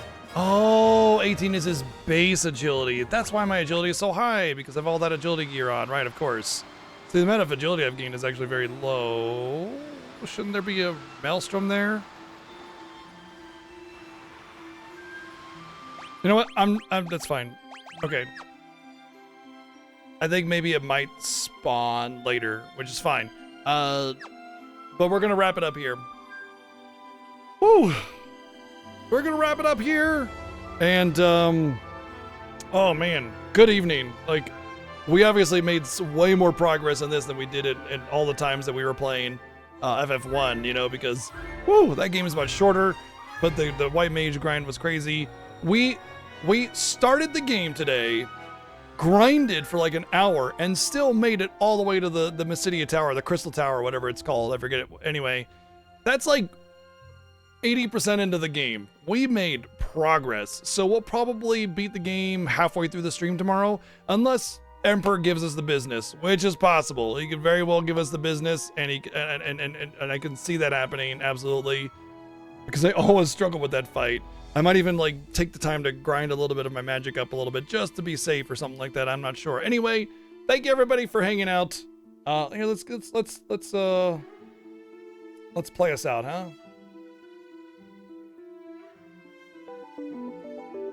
Yeah, let's play us out. Whew, in case I've been hanging out, I hope he hasn't given him any ideas. I need my time saves.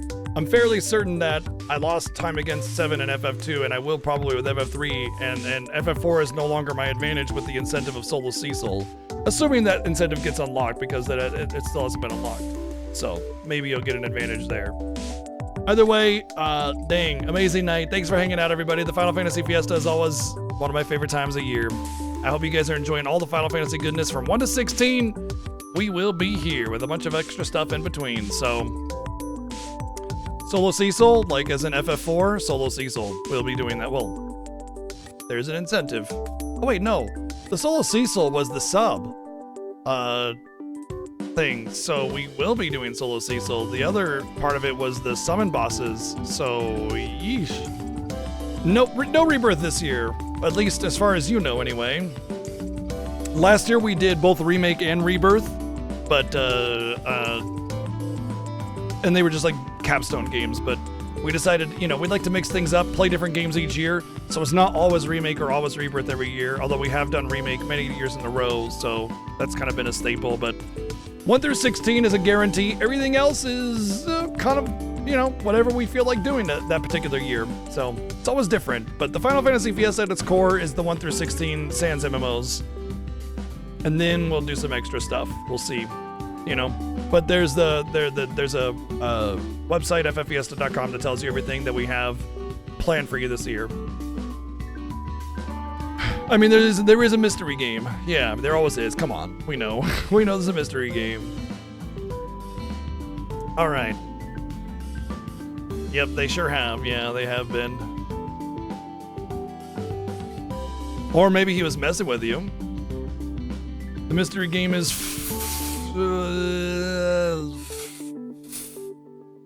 faster around the corner than you think. Yeah.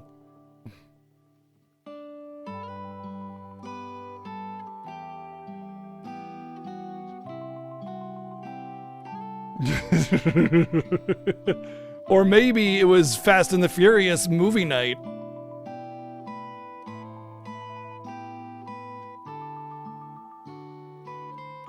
Yeah, Mike, you might want to check the website, because Final Fantasy Tactics Ivalice Chronicles, it's after Final Fantasy 16. So, yeah. We're already playing it, bud. Come on. Keep with me. We're just teasing you, don't worry. We're just teasing you. Alright, you guys have been awesome. I'm very tired. Have an awesome evening. We'll see you tomorrow, 1 p.m. Pacific. And of course, 7 will go live in about 10 hours with his day FF4, and he'll be finishing up FF2 himself and starting FF3. Thank you everybody again for the tremendous love and support this Fiesta. Thank you for all the bits and donations, subs and resubs and some gifts. We'll see you tomorrow, 1 p.m. Pacific, with more Final Fantasy Fiesta 10th Anniversary. Good night.